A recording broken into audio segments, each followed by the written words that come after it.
Good afternoon, everybody. Welcome to the City Commission Conference Meeting this December 2nd, 2025. Thank you all for being here today. I know we got some exciting stuff to deal with today. It's going to be a landmark and pivotal moment in our history to be able to, hopefully, at the end of the afternoon, session, to be able to come up with a decision as to how we're going to move forward with the building of our new City Hall. So it's going to be a long day, and I appreciate everyone's patience. But before we get to that, there's some other business we need to take care of. And so why don't we get through that, and then we can move on to the City Hall presentations. So CF1, Annual Investment Report for fiscal year ended September 30th, 2025. City Manager. Mayor, I think we were going to do OPEB first. I'm sorry? To do OPEB first, and then the... Yes. I'm just reading from the... Oh, we're going to do... That's a separate one. Yeah, that was a separate... You want to do that one first? Yeah. Okay. I believe that's... All right. Yep. Okay. So we'll do the OPEC meeting. All right. All right. So switching course. Mr. Clerk, please call the roll. Vice Chair Herbst is on his way. Commissioner Glassman? Here. Commissioner Beasley-Pittman? Here. Commissioner Sorensen? Here. Chair Trentalis? Here. BR1, this is regarding other post-employment benefits trust annual investment report for fiscal year ending September 30th, 2025. City Manager. Mayor and Commission, this is the annual meeting of OPEB, of which you serve as the board. We're here to report on the performance of our portfolio. I'm going to turn it over to our Finance Director, Ms. Linda Short. Linda.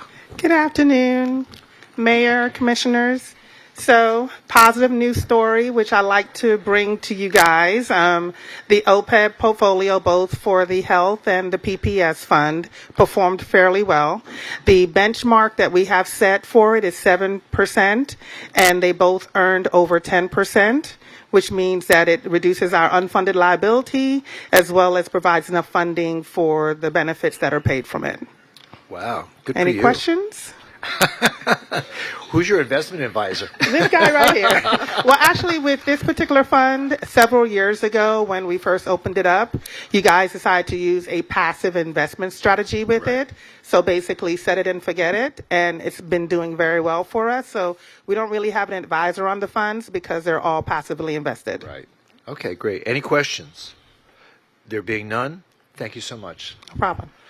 Moving on to M1, motion approving the minutes for the December 17th, 2024 other post-employment benefits trust board meeting. Probably should have done that first, but anyway, do I hear a motion to approve the minutes from last year? Second. Been moved and seconded. Any questions? Please call the roll. Commissioner Sorensen? Yes. Vice Chair Herbst not present. Commissioner Glassman? Yes. Commissioner Beasley-Pittman? Yes. Chair Trentalis? Yes. That meeting is now concluded. We now move on to the special meeting for this afternoon. Anything else, Mr. Clerk, before we do this? No, we're good. We're good? Okay. All right. So now moving on to CF1, Annual Investment Report for fiscal year ended September 30th, 2025. Linda? Good afternoon, Honorable Mayor and Commissioners. So another great news story to present to you guys. I do have our investment advisor from PFM here just to give you a brief market update. But I want to report on how well we did overall as a city. The actual investments in this particular pooled investment funds earned close to $35 million last year. Our budget for the investment pool was $8 million. So we've earned well over what we anticipated earning. So Drinks are on you, Linda. Let me tell you what that means in dollars and cents for us. For instance, our general fund had a budget of $1.8 million. We end up earning $5.8 million on that. Our water and sewer fund had a budget of $1.9 million. We earned $11.4 just in that fund alone, which gives an additional $9.5 million to further future infrastructure or whatever we need it to do. Can we use that to pay down the debt on the water treatment plant? If you so chose to, we absolutely could. Yes. So something to think about. So it'll reduce the amount of interest we pay over time, and perhaps even give the community an opportunity to have their water rates either leveled out or reduced at some point in time. Right. So these funds are in fiscal year 2025. Right. So they will fall back to fund balance, and Right. you guys as a commission can determine how to best use that fund balance that's there. Do you have any idea what the fund balance is now in the water and sewer fund? Not offhand. All right. No, At not some the point, if but you could this bring just that adds- information to us. No problem. Okay. Yes. All right. But in the meantime, I'm just going to let him just give a brief market update just to see whether or not we anticipate having the same favorable market we've been having for the past couple of years in this upcoming year. Okay.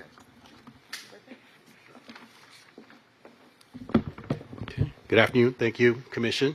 Richard Pengelly with PFM Asset Management. So Linda already gave the good news. Returns were good for the fiscal year, driven by the fact that the Fed actually began lowering interest rates at the around September of last year. In a falling rate environment that actually increases the market value of your existing bonds, so that contributed and helped with the returns that you saw in the portfolio. The downside from here, though, is that the Fed is forecasting to continue lowering interest rates. In fact, we expected their next meeting this month that they'll lower interest rates another quarter point, with the goal of eventually lowering rates over the next year down to their what they think is the neutral target of around 3%. So, although earnings were good this year, we're projecting that earnings will be a little bit lower for the next fiscal year. What's the Fed rate now? So right now you're at 3.75 to 4% rate. So So you think they're going to lower it down to 3% by the end of next year? they're forecasting based on their last forecast that they would lower interest rates further, and that their eventual target is 3%. Whether they hit it at the end of next year, sometime in next year, or the following year, is probably a little unclear. But that's where they think they will stop in lowering interest rates. Okay. Anyone else have any questions? Anything further? That's it. Thank you so much. We All right. appreciate it. Thank you. Thank you. Okay, now moving on to business one, the City Hall update presentation of supplemental responses and evaluation findings from the shortlisted proposers. Just to bring everyone up to date, the City Commission engaged the community approximately 2 years ago to reach out to members of our community, our neighbors, to discuss what they would like to see in their city hall. The reason why we had to undertake that mission is because, as a result of the April 2023 flood, our city hall was disabled, and the cost to repair it was not only prohibitive, but it would be time-consuming. I believe the last report that we received from then Public Works Director Alan Dodd was that it would take approximately 2 years and $20 million before we would ever be able to move back in, and that just was a non-starter for the commission. So, faced with that challenge, we reached out to the community, and we had a number of outreach events, reimagining City Hall, and we appreciate the work of the Infrastructure Task Force that undertook that endeavor.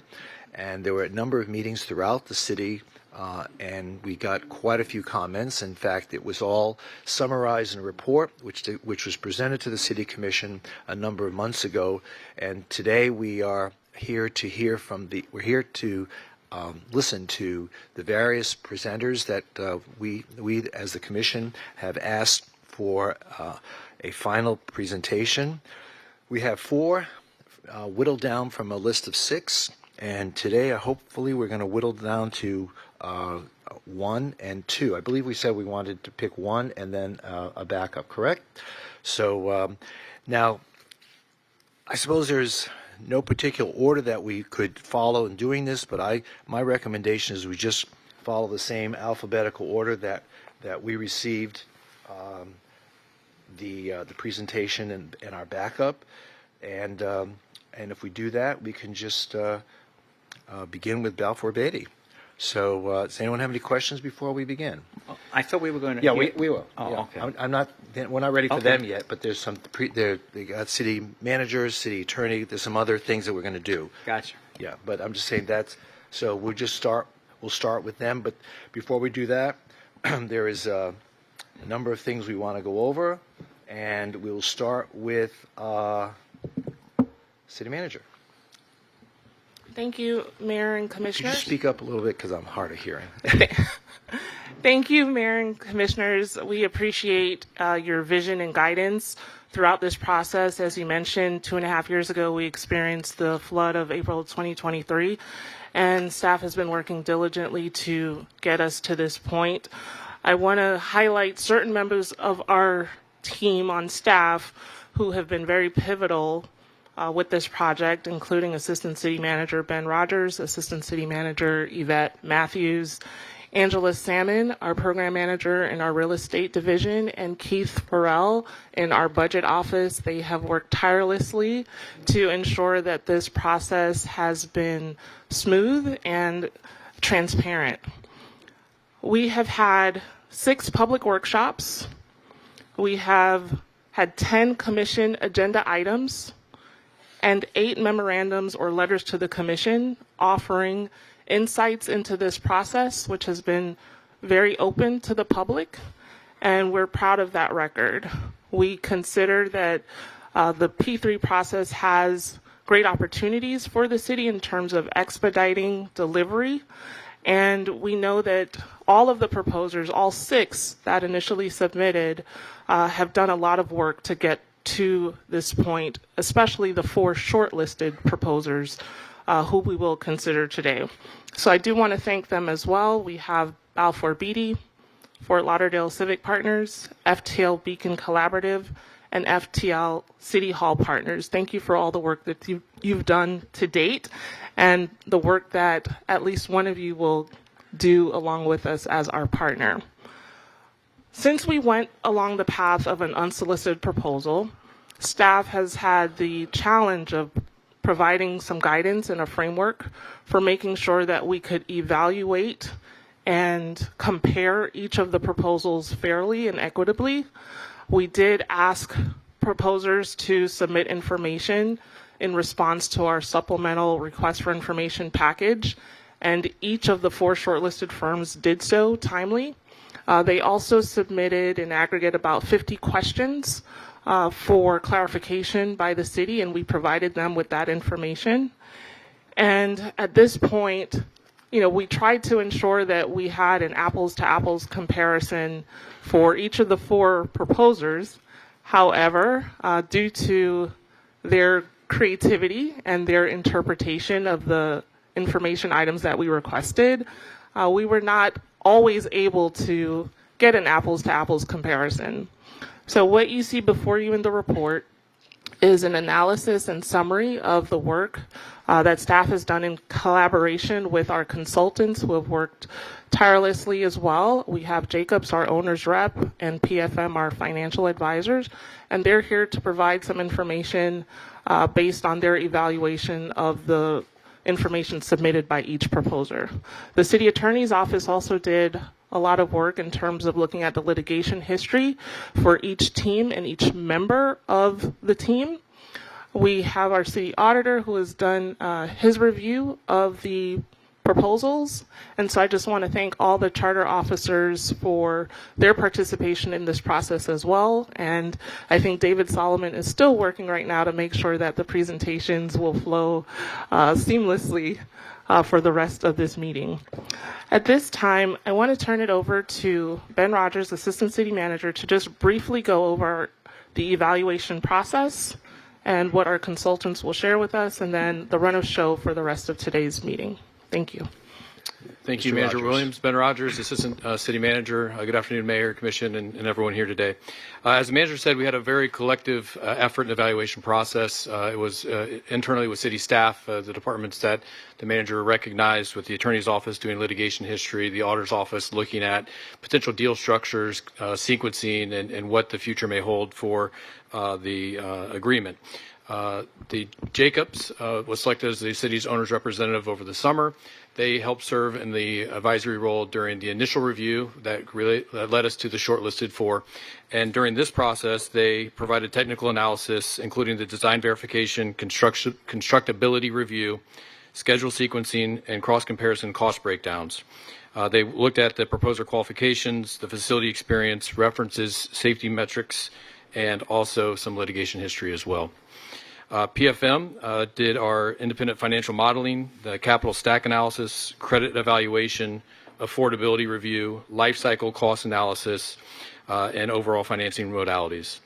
They looked at the annual operating impacts and the availability payment implications, debt service obligations, and validated the construction cost assumptions. In addition to those two, we had a third consultant, Beacon Advisory Partners, who helped support city staff in refining the documents, making sure that we caught all the things that the commission has requested over the process, and made sure that they were transparent and forward-facing in our report. Those four entities really looked at the materials that were provided by each of the proposers, and as we put in the supplemental information package, there's really three foundational areas we're looking at. We're looking at financial structure and feasibility, where we wanted to know the clarity and defensibility of construction and financing assumptions, the reasonability of escalation, contingency, and material costs, the life cycle investment strategy and projected budgets, and then the credit and affordability implications over the 30-year term.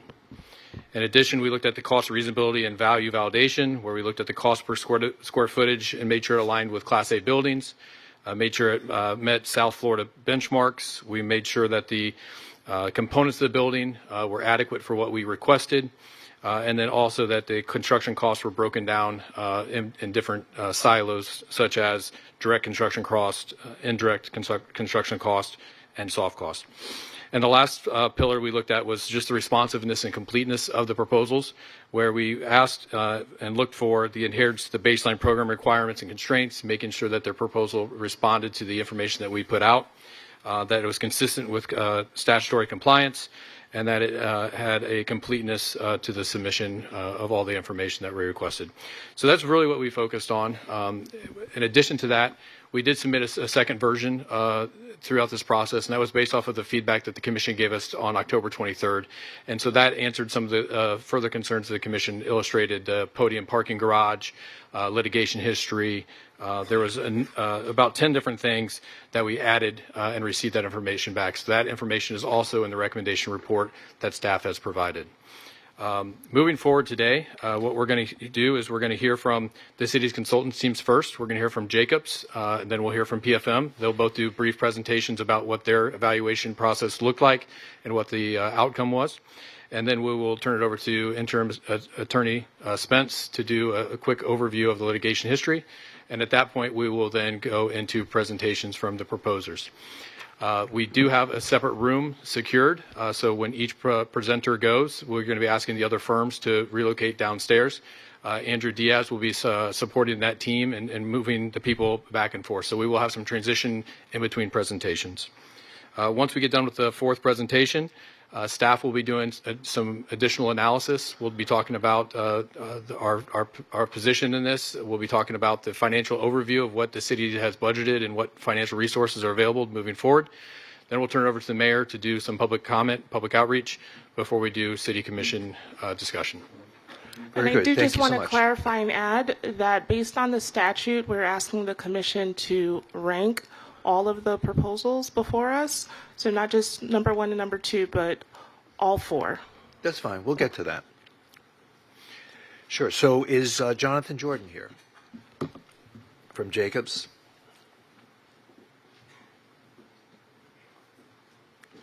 Good afternoon.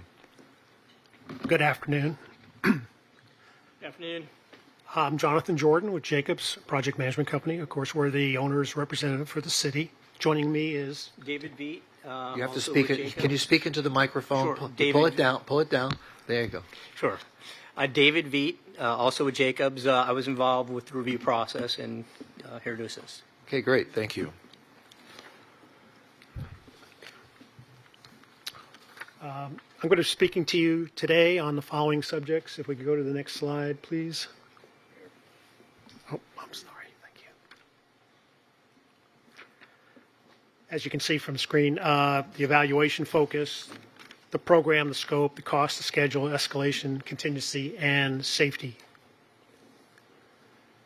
And as you're aware, the city issued a supplemental information request to the 4 shortlisted P3 proposers back on October 28th, and they all responded on November 10th. And Jacobs was issued a task order, number 2, to review and evaluate those responses and present the findings to you, the City Commission. So as per the task order, our evaluation really focused on construction scope and sequencing, cost breakdowns, the adherence to the building program requirements, phasing and schedule, and escalation factors and contingency provisions. This slide, particularly the top of the slide, summarizes how the 4 firms viewed the building. They came up with their own individual schemes, as you're aware, and these varied in size between 295,800 square feet to as much as 408,800 square feet. However, that larger number, 408,823, included a 222-car garage that was adjacent to the podium, which was part of their original concept. So if you take that out, that was about 90,000 square feet. That would get their building to very close to, within range of all the others. So they're really all in the same general range as far as size. Cost varies somewhat from a low of $216,805,000 to as much as $344,295,000. And on a square foot basis, as you can see, those range from $773 per square foot to $1,140, and that's total cost. That's not just construction. That's with design fees, soft and hard costs, and the full package. Now, those costs per square foot are, from our experience and our research, reasonable for a Class A office building in South Florida. Let me ask you a question. When we look at the least expensive costs and the most expensive, are we comparing apples to apples in terms of their building, their design, the components of that structure? Is it an apples to apples comparison? To a degree. I'm sorry I can't be more direct, but some of the designs are more complex, and because they're more complex, there's more cost.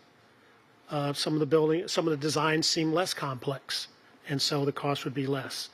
So as far as the spaces that are included, and then there's a slide to discuss, they all include the proper program and the square footage that the city requested be included. So from that standpoint, they're all apples for apples. But as far as, the actual, the look of the building, the facade, the layout of the building, the shape of the building, the way they've shown where the chambers will be located in relation to the offices, that has varied. Okay, thank you. The bottom part of the slide merely shows some of the breakdown of the costs that are in the total costs, shows the design fees and how they vary, shows some of the indirect soft costs and how they vary, and some of the contingency, which we'll get to in just a minute. The city also asked the proposers to include 2 options for a 1,000-car garage. First option being located adjacent to the podium or in the podium, and the second option being to locate it on an adjacent site, assuming there is an adjacent site. And those, for option 1, those costs varied from $43.6 million to $82.6 million. Pretty large range there. That was for the podium-based. For the standalone garage on adjacent site, the cost varied from $35.3 million to $53 million. So pretty good range on those as well. This slide shows the program and the square footages that the city asked all the proposers to make sure they had included in their design, in their program, in their project. And it's various spaces that are critical to the operation of the city, as well as the square footages for those spaces. And we confirmed with all 4 of the proposers that they had included these spaces and at least this much square footage. So from that standpoint, we do have that apples for apples comparison.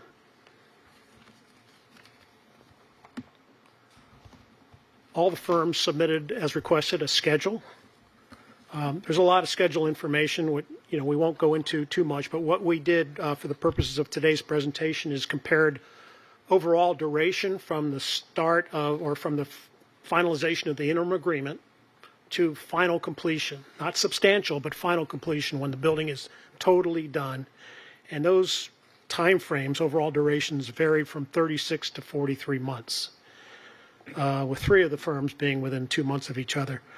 One of the firms, Fort Lauderdale Civic Partners, indicated that they could get the chambers completed in November of 28 and complete the rest of the building 3 months later. FTL Beacon indicated they could complete the whole project by December of 2028, but they had a very aggressive 22-month schedule, which really needs to be carefully studied. As far as escalation and contingency provisions, as you can see from the slide, the construction contingency that was included varied quite a bit between firms, from $2.8 million to $16.5 million, which is pretty wide variance. And then FTL Beacon included 2 other levels of contingency, one for design contingency and one for hard cost contingency, which wasn't really explained, but we thought perhaps it was just extra contingency for the developer on the top of the project. And escalation varied from 2.5% to 8.25%.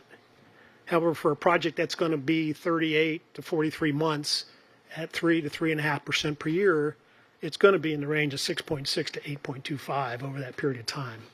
So just to let you know, that's how they saw it. All the firms were requested to provide information on their safety programs and their statistics of how they've performed over the last 3 years. And they all had very good safety statistics. This was really for the general contractors that were part of the developer team. And these statistics show that they had a very low frequency of incidents and they had good safety management record. So all in all, they do a good job in safety. There was one firm that had a subcontractor fatality back in 2001, but there wasn't much information on that included. If there are any questions, I'll take them at this time. Okay, does that complete your presentation? Yes, it does. Does the gentleman next to you have anything to add? You're good? Okay. At this point, does there anyone have any questions, or shall we just continue with the presentation? Okay, thank you. That's it right now. Thank you. But don't go too far. Okay. City Manager. So we're going to invite PFM to provide information on the financials. Okay. Sergio? Yes, thank you, Mr. Mayor. Good afternoon, Commissioners. We also have a brief presentation, and we'll start by just kind of setting the stage for what our scope covers and what we plan to speak to you about today. So really, we looked at the financial strength of the proposers themselves, the capability to deliver the project. That was a core component of our analysis. We also looked at the capital stack, the funding plan, and the proposed financing plans for each of the proposers. And then finally, towards the end, we do have some conclusionary remarks and a recommendation, not in terms of which proposal you move forward with, but maybe how we structure the financing. And I think that will look familiar to many of you.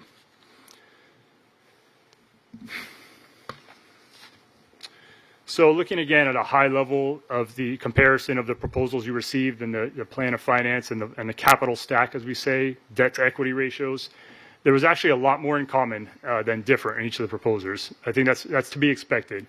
Overall, most of the proposers presented a 90% debt ratio versus a 10% equity component. So 90-10 is very standard to what we see for these types of projects. The equity return ranged anywhere from 10 to 12% on that private equity, the 10% piece of the capital stack. As far as some of the differences we noted in the plan of finance, some proposers suggested a tax-exempt structure using conduit issuers. Some suggested a taxable structure, and really those have, and others had different ideas as to what the credit rating might be on those varying plans. And And really, that has a material impact on the financing for the city and what the ultimate cost is on this component. Really importantly, I want to say on this slide, we didn't note any red flags as far as the financial stability. We believe all of these firms have the capability to deliver the project for the city. On the next slide, we'll cover just quickly again the plan of finance. And looking at there were two requests made by the city. One was a design, build, finance, operate, maintain. The other one was just a design, build, finance, where the city would operate and maintain themselves. In the chart here, we looked at only that bigger component, the design, build, finance, operate, maintain. That included all the components that were requested by the city, operations and maintenance there. And the highlighted number you see in the chart is the total cost in availability payment that the city would pay to each of these proposers, depending on the structure you chose. We tried to determine what the capital component was versus the operations and maintenance. It was more clear in some proposers than others, so we had to infer somewhat there. And I will footnote, one of the proposers came up to me before the meeting and noted that we pulled an incorrect number. That was the FTL Beacon Collaborative. The O&M component of that is not 13.5, it's actually 2.2. That's something we discussed with the project team. It was, as you can see, pretty far out of the range of everyone else, so not surprising there. So it's 2.2 there. Immaterial to the city, I think, in that the overall cost is still, all of these are correct, 17.9 all the way up to 35.7. And then one other note on this is that Civic Partners and Beacon also suggested milestone payments for your pre-development costs. So there are some pre-development costs before actual construction starts, design, engineering, and they suggested some repayment. The other two rolled that into the total availability payment that the city would pay. So that's really a overview of the proposals you received, the total cost structure in the availability payment that they proposed. And again, as I mentioned, I'll leave you with financial stability. We believe all these firms are capable of delivering the project. Important note for you. But I do want to step back and take kind of a 30,000-foot view here and look at the project delivery alternatives. This will look familiar to many of you that are familiar with the Prospect Lake project that was funded a couple of years ago. There are components to project delivery and all the alternatives that go in with that. You don't have to necessarily bundle them all together. Design, build, finance, operate, maintain, those are all discrete components. There are best practices. Design, build, you likely want to bundle together. You don't want a contractor blaming an engineer or an architect for the design. Makes a lot of sense. Operations and maintenance, kind of the same thing. You want to bundle those. Finance, I really treat separately. We believe there's a better mousetrap, and quite frankly, the city solved that mousetrap with the Prospect Lake project that, as you know, won a P3 award with the way we financed that project. So let's talk about that for a minute, which we think might save the city some money. Availability payments, that's something I think is talked about a lot in our industry. A lot of folks don't understand the municipal space that well and how efficient it is.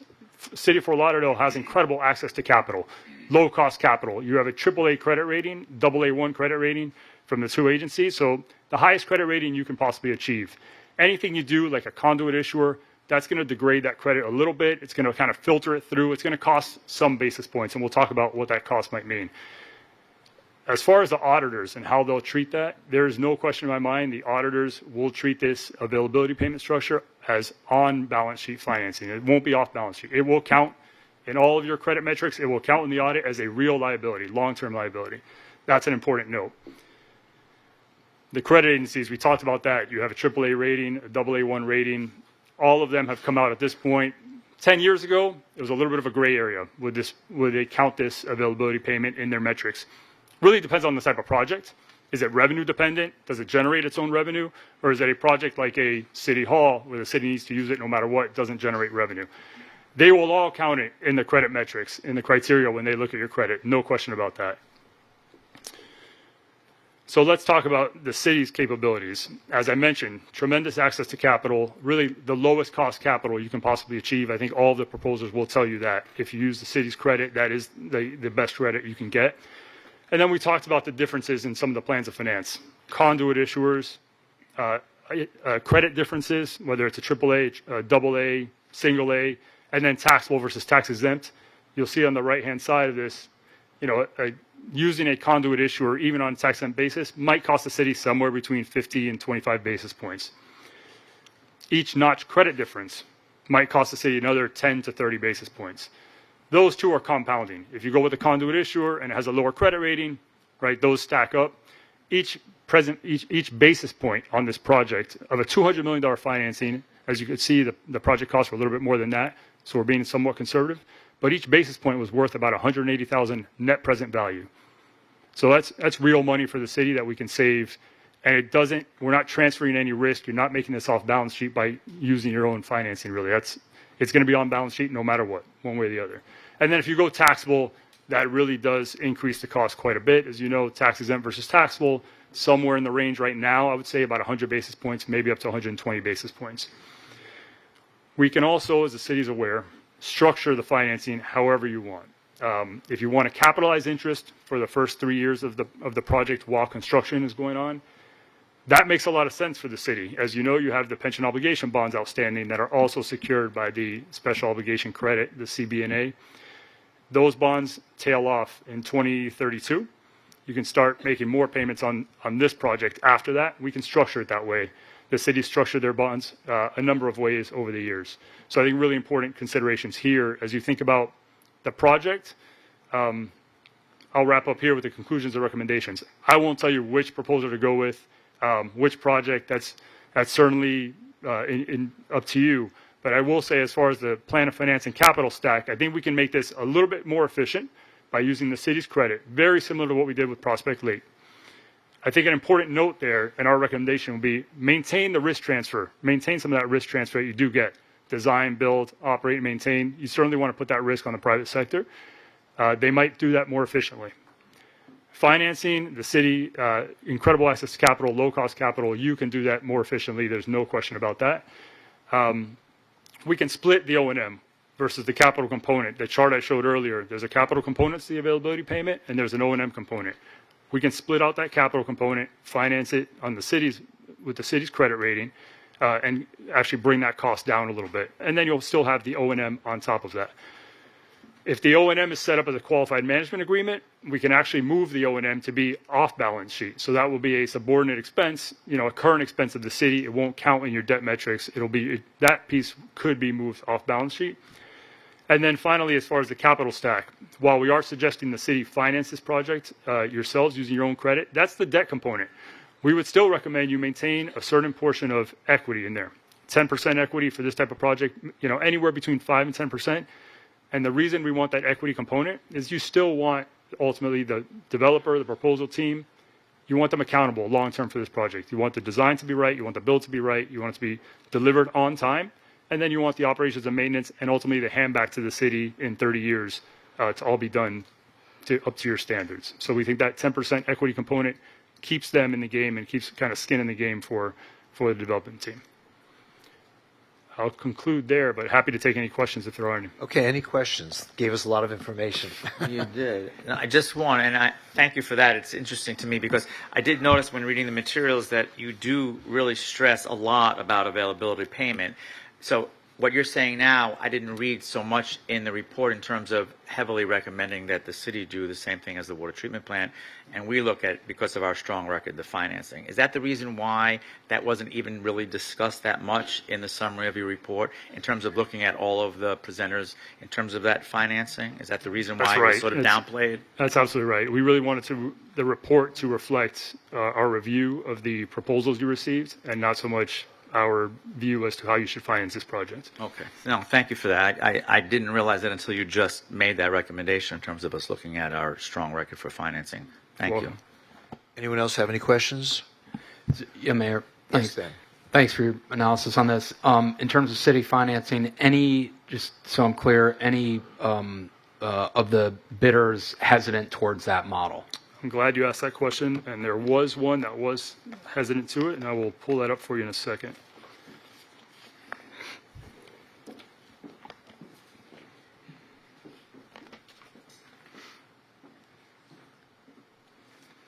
Well, he's pulling that up. Raquel, and maybe you're going to share this, but your view of the financing option in terms of city financing, what's your view? Yes, I think the city should participate in the financing of the project, and we should have that 10% equity in the project. Yep. I agree with that. Great. Thank you. So Commissioner Sorensen, I noted actually in the comparison plan of finance, all three of the four proposals said they were basically agnostic. They would work with the city if the city decided to finance it themselves. In our interpretation, Civic Partners, however, said they were inflexible to the structure. They strongly preferred the full design, build, finance, operate, maintain. Great. Thank you. Any other questions? Okay. Thank you. Thank you. Don't go too far. Okay. Now the next item we'd like to discuss before we begin with the presentations is to ask Mr. Spence giving us a report on litigation history findings. Good afternoon, Commission. In Exhibit 2A of your packets on page 63, you'll find a litigation review. So I'll just briefly explain what this document, the information that's provided in this section of the presentation means. And to facilitate the Commission having a clear picture of the litigation history of each of the proposers, our office prepared a litigation history form that we asked the proposers to complete and certify. That form required each proposer to disclose to the city any litigation, administrative proceeding, claim, or dispute filed, pending, or resolved during the last 10 years prior to the submission of the proposal for the qualified project, and whether such matters were brought by or against the proposer, any parent or subsidiary of the proposer, or any predecessor organization. Additionally, all proposers were required to disclose to the city all litigation and administrative cases filed, pending, threatened, or resolved against any principal of the proposer, regardless of whether or not the principal was associated with the proposer at the time of the litigation commenced against the principal during the last 5 years prior to the submission of their proposal. So that form was summarized by staff and included at the beginning of each proposer listed in that portion of the exhibit, followed by a docket search. Our office conducted a international docket entry search utilizing Westlaw Precision Docket Search Tool. The Westlaw Precision Docket Search Tool is a legal research feature that allows users to find and analyze court dockets through advanced search filters and AI-powered summaries. The search parameters we used for this docket search included the parties' names as the search term. This may result in the inclusion of cases from other entities with similar names to those as the proposers. Included in the report were a number of open and closed cases for federal, state, and international courts. The caveat that we provide there is that using their product is not the same as using the individual jurisdiction searches. So if you were to search the databases directly with the individual courts or jurisdiction, you may receive a different result. This search resulted in over 48,000 cases. So 48,000? 48,000 cases, and so we've just provided you a summary of the cases found in the dockets based on the subject matter, and that's what's provided in the packet. And we hope that this information is useful to the Commission as it evaluates the proposals. Okay, so the bottom line is 67 pages. So for the public to understand, are there any pending litigation matters with any of the contractors or subcontractors that are presenting today? Yes, they have disclosed. Several of the proposers have disclosed on their submission forms, which are also provided in your packets, some of the cases that are before them. And what I would encourage the Commission to do is to inquire directly with the proposers as to the status of those cases. Are there any with the city? Is the city a party to any of these litigation matters wherein the any contractor or subcontractor of a presenter is currently either plaintiff or defendant? We recently settled a case with that involved one of the proposers with regard. Well, we have two cases. Yes, we have the case with the Los Olas garage, and also the case with Fire Station 54, which we recently settled. And which contractor or subcontractor are those lawsuits with?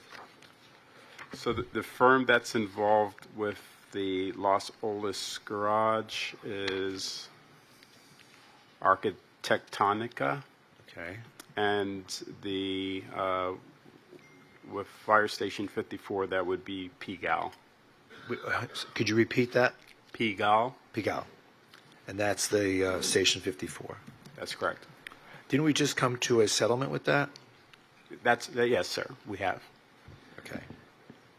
And which of the four broader developers is Architectonica with? I can answer.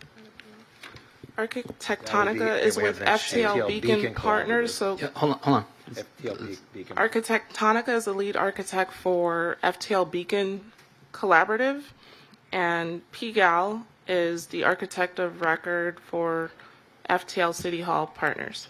Nice. But we've settled that case, correct? That is my understanding. Yeah. Well, we did.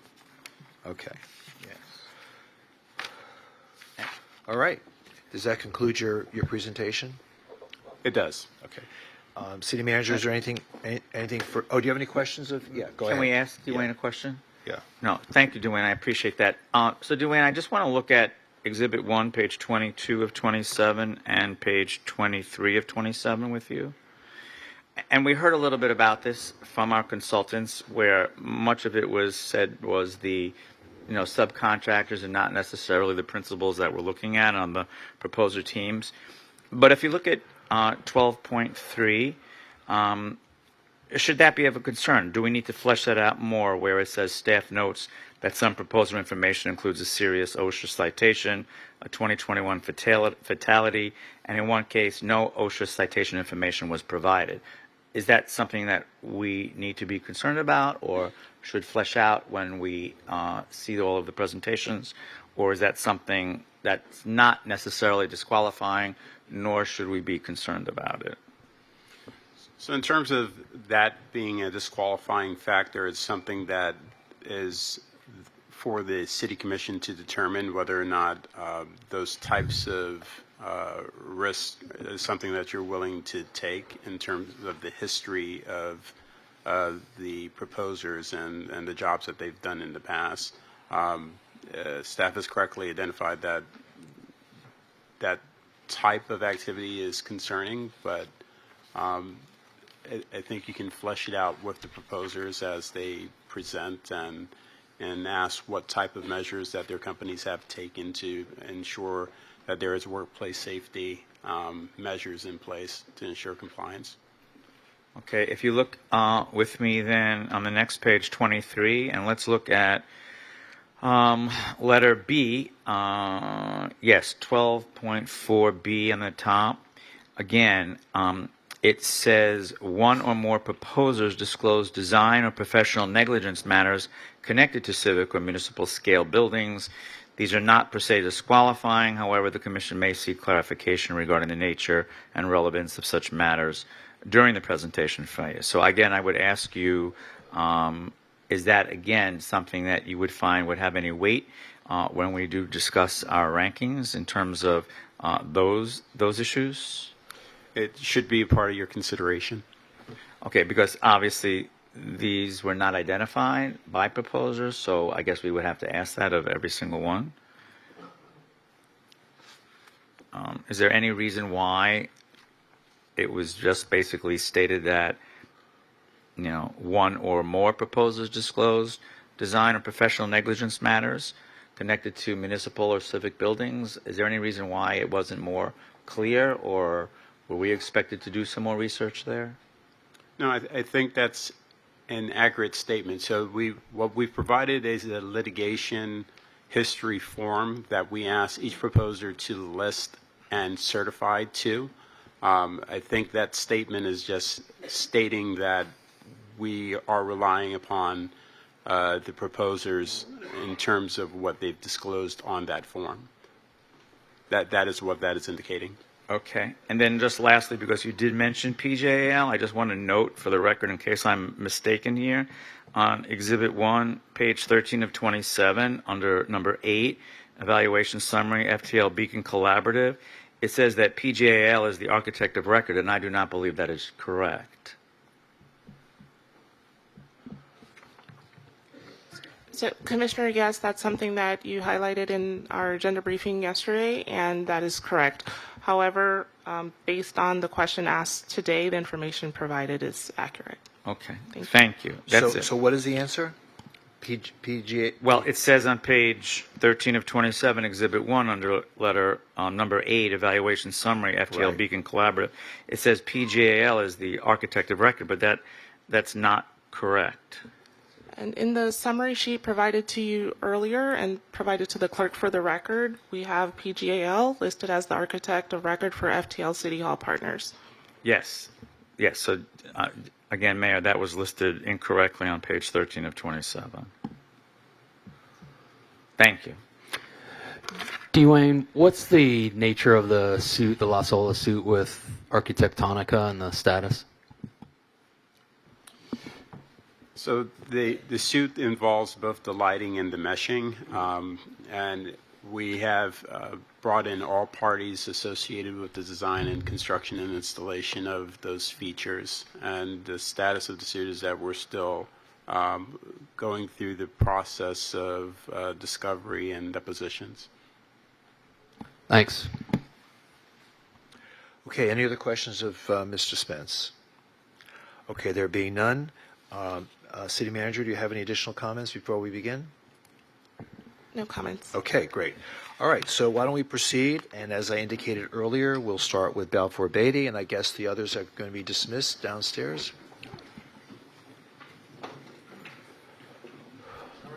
Clearing the room.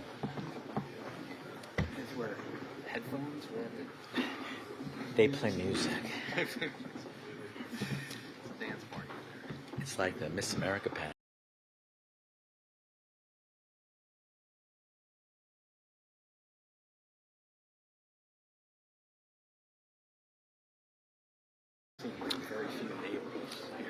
There aren't any.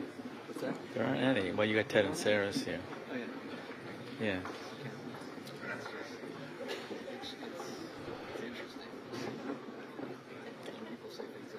Well, they're just.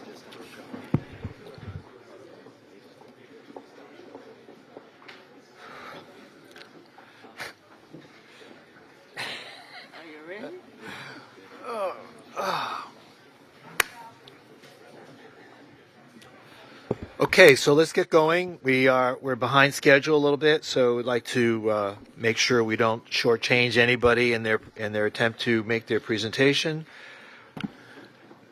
Mayor, who's keeping the time? We've got 30-minute, right? So Time I'll get to limitation? that in a second. Okay, thanks.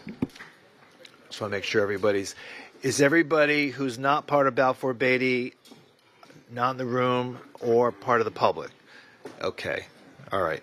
So who's going to be the initial spokesperson for Balfour Beatty?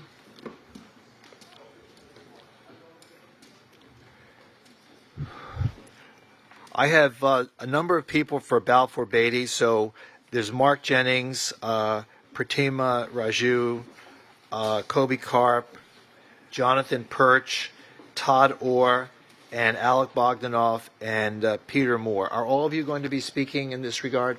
All of us, except for Pratima, will be speaking. Okay. Yes, sir. So, Mr. Jennings? Yes. Okay. So we had agreed that there'll be 30 minutes of presentation and then 15 minutes of question and answer period after that. But that doesn't preclude a commissioner from wanting to ask questions during the presentation, but we'll certainly make sure you have your full 30 minutes, okay? Fantastic. Okay, Thank you. great. So let us begin. And Mayor, just to be clear, are you keeping time? Or Of course. You're keeping time? All right. Let it begin. Do you want to keep time? Happy to if you like me to. Okay. Great. Well, Good afternoon. I'll just move this up there. I'll need to move it up and down. I'm a bit vertically challenged. Mayor, Vice Mayor, Commissioners, good afternoon. My name is Mark Jennings. I'm the President of Balfour Beatty Developments, and it's my honour to be here today to speak to you to present this team and our vision for how we can work with you to develop your new City Hall. We are a little tight on time, as you mentioned, 30 minutes, so I'm not planning on us talking through who we are right now. You have a handout with our mugshots on and our names, which hopefully that will be useful as a point of reference. So without further ado, we'll kick off, and we'll start with who we are. Who is this team? Why did we bring this team together? You can see on the left here, I'll look down here, it's easier, we have our corporate structure there that we are proposing, and down the left a few bullet points that highlight some key points that will be brought out through this presentation about our company. And really, we brought this team together to deliver the best value for money, low cost City Hall that you and your residents deserve. And there's a couple of points I'm going to bring out on this slide, and the rest will be brought out through the presentation. And the first one I really do want to highlight is this team is truly local. When you look at the structure diagram, Balfour Beatty has been building here in South Florida and Fort Lauderdale for the past 90 years. We've just delivered the convention center just down the road. Brizaga and Chem Moore, you know they're headquartered right here in Fort Lauderdale. Kobe Karp, our architect, headquartered just down the road in Miami. And Johnson Controls, the market leader in FM and lifecycle provision, is providing the only other availability payment P3 project in Florida just down the road in Miami. Why should you care that we're local? Well, fundamentally, construction is a local business. Yes, it's great to have the financial strength and the international buying power that comes with large companies like ours, but really, you need to understand how to build here. You need to understand the subcontract market. That's really important to get the lowest available cost. You need to understand permitting. You need to understand resiliency. And that's what this team brings. The other point I do want to highlight is we're vertically integrated, which is basically just a fancy way of saying Balfour Beatty is the developer and the builder. The reason that's important is we bring a single culture of transparent partnership to this team. We're not layering risk money on top of risk money, so we can provide a low-cost solution. And most importantly, we are completely flexible with regards to the financing solution. If you want to deliver a design, build, finance, maintain project, a design, build, finance project, or just a design, build project, we want to be your partner. The suggestion PFM made earlier about having you all provide the financing and us provide a tranche of equity, we fully support that. That makes a lot of sense. And we'd love to have the opportunity to discuss those options with you to get the best solution. But we didn't just bring this team together because we're local and we're vertically integrated. This team is also very experienced. As you can see from this slide here, we've developed over 130 P3 projects, but importantly, 25 of those have been progressive P3s. This is a progressive P3, and that's really important through that interim agreement phase where the partnership needs to work. We bring that experience. We're currently doing one just up the road in the University of Florida. We build right here in Fort Lauderdale. This construction team has delivered over $3.4 billion worth of projects here in this city. I mentioned Johnson Controls. They are the market leader, hands down, and they'll speak about that a bit later. Balfour Beatty and DLR have delivered over 350 municipal projects. So this team is hugely experienced. It's also got the financial wherewithal to deliver this project. You'll see there Balfour Beatty has over $1.3 billion in daily net cash. Johnson Controls has even more. The reason why that's important is if you're structuring this with private finance, the lenders look to the prime contractor's financial resilience. That's where they get their comfort, and that allows them to put higher leverage solutions, which is cost effective. And we'll touch on that a bit later as well. And finally, safety. Safety is important. We pride ourselves on our safety record. And it's not just the safety of the folks who come to work at our sites. That's our license to work. It's also the safety for the members of the public who walk past that site. This is a downtown site. So that's really important, and we pride ourselves on that. Now I'm going to hand over to John, who's going to talk a little bit about how we envision working with you throughout this process. John. Thank you, Mark. Good afternoon. My name is John Pierce. I'm Vice President of Operations for Balfour Beatty Construction, based here in South Florida. So Mark touched a little bit about our group and the expertise and the skill set that we have. And we tried to outline exactly how we see that working. So what we don't want to do is be part of the team, then go away to our respective offices and not have an ability to collaborate. So what you see here are different working groups that we've organized together, but more significantly, what you'll see in the blue boxes is where we've tried to assign staff to each one of those working groups. That helps, keep the information current, helps us collaboratively plan together, and more importantly, the names and faces that you see on there are also the names and faces that you're going to see here today. So how does that all start? So what's unique about Balfour Beatty is that we have basically a meeting one, which is a collaborative session called Smart Start. So Smart Start is where we invite all stakeholders for this project. We essentially look at values alignment, we look at milestone alignment, we look at how we're developing the design and how we're going to communicate with each other. We develop kind of set the expectations between all of our groups so we know exactly how we are going to communicate amongst ourselves.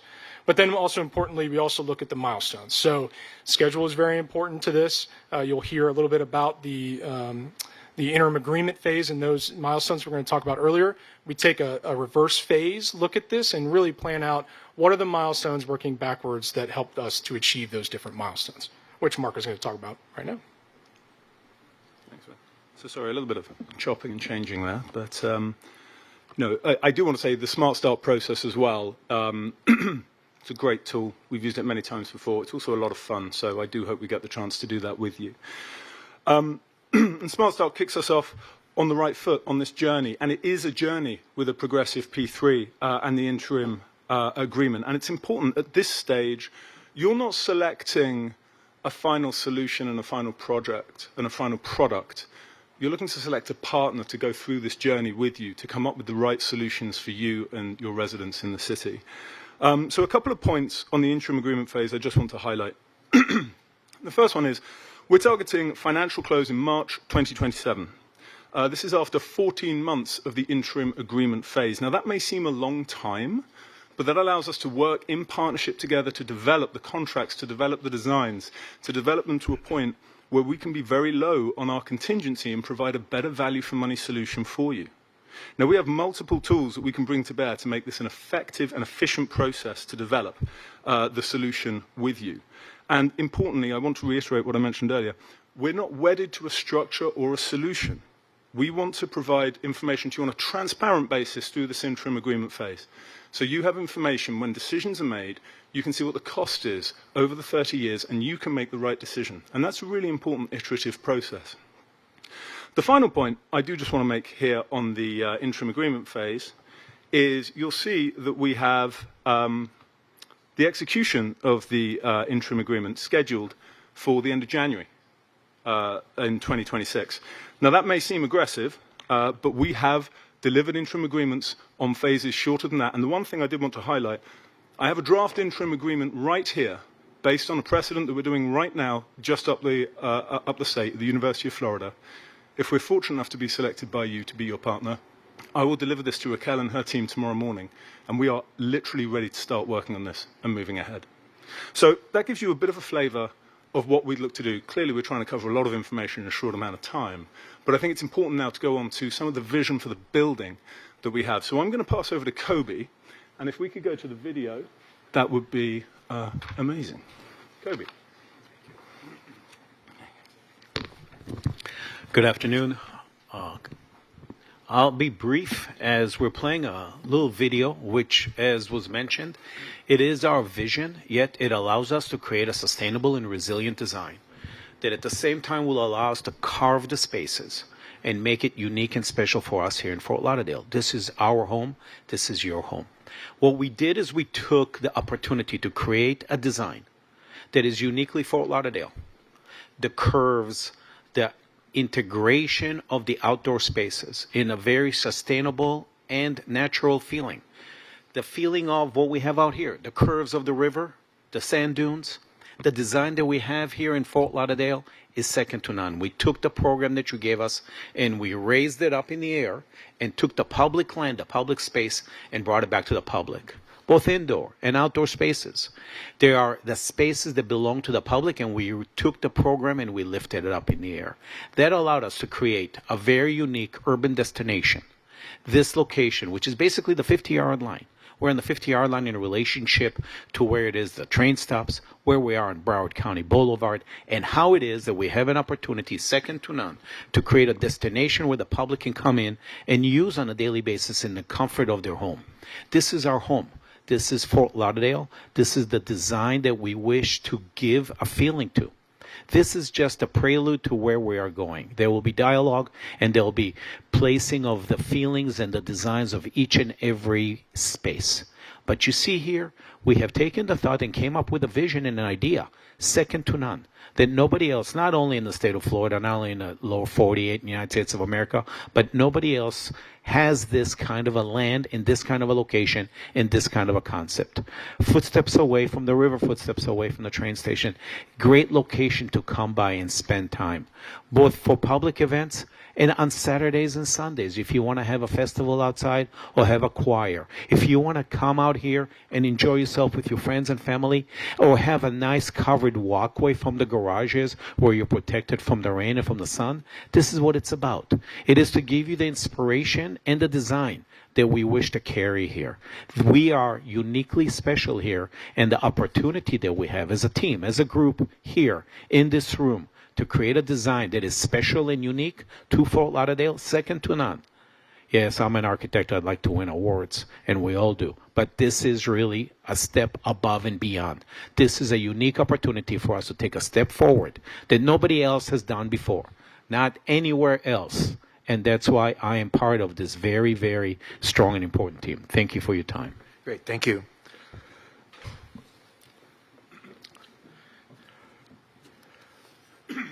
You are? Yes, Todd Orr with the DLR Group, principal. Proud to be here today. We're going to talk a little bit about my role. I'm going to be the civic planner and designer on the project. And so what that means is I'm going to be in the room with you and your staff, working through the interior design of the project, understanding how we're going to create a building that's operationally efficient, one that's user-friendly, and one that's customer service-driven. And what that means is, as we organize the building, as you see graphically in this stacking section, we want to place high-volume functions that are easily accessible to the public coming to the City Hall. As an example, the commission chambers, the community spaces, and planning and development, those are the type of spaces that we'd highlight to bring down lower in the building so that ease of use and wayfinding for those citizens coming to the new City Hall. As Kobe described, we're talking about a building that is unique to Fort Lauderdale. So the interior and exterior design is seamless, and it speaks to the community and it speaks to the sense of place. So as you look at the main entry lobby, it's the sort of the front door to the City Hall, bringing people into a light-filled environment, multi-story space that allows for visual cues from the first floor to the second floor. As we talked about, that customer service approach, if you have that easy line of sight to all the departments and divisions you need to go to, that it supports that ease of use of wayfinding that's so important in our City Hall buildings. We're going to use durable materials. We have opportunities for public art to enrich and enliven the space and make sure it's durable and maintainable for the life of the building. As we talk about the commission chamber specifically, it is an important functional space, and we must not forget that. It is important from its climate control when you have 100 people sitting in a room for a commission meeting. The lighting must support the tasks that go into the meeting. We must not create glare. It must be enriching the space and be supportive of the environment. It must be acoustically tuned. We must be able to hear people speak and be able to understand what's being presented. And finally, in the situation that you're living in here today, technology and integrating technology in the commission chamber is so very important. The setup time will go away in the new facility. It'll be a quick flip of the switch and be integrated into the design, easy to use for you day in and day out. And finally, when we talk about a new City Hall building, it is going to speak to the people who live and work in this building day in and day out, 8 hours a day. That the environments that we create and they work in must inspire them and make them enjoy coming to work. And we know from data and research that when people enjoy coming to work, they're more productive, and it also increases employee retention, which is so important. So we've talked a lot about the project working both outside in and inside out as how we approached our design. And now I'd like to turn it over to Peter, who's going to talk a little bit about the site aspects as it relates to the new City Hall. Great, thank you. Peter Moore. Thank you. I appreciate that, and I had to put the microphone down low. Good afternoon. I'm Peter Moore. I'm the president and CEO of Chen Moore & Associates, headquartered right here in Fort Lauderdale. Chen Moore has done over 50 projects over the last 35 years for the city of Fort Lauderdale, including design, build, and P3 projects. And today, according to the South Florida Business Journal, we are the largest engineering firm headquartered in the city and in the county. In the schematic site plan presented here, you'll see there's several important features, and as Kobe mentioned several times, this is the gateway to our city. And the proximity to the Brightline Station, which we were the designers of, and the impacts on right-of-ways and utilities. Chen Moore has done a lot of emergency projects, a lot of utility projects for the city, and we're very proud of our knowledge of the city's projects. In here, right now we're under contract for the A5 pump station. It's actually going to relieve a lot of the sewer issues that are coming out of downtown. One of the original sites for this was particularly going to be on the City Hall site. Obviously, that's not something that's preferred, but our knowledge of the local utilities and local things like that are very, very important. I was born in the city, right here at Holy Cross Hospital, and my wife and I are raising my daughter in the city. So being exposed to outdoor spaces is incredibly important. Right now, it's not included in our proposal, but you'll see we have a consideration to the one-stop shop. If you'd like to talk more about that, we can do that in the questions and answers. But alongside to me today is I have Dr. Alec Bogdanov with Brazaga, another Fort Lauderdale-based business.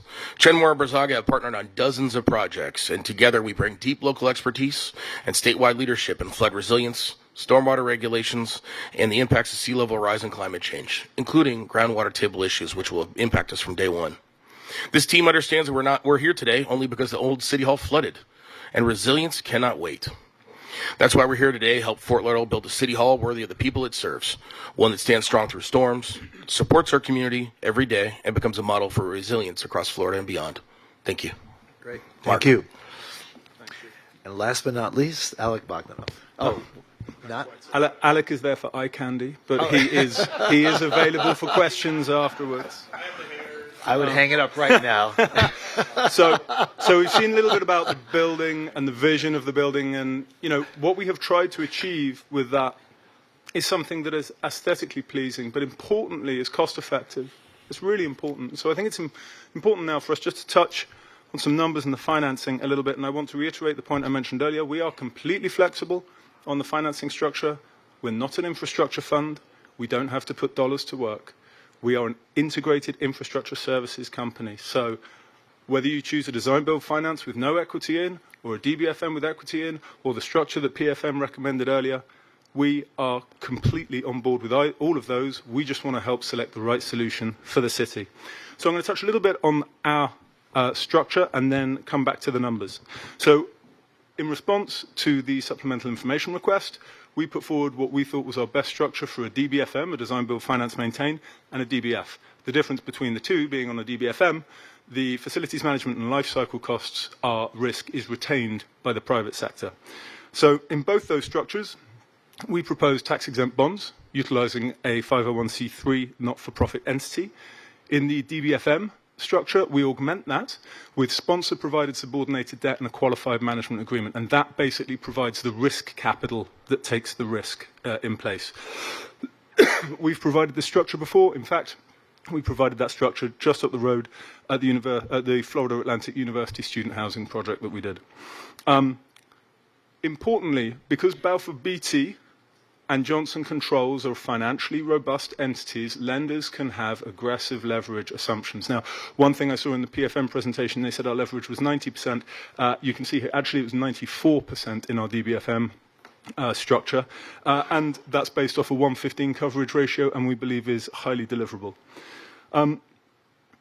The other thing that feeds into this is when people talk about the cost of these, naturally they gravitate to the cost of construction. Of course they do. But there's more than just the cost of construction. It's cost of construction, schedule, the financial structure cost, and the cost of the operations. So on cost of construction here, our cost is $773 per square foot. That's based off of our efficient design, our understanding of the sub-market here in Fort Lauderdale, and we also have a 38-month notice to proceed to construction completion schedule, again, informed by our design and informed by our experience. As you heard earlier from Jacobs, this is deliverable. Our financing structure cost, again, everything here you heard confirmed by PFM, deliverable. The other point I want to highlight, FM cost. Our FM cost with Johnson Controls, which Don will speak to in a minute, is $1.9 million per year. There are some other aspects that feed into that graph with the differential, which I'm happy to answer questions on if that's useful. What that results in is on the DBFM, the amount of money that the city needs to spend is $17.9 million per year. Thank you for the water, Kobe. $17.9 million per year. That's the lowest of all the bidders. And I know that you cannot base your decision solely off of numbers today. I get that. However, when you compare this number to the most expensive number at $34.8 million, I think it is pertinent to note that over a 30-year concession, that's a difference of $507 million. That's significant.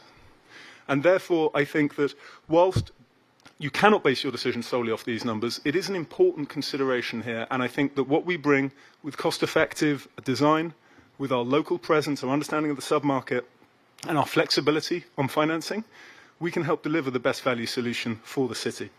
Now, I've mentioned DBFM a couple of times, so I'm going to ask Don to come and have a chat about facilities management. Don. I'm Don. What? I'm into that.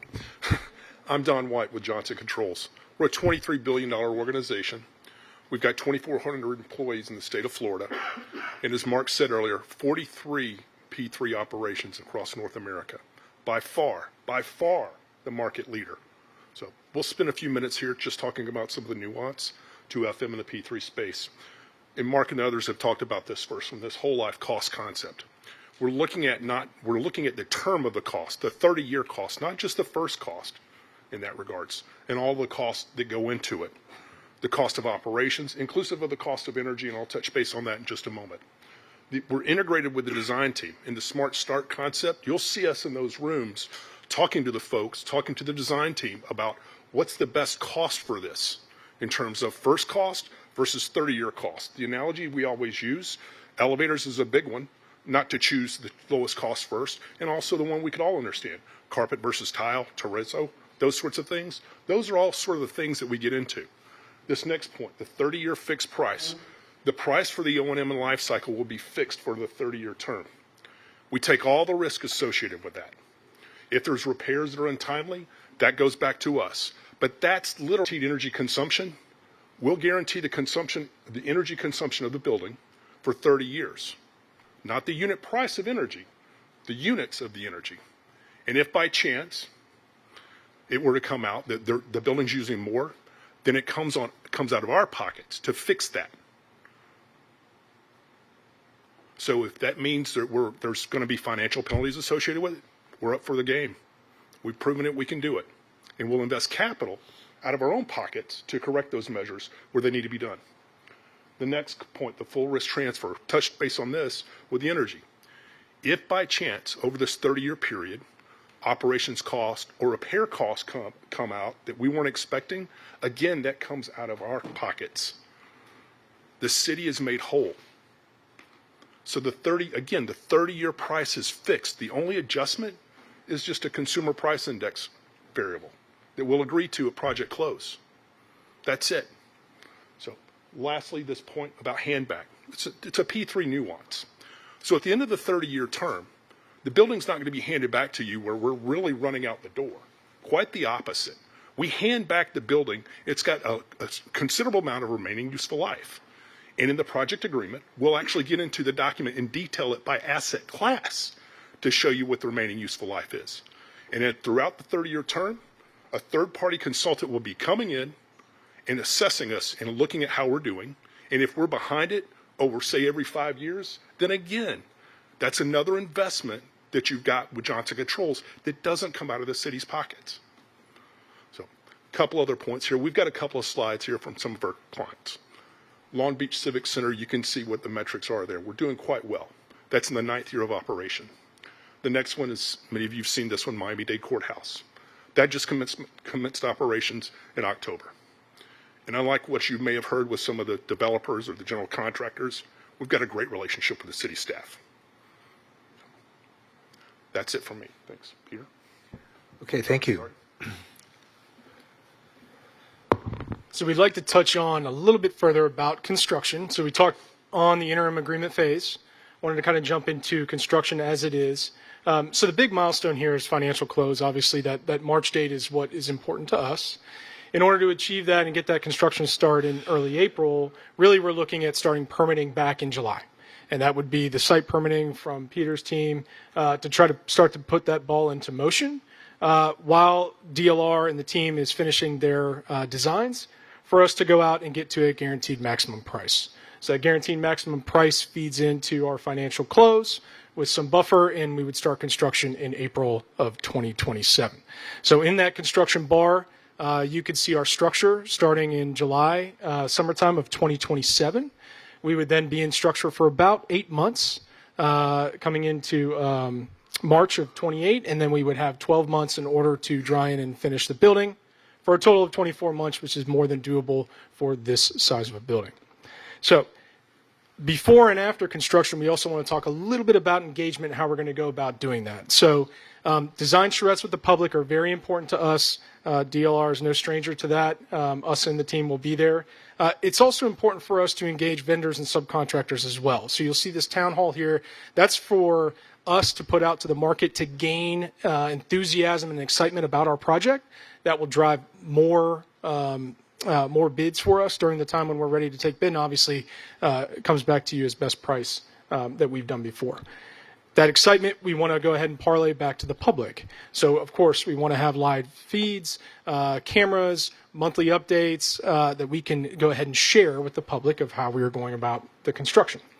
And then finally, job generation. This is extremely important when we talk about us getting into the ecosystem again of downtown, supporting those adjacent businesses, but also the trade partners. And so I'd like to touch on a few things here. At the Broward County Convention Center and Hotel, we overexceeded our goal for expenditures of almost 45% for CBE enterprises, but I think most importantly is a handful of those actually graduated from the program while at that job. So it's very important. Thanks, John. And I've got a lozenge now, so hopefully I won't choke to death up here. So just one thing I wanted to highlight here. The LAX Automated People Mover project. So on that project, very large project, we had to generate in excess of $660 million of business for disadvantaged business enterprises. We've exceeded that. But we had to do that because if we didn't, we'd be subject to contractual deductions in the contract. And that is a structure that we're very comfortable with. We'd love to discuss with you at the next stage, because if you're interested in that, we're interested in that, and it can really help make this more than just a project of bricks and mortar. It can make it a legacy. So that brings us to the end of our presentation. I'd like to just say a few parting words before we open it up to questions, if that's okay. So this team is genuinely embedded in your community, and we do believe that this is the best team to be your partner over this journey, and it is a journey. As I said, you're not picking a solution today, you're picking a partner to work with. At Balfour Beatty, we believe in the power of infrastructure to enhance communities and to leave a legacy that the residents of Fort Lauderdale will feel for the next 3 decades. As I said, we're local. That helps result in low-cost solutions. This team is experienced. We develop mega projects. We've developed them right here in Fort Lauderdale, on time and on budget. I also think it's important to say, when I say low-cost solution, I don't mean low quality. I mean we design out frivolous cost. We put in place solutions that are cost-effective and value for money. We have the lowest cost structure. We have an achievable design build schedule, an achievable cost, all as advised by your advisors. We're vertically integrated. That means you're going to get a seamless experience. It means we're flexible on the financing. We are very open to whatever structure makes the most sense for you. And overall, I think that we represent the lowest cost solution for the city, but most importantly, the lowest risk solution for the city as you embark on this process. And above all else, we want to be good partners. We want to be completely open and transparent. We have tried to be as involved in this process as we can with clarification questions, reaching out, meeting, trying to understand what you all want so we can help make it a reality. And if we're fortunate enough to be selected by you as your partner, we are, all of us here, and all of our teams are ready to start work on this tomorrow, on this exciting project that is genuinely going to be awesome. So thank you so much for allowing us to present. Thank you for allowing us to be part of the process to date. and we welcome any questions that you may have. Okay, thank you so much. We really appreciate you. You kept your time almost exactly 30 minutes, so thank you. I open it up to questions. We'll start with the Vice Mayor. Do you have any questions? Okay, Commissioner Beasley Pittman. Yes, I have a question regarding job generation. If you can go into some details of how, what method you're going to do to include local employment. Yes, absolutely. I think the best person on our team to speak about that is probably John, to bring his experience from the convention center. So, John. Okay. Yeah, I think it really starts with these town halls that I had mentioned. Okay. The town halls, we've had great success in knowing that when we get brought on from a conceptual stage to move it through, we have time to generate both excitement for the project, but also opportunities. So that's really the forefront mechanism that we use in order to generate those jobs. And then as we move forward with our different trade partners, we extend that out to the actual physical workers where we encourage them to hire locally as well.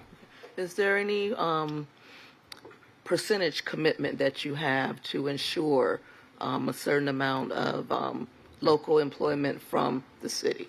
It's hard for us to employ directly as the contractor because that's outsourced. What we have done before is we've augmented our team with local smaller contractors themselves here in the city, and we'd be willing to do that as well, to be part of our staff. We have done that before. Okay, thank you. Commissioner Glassman? Oh, sorry.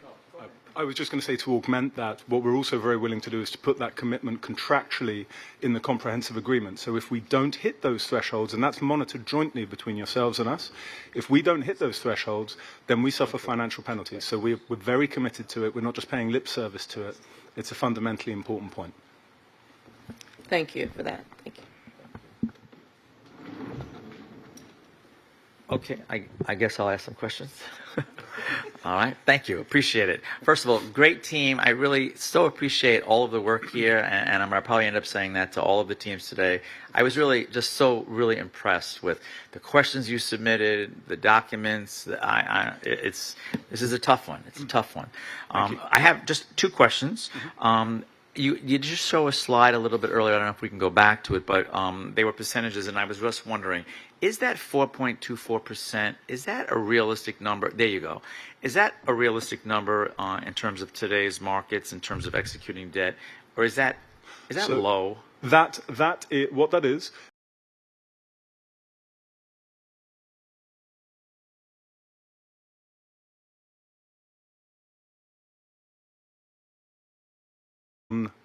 tax-exempt bonds at the time of submission. I'm sorry, I think that was November the 8th. I'm sorry, I'd need to check on the date. Okay. But it's, yes, at that point, we think it is realistic. I have actually checked it since. It stayed relatively stable because it's long tenured. It's 20 years. There's not a huge amount of short-term volatility. It's also worth pointing out, one of our other competitors on their tax-exempt solution, they had a yield, I think, marginally underneath that, but about the same. So, yeah, I think it is highly deliverable. Okay, thank you. And then I just wanted to discuss, I found one of the items on Exhibit 1, page 17 of 27, very interesting. This was under the section Comparative Evaluation Matrix. And I understand that the direct construction costs could change for everybody based on what we as a city, we can set a budget, we can set stuff once we choose a partner, and that will affect, obviously, construction costs if we determine a certain budget. But I'm not so sure about the other categories there. I thought it was fascinating when I looked at the indirect soft costs, the overhead administrative costs, and the contingency. Those numbers just vary wildly among the four presenters. I didn't know if you could address that. I'm wondering, you did have a very low contingency. Is that realistic in today's? I mean, I know we can end up coming back with, change order, but I'm wondering about those numbers. If you could just address the contingency, the overhead administrative costs, and the indirect soft costs. Yes, absolutely. So I don't have those numbers in front of me, but a couple of things I will say. In terms of the overheads and the direct costs, clearly we're embedded here in the city. We already have overhead in place, significant, having done a large number of projects. So we have a certain aspect of efficiency there that can come in. On the contingency, I'll let my colleague John provide more eloquent answers than I could, but what I would say is we have a longer interim agreement phase in our structure, which allows us to really design out a lot of those contingency and go through the buyout process with the GMP, with the subcontractors, which helps to minimize that. And the other point you said about change order after change order, and for clarity, I think this is the same across all bidders. Once we hit financial close, that's on us. That's, if we blow through that's our risk. That's not a risk that we pass back to you. But John, do you want to give a slightly more eloquent answer? Yes. So the percentage that you see on contingency, we took that as a response to what we would carry as far as a construction contingency when we get to that GMP, that financial close. So that's why you're seeing that range between 1.5% to 2% is what we would carry. Not necessarily, maybe others had seen it as carrying it a little bit further, but that's how we responded to it, that we think is responsible for a construction contingency at that GMP. Okay. No, thank you for that. I appreciate that. Thank you, Mayor. I'm good. Okay, Commissioner Sorensen. Thanks, Mayor. Thanks, Mark and team. Couple of questions. One, what specific sustainability measures like energy, water, LEED certification, so forth, are included in this price point? I do not believe we've included any specific. Kobe's nodding, so I'll let him answer in a second. I don't believe we've discussed specific thresholds in the pricing. That is something which we're happy to explore with you. We have a lot of experience of LEED Gold. We even have LEED Platinum projects in our portfolio. But that does come with a price, right? If you want to achieve LEED Platinum, there are extra costs that come in. However, if you do that, there are also benefits that can come as well. So if you structure this as a LEED Platinum project, you can make the bond a green bond, and that can reduce the yield on the bond. So there's a little bit of give and take. But Kobe, do you want to speak? That's fine. Oh, right. Okay. Great. So that would most likely escalate the price from where we are right now. Honestly, so LEED Silver, candidly, it's new construction. I think it would Okay, you definitely get be there. LEED Silver. Yep. LEED Gold, there might be a slight increase. I don't want to get over my skis and Sure, that's fine. misinform anyone. LEED Platinum, yes, Yep. that would definitely have an incremental cost, definitely. Okay. And you answered a little bit of this just earlier with the commissioner, but why do you think you're able to have the lowest per square footage price out of the others? So I think there's a couple of things. So one, you saw our design. Our design is fundamentally quite simple, and that's not a knock on Kobe because I think it's beautiful. But it is fundamentally, it has been designed with being cost efficient in mind. We purposefully haven't gone down the route of trying to design like a truly one-of-a-kind global 100-foot iconic tower, because we didn't think that was the task being set. Now, for clarity, clearly we can be flexible in the design going forward. We're not wedded to anything. We want to deliver what you want. And for clarity, that's the same as our competitors as well. Everyone's in the same boat. Where I think we do have the benefit, though, is, as I said, we're local and we're embedded here today. We have the overhead here today working on large projects. We understand the sub-market. I would hasten to say we understand that better than anyone else. That conveys genuine cost benefits. Also, when you're looking at a P3 with this, it's not just the construction cost, and that is so important. It's the long-term life cycle cost. We have the market leader, bar none, with Johnson Controls. It's not even close. They get involved at the outset, and they design out cost. So they design this in such a way that over 30 years, not construction, but in 30 years, you're designing out the cost, and you're reflecting that in what you get here. And that's where we end up with a lower cost. The other piece as well is we're vertically integrated. So we don't have to fully staff up an SPV and then fully staff up construction. John and I work very closely. We can be very efficient from a human resource side of things as well. So I hope that gives you some that helps. Thanks. John, do you have anything to add to that? That's good. How about, this was brought up earlier, but, and I might be seeing if I'm getting the terminology right on this, design or professional negligence with municipal projects, OSHA violations, anything there? Not from the development side. No. Okay, I'm seeing no on all. Yep. Yeah. Okay, great. Thank you. And lastly, so when we go from interim agreement to comprehensive agreement, yes. that duration of the interim agreement, I think it's a little over a year, I think, in your model, something like 14 months. that. is, and I heard you mention a little bit of the advantage for that, is there any disadvantage to being that longer of a period? Or put another way, is there an advantage to moving the interim agreement faster to getting to comprehensive agreement? The only advantage that can come, if you compress the interim agreement phase, then what happens with that is you have the potential for prices to move. Excuse me. If you compress it, design is going to be far less advanced. So you're going to need far more contingency built into your price, because when you hit your GMP at that point, you've got much less advanced costs. So you need to price the GMP, and then go through. And as you finalize design, things can move up and down. So you have to put risk in there. Got it. But if you're bringing it forward, what you are getting some advantage of there is our construction colleagues will buy out the subs. They'll buy out the majority of the subs kind of at close, right, when the design gets there. So by bringing it forward, you're bringing the buyout of the subs a little bit forward. So you're also crystallizing some aspects a bit sooner as well. So there's a little bit of a give and take there. John, I don't know if you've got any other thoughts or comments on that. No, that's correct. So when you look at escalation or price increases or other things like that, the sooner in our model we want to sign up subcontractors to get there sooner. So you do that, you negate that risk. But where the added risk is back to perhaps with the drawings not being where they are, we have to implement a new higher contingency. Okay. And then, great, that helps. And then lastly, with the model, with the longer interim agreement, obviously you can't guarantee anything now. We don't know what the future holds. But how confident are you on maintaining a similar price point as you're proposing today with what it would be when we get to the comprehensive agreement? Well, I'll let all of the various specialists speak to that. On the financing side, in terms of the structure, in terms of the required cost of equity and stuff like that, very confident. On the underlying base rate, that can move, and it can move down, and it can move up. That is a question mark. On construction, John? No, we do feel confident. So we feel confident in the fact that the number that we have put forward based on the square footage, that we are confident that we can build that product. Now, we've also assigned a great design team that can also work within the budgets, and we're designing too. So we have a lot of experience in designing to a budget, and really that's what that interim agreement's about, and we can absolutely drive to a budget if that is what the number that we want to stay at. Okay, great. Thank you. And Don, are you confident in the FM number? Oh, well, we've got a working model just down the street.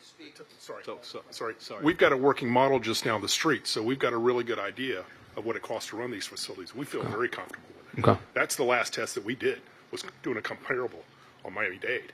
Great. Thank you. Thanks, Mark. Thanks, Mayor. Just to follow up on that, so the term availability payment, explain to the public and to the commission, what exactly does that mean?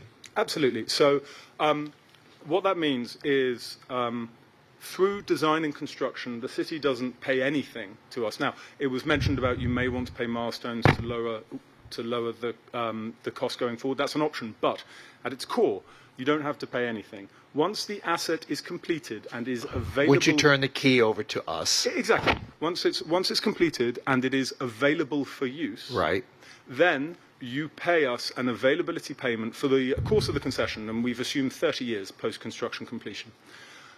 There are many different ways to structure. So just to finish with your thought, Yes, so sir. the availability payment is a per-year payment that the city writes a check to you for 30 years. Yes. And that is that's for correct. the use as well as the maintenance and operation of the building? That's correct. So if in the comprehensive agreement that we structure with you, there will be certain thresholds that we need to achieve. So as an example, you may have, if one of the light bulbs goes out in one of the offices and you report it on the hotline, the light bulb's gone out. If we don't come and replace it within I'm making numbers up now, but within 3 hours, we may suffer a $5,000 deduction, as an example. All right, but I mean, just to get to the point, though, but availability payment means a yearly payment that the city must pay to you to pay for the use and operation of the City Hall building. And at the end of 30 years, what? At the end of 30 years, the asset is handed back to the city. So importantly, through that period, the city owns the asset, the city owns the underlying land, but we have a contractual right to receive the availability payment to you. For the 30 years. For the 30 years. And what happens at the end of 30 years? As we come close to that 30-year period, there are contractual requirements in the contract that lay out for certain building functions and building aspects, there needs to be a residual life in there. So it might be, the roof may need to have at least 10 years residual life, as an example. But it's all the responsibility of the city after that, correct? Afterwards. But importantly, as you come to that 30 years, we have to get an independent third-party advisor to come in and assess the residual life on the roof. If they come in year 25 and they say, you know what, this is the roof from day one, there's not a chance in heck that it's going to actually have 10 years residual life at year 30, then there's also a contractual provision that says that we then need to put money in to replace that roof at that point. So you are going to get the asset, you're not just going to get a nice shiny new asset, it's going to stay shiny and new for the 30 years and be handed back with residual life. And we put our finances behind that to guarantee that. And who operates and maintains the building after the end of 30 years? That would be the city. That just if we come to an agreement. Exactly. Okay. Yes. All right. All right. Great. Mayor, you'll be 105 when it's all done. It's great. It's terrific. Let us know how that works out. Thank you. 103, but 105. I did the math. Thank you. 105. Thank you. All right. Thank you, gentlemen. Thank you, folks. We really appreciate it. Thank you so much. Really appreciate it. Okay, Madam City Manager, you want to invite Civic Partners? Yes, we just need a moment to transition. Yeah, of course. Let's take a 5-minute break.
Okay, thank you so much, folks. Thank you for your patience. So we have our next presenter, and these are, hold on a second.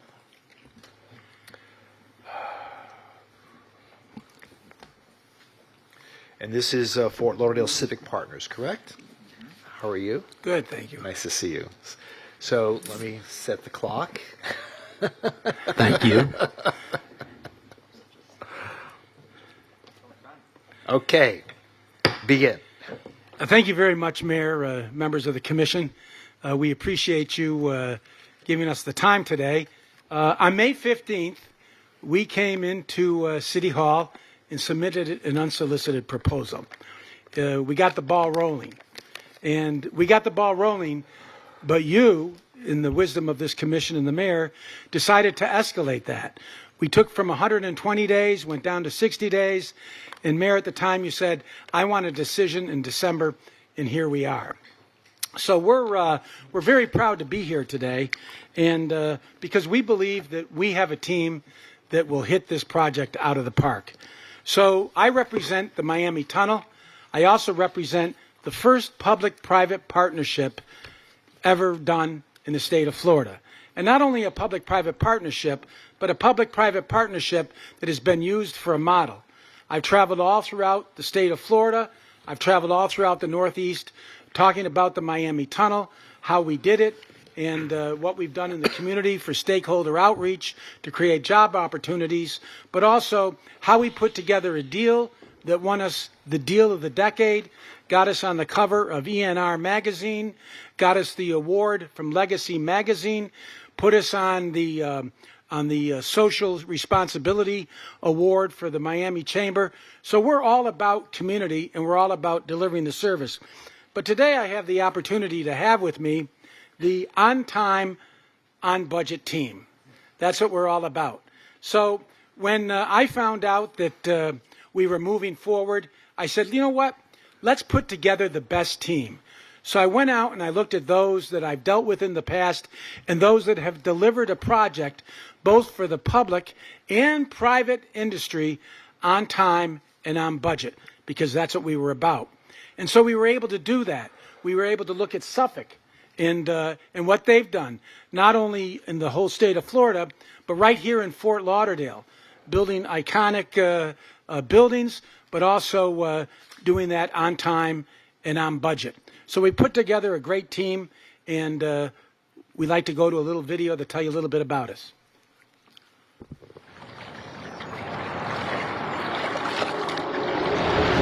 We know Florida for its vibrant culture, its sense of community, and the incredible vision of the people who live, work, and play here.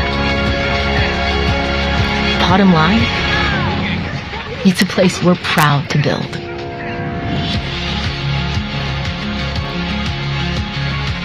It's because Florida has helped build us.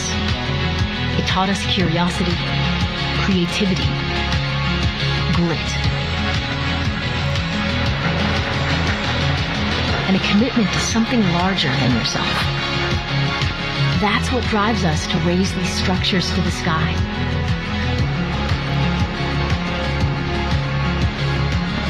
Here in Florida, we've built some of the most iconic, complex, and impactful buildings in the country. Places to live, learn, travel.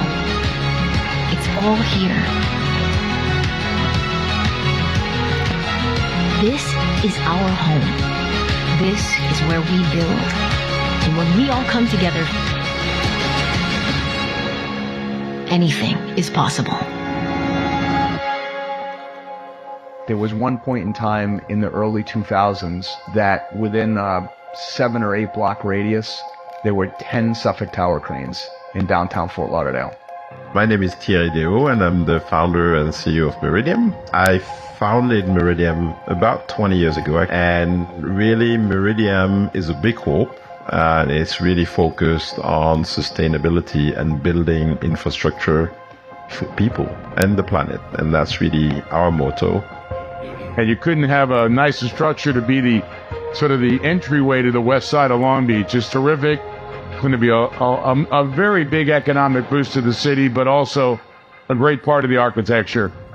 In Miami, we've been successful in reaching out to the community to really create these jobs, local content and local employment to make sure that there is social cohesion in the community. Hi, my name's Chris Hodgkins. I'm the CEO of the Miami Tunnel. We hired over 7,000 people in non-direct employees, contractors, vendors, over 7,000 people. 83% of those folks were from Miami-Dade County.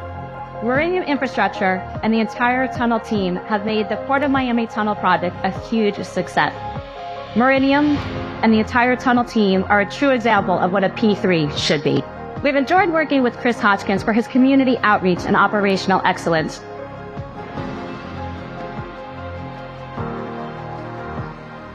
What we began on the Miami Tunnel was going to be the model for what we do in the future. We're going to include the community, and we're going to create another major infrastructure project that looks at sustainability, resiliency, and is a true and good partner to the community. Thanks. To do all of this, we need a team. And I helped assemble that team, and it was a very difficult process. But this is how difficult it was. I called up Jeff Geneva from Suffolk. I called him in the morning. By the 11 in the morning, we met at a Starbucks here in town. By 2 in the afternoon, he gave a commitment that we're going to partner. And because we've worked together in the past. In fact, everybody... What did you put in that coffee? Yeah. Yeah. And, can you share it? Yeah. And the nice thing about all of this is everybody behind me that's part of this team, we have worked together. We've delivered together. There's not going to be any getting to know you time. We're ready, we're mobilized, and we've got a team ready to go. So when we looked at working with Suffolk, then we looked at Bernard, to work with Bernard, not only because of all the greatness he's done as an architect in South Florida and around the world, but because he's worked with all of you. He goes back a long way in finding out about what the desires were for the Fort Lauderdale City Hall and working with you. We put together great people on the team. We put together Keith Engineering. Doty's here with us today, as well as Greg. And the thing is why Keith? Well, we worked with Keith on the tunnel. They did geotechnical concerns for us. They also did resiliency concerns, just as Keith has done for you in this city. We've also worked with ABM, who's our operations lead. What we're all about is not only about building on time and budget, but also about operational excellence and continuous improvement, because we hope to run this city hall to hand it back to you in 30 years. Operational excellence and continuous improvement.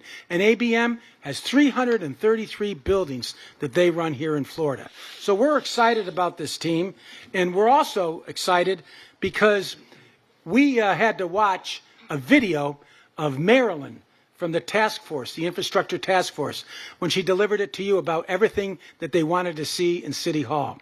So we took that video and we put that into action, but to put it into action, we also brought in Cheryl Dickey from Dickey Consulting, because we believe one of the most instrumental things is communication, stakeholder outreach, local hire, and making sure that we work for you. So that's what we're all about, and we're excited to be here today.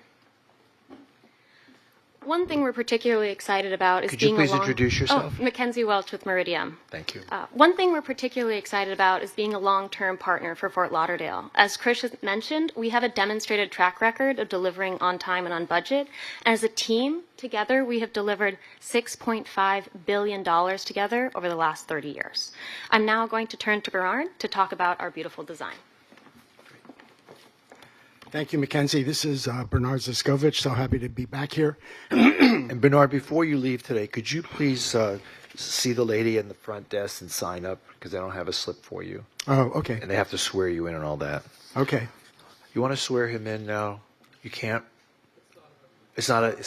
Okay, all right, never mind. Thank you. Okay. Sorry. Well, when Chris started talking about his unsolicited, it reminded me that we actually started this in 2020 with you. During the Joint Government Center, we spent 2 years interviewing literally all of your department heads, 18 departments, 647 employees. We understand more about you maybe than you might understand yourself. But the point is that we went through a very rigorous process that we want to be able to leverage right away. And we're here to tell you that not only do we have all that interview information and your structural organizational issues, but we have stacking plans. We know everybody that needs to work with everybody else. So we have a very big head start. But the most important thing is that we learned is how do we fit in with making sure that we accomplish all the objectives? Because the truth is, the building is just an environment for the activities to happen in. The most important thing are the people. So we're looking at a people-to-people approach, where the people are the first things that we think about. And in those interviews, I got to tell you, we heard a lot about all the good things about Fort Lauderdale, but we had personal experience in understanding what doesn't work in the building, the inefficiencies in operation, and the most common theme was wellness. Your staff wants wellness. They want to be able to make sure that the air is going to be repeating often, that they have fresh air, that the uses that come from women who just had babies, that there's lactation areas, powder room areas, that we have places where people can go and gather. And this is a fundamental part of what you are actually looking at on the screen, although without the detail, we can't give it to you. Another thing is the inclusivity that we heard from all the great work that Cheryl did, because she did the Fort Lauderdale City study that you spoke about, reimagining City Hall. We did all of the legwork regarding what you need and what your aspirations are.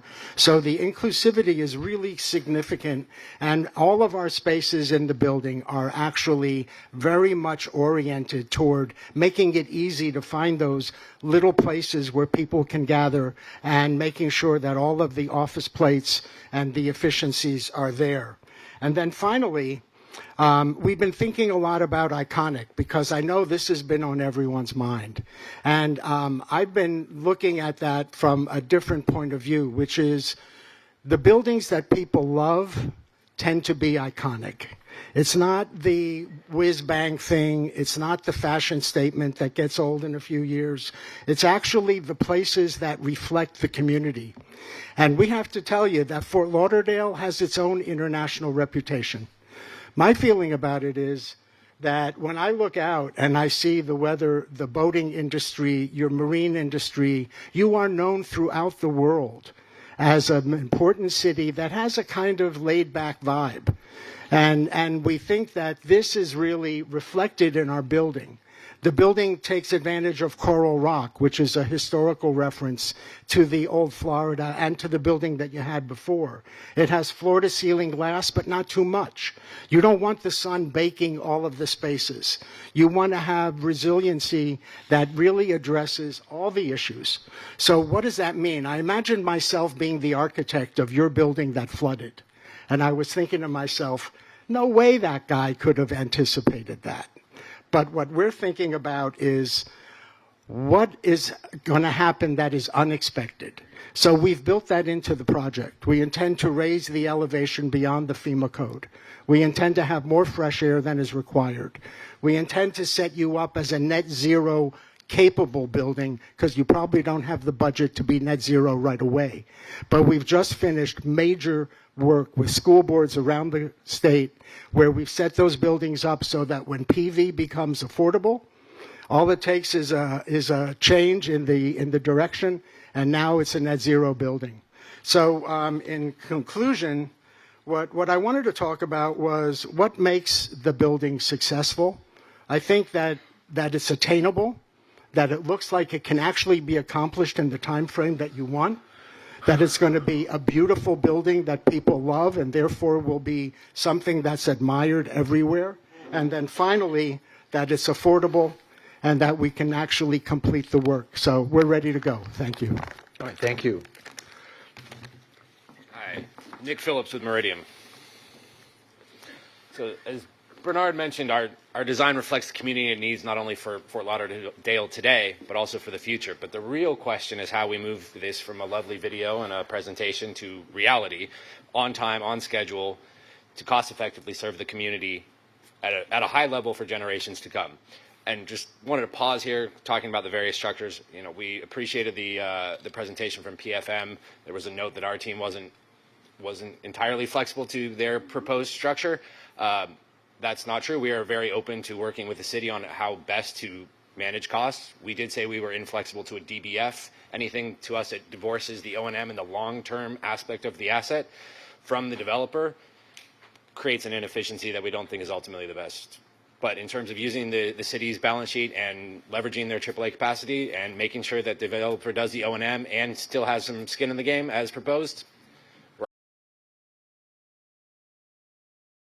alignment of the developer and the government that ensures that the project's delivered with its long-term future in front of mind, we think is crucial. Nobody wants an iconic building that opens but doesn't work 5 years later. That does no good for anybody.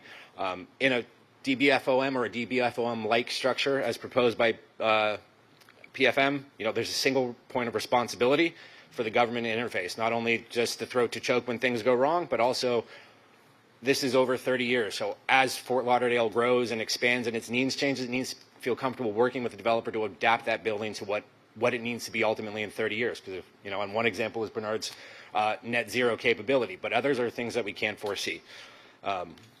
Our proposal provides you guys cost and schedule certainty, and our team has a perfect track record of being on time and on budget. One of the things that was mentioned by PFM, and we agree with, is risk transfer is often underappreciated in these type of procurements. Ultimately, this is an infrastructure project that needs to serve Fort Lauderdale now and in its future. And I think, as stated in the review of all the proposals, our team stood out with its most rigorous operational and life cycle guarantees. After 30 years, the city will still have a like-new building that can support the community and its growth and its neighbors. Meridian, we're a long-term partner with the municipal partners, and we're excited to work with the city over the next 3 decades. Unlike other teams, not necessarily in this project, are everywhere. We're not contractor-led. We're here for the long term. Meridian's been in every asset that it's ever invested in, and we're not here to sell after completion or leave after completion. We're here for the long term. As we talked about briefly, risk transfer is a crucial benefit to the city, and its main job is to allocate the risk to the parties that can best manage it. Over 30 years, things are going to happen. We all know that. I mean, you guys know that better than anybody else. And our team will be responsible for ensuring smooth, high-level operations. HVAC system breaks before anybody expects it. That's our responsibility. Elevators go out, need new elevators. That's our responsibility. The city only brings the manager's office to focus on what it does best, which is ultimately serve the needs of its residents and its neighbors. Okay. Thank you so much. Mackenzie Welch again with Meridian. So the result of all of this is risk transfer, lower life cycle costs, increased innovation, and better value for money to serve the residents and neighbors of Fort Lauderdale. Our availability payment, which is one of the lowest of all of the proposers, includes costs like design costs, construction costs, 30 years of operations and maintenance, key life cycle costs, and very strict handback requirements. As you heard from Nick, PFM identified our proposal as having the strictest life cycle and handback requirements of all proposals. All of those costs are included with one affordable availability payment that is $11.7 million and $13.5 million cheaper, includes costs and takes risks off of the city's balance sheet. There won't be surprises, there won't be deferred maintenance, and there won't be emergency appropriations in year 5, 10, or 15. Our approach is fully deliverable, and importantly, this is a realistic proposal. We've designed for Fort Lauderdale, we've designed to be affordable, we've also designed to be a key community space. Importantly, we aren't a contractor who are going to hand you the keys after delivery and walk away. We're a long-term partner that's going to be here to help in year 1, 15, or 30. And so we don't just talk about performance, we actually demonstrate it. Meridian has developed some of the most landmark P3s in the United States, here in Florida and around the country. And as a B corporation, our purpose is fundamentally different from a contractor team. We're the only firm here that is a B corporation or a benefit for all corporation, where we are independently certified and accountable to meet high standards of environmental and social performance. If you look at this screen, you can see some of our key assets. Long Beach Courthouse was delivered ahead of schedule, under budget, and in 28 months, the same timeline that we commit to delivering the City Hall. It was also almost double the size of the City Hall. The same goes for Montreal Research Center. It was delivered on time, on budget, and it was double the size of Fort Lauderdale City Hall. You all know the statistics around Port of Miami Tunnel, and LaGuardia B Terminal is also an award-winning Meridian asset. We promise to do this on time or early, on budget or under, and with complete transparency. And here's also what long-term accountability looks like.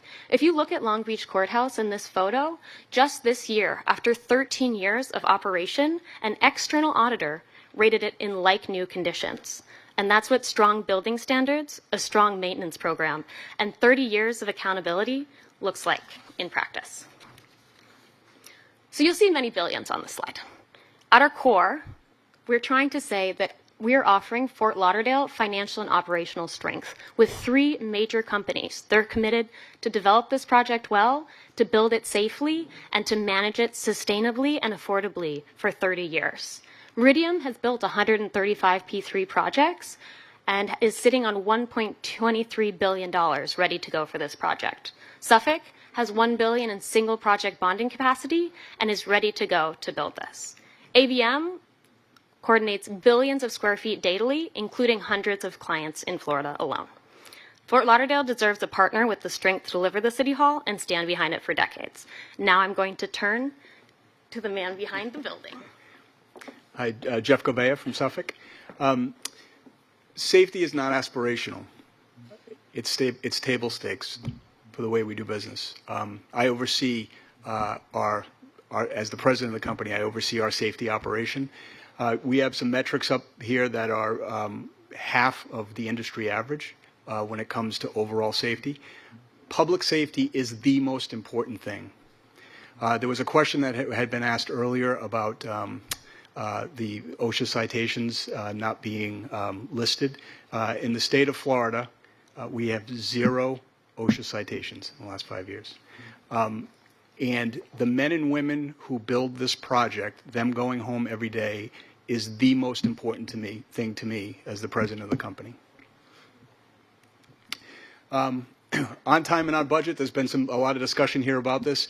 I've got a couple of very real examples.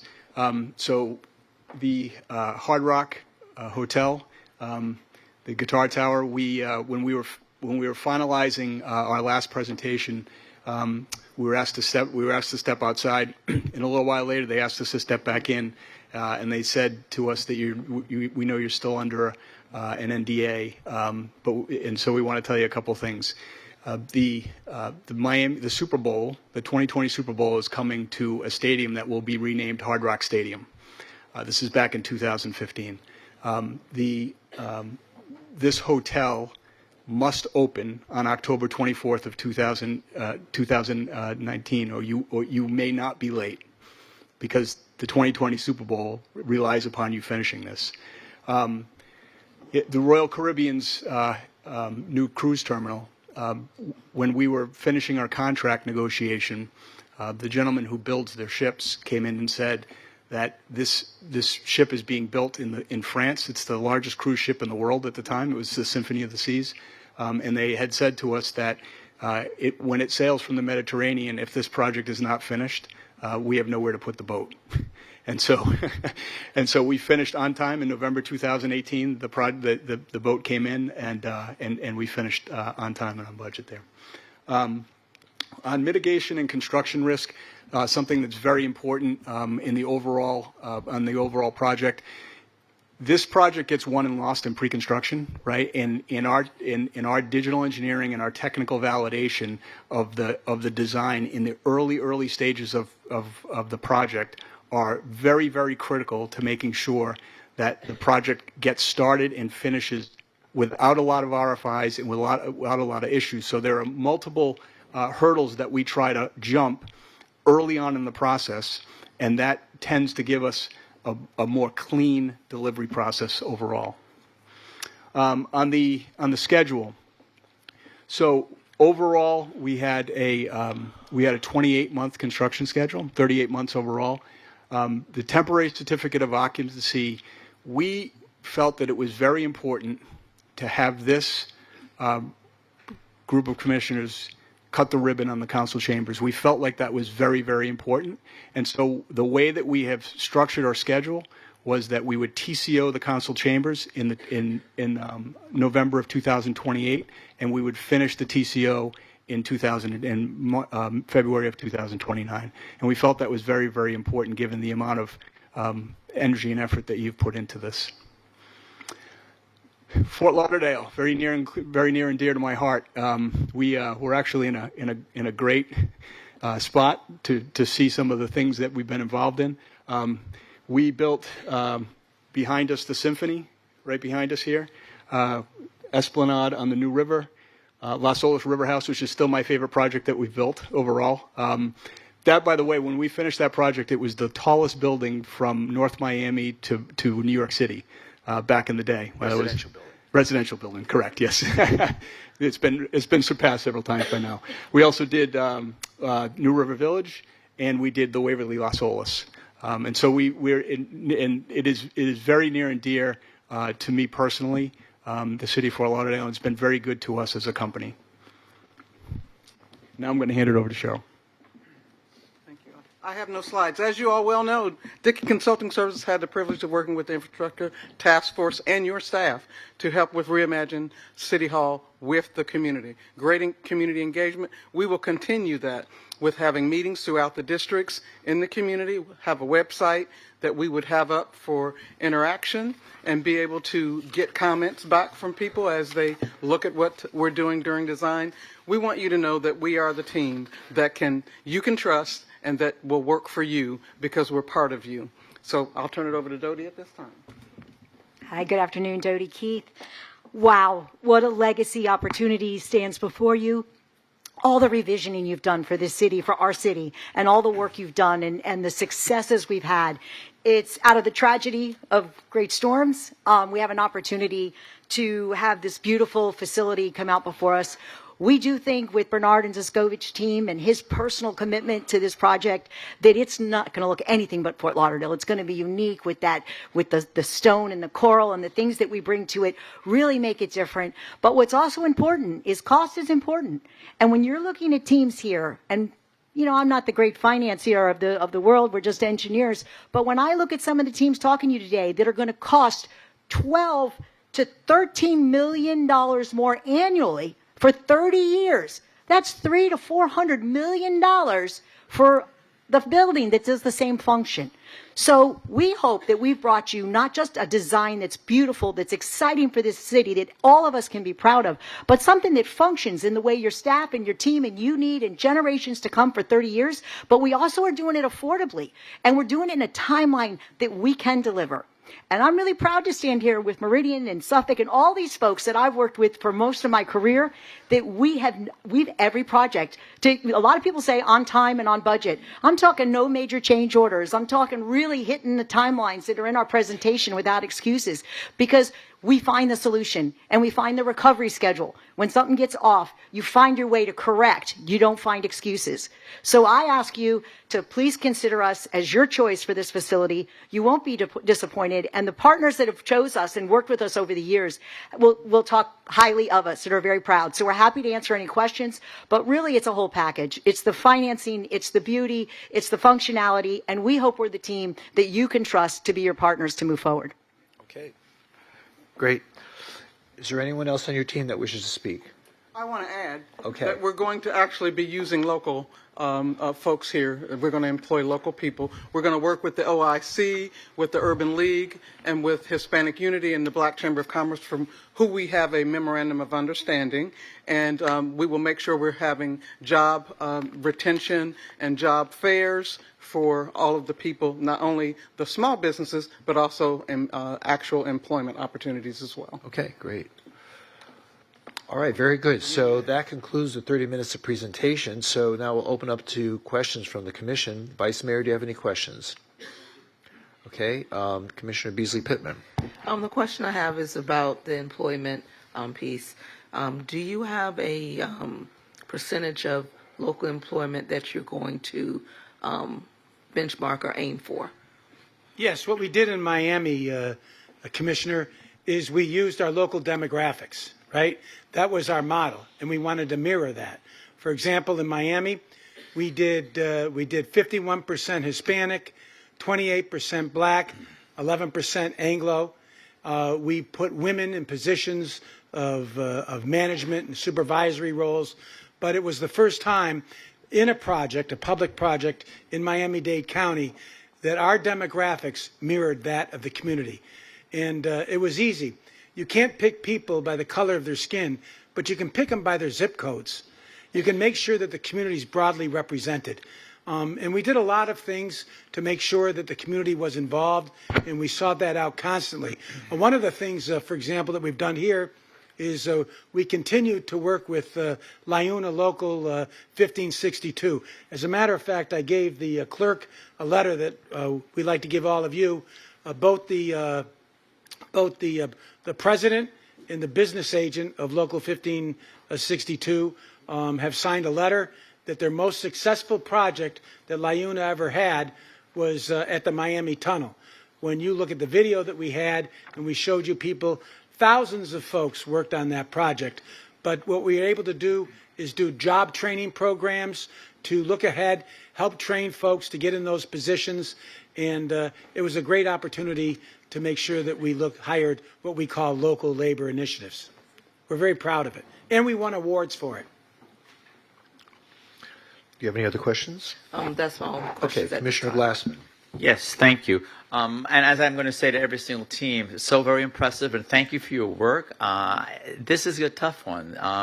Thank you for stepping up first and getting this process kicked off, and what an incredibly talented team. So thank you for all of your work. It's really greatly appreciated. Could you just go back to the slide that showed your, I think it said key assumptions on the top? There you go. So let me ask you a question. Again, I am not an expert in this field at all when it comes to the financing, but the 13.5% post-tax for the equity, that seems really high for an IRR. Am I missing something here? Is that a realistic number for that internal rate of return? Well, I mean, I think if you look at this, we wanted this to be a realistic and actionable project. On the same time, we did not have an actual risk. We didn't have a contract to judge it upon. So we viewed this as, this is the highest, not the highest, but this was the upper end. And we can push down as we discuss what the risk transfer looks like. I mean, you've seen the other one, so I mean, I'm not giving any public knowledge, but I think if you look, 11 to 13 is roughly the range of a market level transaction, but it all does depend on the details. So, you know, we're happy to get into the CDA process. We have a lot of history and experience doing CDAs with municipalities and finding out exactly what works best and creating what's the most optimal situation. But to us, this isn't necessarily a line in the sand, but this is what, based off the information we have, this is the assumption that we have to make. And thank you for that. Just want to ask you a question about the availability payments, because that seemed to be a very key point in all of our consultants' reports and evaluations. Yours is a little bit different than the others. All of the others seem to be pretty consistent. The payments seem to be the same. Yours seems to escalate, I think, at 2.5%. Why that approach versus the approach of the others that it's pretty much a consistent, and I look at it almost like as a mortgage payment that you just sort of have to know that you're going to be responsible for, but why does yours start lower and then escalate? So ultimately, we've done availability projects in both styles, and I would say we're relatively agnostic. But what we found in kind of more recent discussions in municipalities is typically, I mean, if you don't escalate, that means your year one payment's going to be higher, right? So, I mean, if there's more short-term budget and there's longer-term projection, eventually you're allowing inflation to do some of the lift for you guys as you look over 30 years, as opposed to basically taking 30 years of inflation and sticking it into year one and calling it flat. So, I mean, ultimately, it's up to a city to decide what their preferred method is. Ultimately, we can be flexible on that. But we find it works best for budgeting purposes, for long-term growth purposes, that kind of the payment grows with the growth of the city. Okay, I understand. Thank you very much for that. And again, thank you, all of you. Really greatly appreciate it. Thank you. Thank you, Mayor. All right, Commissioner Sorensen. Thanks, Mayor. Thank you all. Appreciate the time and being here. So just a few questions here. So if I'm understanding right, you're open to DBFOM, just not DBF. Correct. Okay, great. So again, if I'm understanding right, open to full city financing. Yes, I mean, as presented by PFM with the city providing the debt structure, I think the two imperatives we view is that there's a long-term alignment, that the O&M needs to be considered by the developer, and that the developer should have some equity skin in the game. So, I mean, the 10% and the O&M, be it above or below the line, fine. But, I mean, I think those two are key to, we as a team think those are crucial to a successful project delivery. Okay, great. If I understood right, the net zero capability is included in the cost structure. Very great. What lead status is included in the cost structure? We've been looking at LEED Gold, but we're really more interested in WELL certification. Okay. So we're going to be working toward the WELL certification as, I think, the primary goal, because that's the one that actually affects the health in the building and the wellness of the employees. Does WELL certification include things like, water efficiency, so forth? Oh, yeah. We're going to, first of all, most of the LEED requirements are now built into the building code anyway. It's really not much of a lift anymore, LEED. The WELL certification is the coming certification because it deals with toxicity, the overall health and wellness of the building, and long-term maintenance and operation, which we feel very comfortable with this group. Not so much necessarily with all our clients, because if you sell the building, it depends on somebody else to finish that. Mm-hmm. But there's been proven scientific results of increased efficiency and productivity when you have more air exchanges in a building. Okay. And that's built into the project. Okay, thank you. And then could you go to the timeline slide, which had the, this one. So what's your, I might be missing it on this, the expected duration of the interim agreement period? 7 months from selection. 7 months. Okay, so 7 months post-selection, then comprehensive agreement would be solidified, or when would the comprehensive? Yeah, I mean, so if you look at this this co-development phase in the boxes here, the first box is functionally what we would call financial close, where everything's locked in, signed, delivered, and then Jeff and his team go into early works in August of 26. In parallel during the co-development phase, they'd be advancing the design to 60%, so they were ready to go. So kind of two things happening in parallel: the advancement of the design and the advancement of the contract, kind of all meeting together at July 26. And again, if the city's providing the financing, maybe there's some time to shorten that, but this kind of assumed that there was a full market financing process within that time period. Okay, great, thanks. And then, thanks for sharing on the OSHA stats, which is great. Any design or professional negligence with municipal projects to be aware of? No. Okay. Great, thank you, Mayor. Okay. Just to follow up on Commissioner Glassman's question, can you explain to the community and the commission the milestone payment program? So is that a one-time payment at a certain point in time during the construction? How does that work? The milestone payment is to cover the design fees during the interim agreement and prep for the building. Currently, that cost is rolled into the availability payment, but there's also the option to take it out as an interim payment. So is the $12 million already rolled into the $22.5 million, or is that still a separate cost? Currently, it's rolled in, but differing on what the city would like to do, it can be separated or not.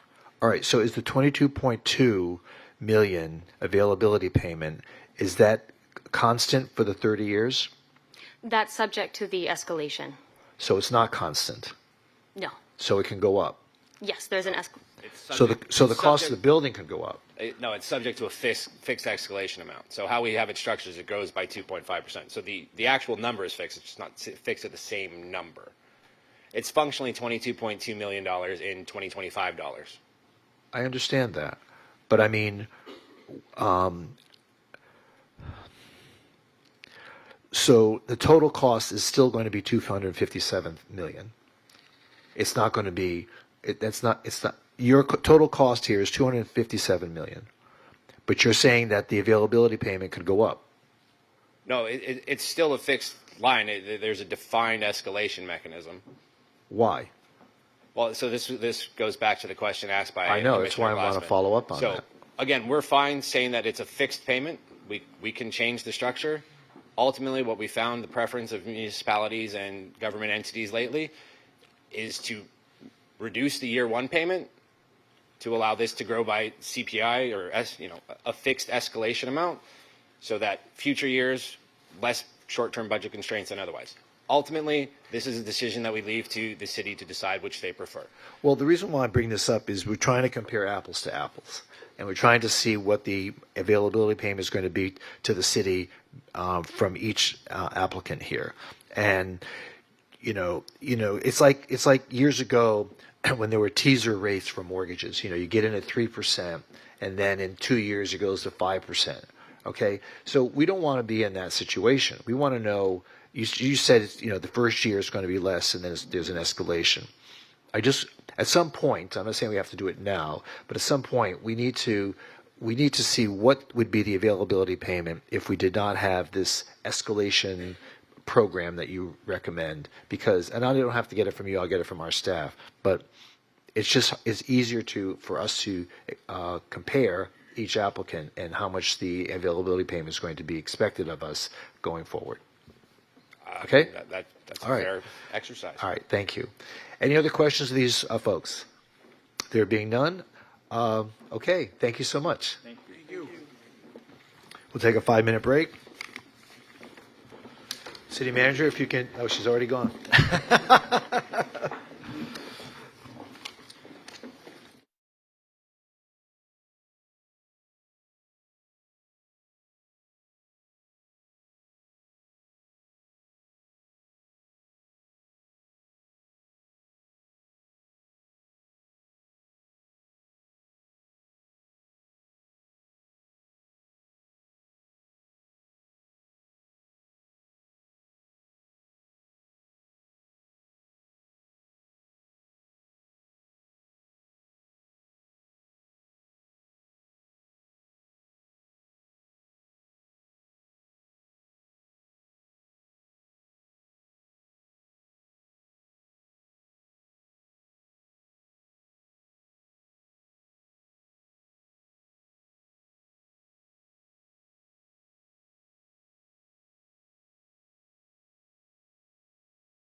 FTL Beacon Collaborative.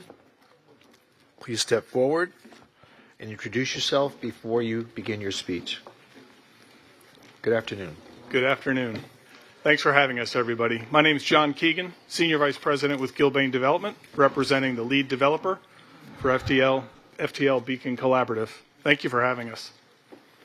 I'm joined today by our team members, Zach Tronte, who's behind me, Development Director with Gilbane Development, Jason Sizemore, Construction Principal with Gilbane Building, Russell Anderson, Pre-Construction Executive with Gilbane Building, Bernardo Portbrescia, Design Principal with Arquitectonica, Sherry Gutierrez, Project Director with Arquitectonica, and Peter Campbell, O&M Director with Elliston Facility Services. Our agenda today is exactly as you've asked us to lay it out. We'll be very concise and hopefully addressing all of the points that you've asked us to hit on. We welcome questions at the end or throughout, if should you have them. Our team and experience. In PFM's remarks earlier, talked about an aggregated versus a disaggregated public-private partnership. Our team is set up to be completely flexible. Whether it's a fully aggregated P3 or a somewhat disaggregated P3, our team members are set up to address everything from lead developer through facilities manager, through equity members, through design builder, through lead architect. Our team qualifications, we think, really do stand out. Not only in public-private partnerships in the state of Florida and throughout North America, but also city halls in particular, with 22 of them valued at $2.6 billion, and in the last 10 years alone, over 200 government and municipal projects valued at $14 billion. Our team knows P3s, we know facilities of this type, and we're very comfortable working in this sort of arrangement environment. I won't hit on all of this, but one thing I do want to point out that I'm particularly proud of about Gilbane, over 75% of Gilbane's work is from repeat clients. That's born of trust, it's born of performance, it's born of fulfilling obligations to our clients that compels those clients to come back to a trusted partner to do work again and again and again. And we greatly value that over our 155-year history.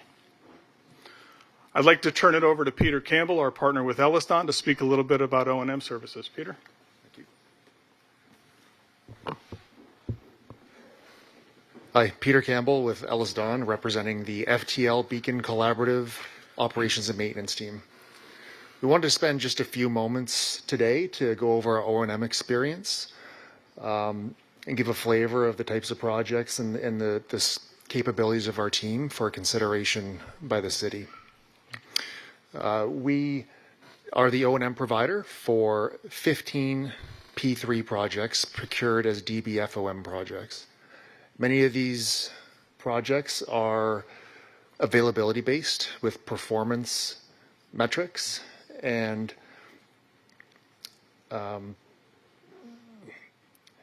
very stringent performance requirements.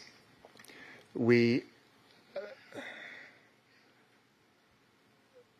apologize, I'm losing my place here. We have great experience in public institutions. One of our key risk management strategies is to deploy leading edge fault detection and diagnostics tools in order to identify and fix problems before they manifest to a level where they cause operational disruptions. In total, we maintain over 20 million square feet of facilities. Thank you. Thanks, Pete. Mr. Mayor, Commissioners, good afternoon. Zach Tronte, Development Director with Gilbane Development. Touching a little bit on our project delivery approach here, I think our overarching goal was to be flexible, as has been noted, and to do a comprehensive and thorough analysis of all options. So noting PFM's recommendation and staff's concurrence with the DBFOM model, we have that as our scenario A here. We'll talk a little bit more throughout the presentation about what the numbers look like there, but taxable debt and equity, and I think the main differentiator our team brings to the table is alignment across all scopes, O&M, FM, O&M, design builder, and developer, all as equity members and having skin in the game under that DBFOM structure. Talking a little bit on schedule, starting with an assumed selection of a developer in December, and then kicking off right away into program validation, getting started right off the bat, and then ultimately leading to kind of a February 2027 closing based on a 50% CDs set. That would then, enable us as well to get an early works permit, which is really the basis for what is an aggressive but achievable construction period of 22 months. So noting the desire to have a delivery in 2028, we've tried to tailor this schedule, again, aggressive but achievable, to meet that 2028 delivery timeline. I'm going to turn it over to Bernardo for the design. Thank you. Good afternoon. I'm Bernardo Forbrecha. I'm a principal of Architectonic. I'm one of the founders of the firm. We've been in business in Florida for now 48 years. This is our home state and where we practice. And we have followed the history of our state and our cities very closely. And but I want to begin by some of the guiding principles on buildings. In 1896, that far back, Louis Sullivan, one of our great American architects, the first modernist architect, said form follows function. We know that word, people talk about it. In 1939, Frank Lloyd Wright, the great American architect, said further, form and function should be joined in one spiritual union. And that is what we're trying to convey to you today. We want to convey the message of government efficiency, a simple orthogonal building for maximum functionality and flexibility for today and for the future. We want to convey a message of public outreach by expressing the council chambers as the most important expression of democratic values. And we want to convey sustainable principles. If you look at our design, the tower is oriented in a manner where the primary source of light is the north light, the good light. But we also want to talk about sustainability further. The south side is made of PV glass panels so that we can collect energy, which is the future of our nation and the city. We also want to provide resiliency. We have a building that is elevated over the potential water surge and beyond for sea level rise. So we have a future-proof building. And we want to provide safety. We do work for the State Department with many of the government agencies, federal courthouses, and one of the most important aspects is safety.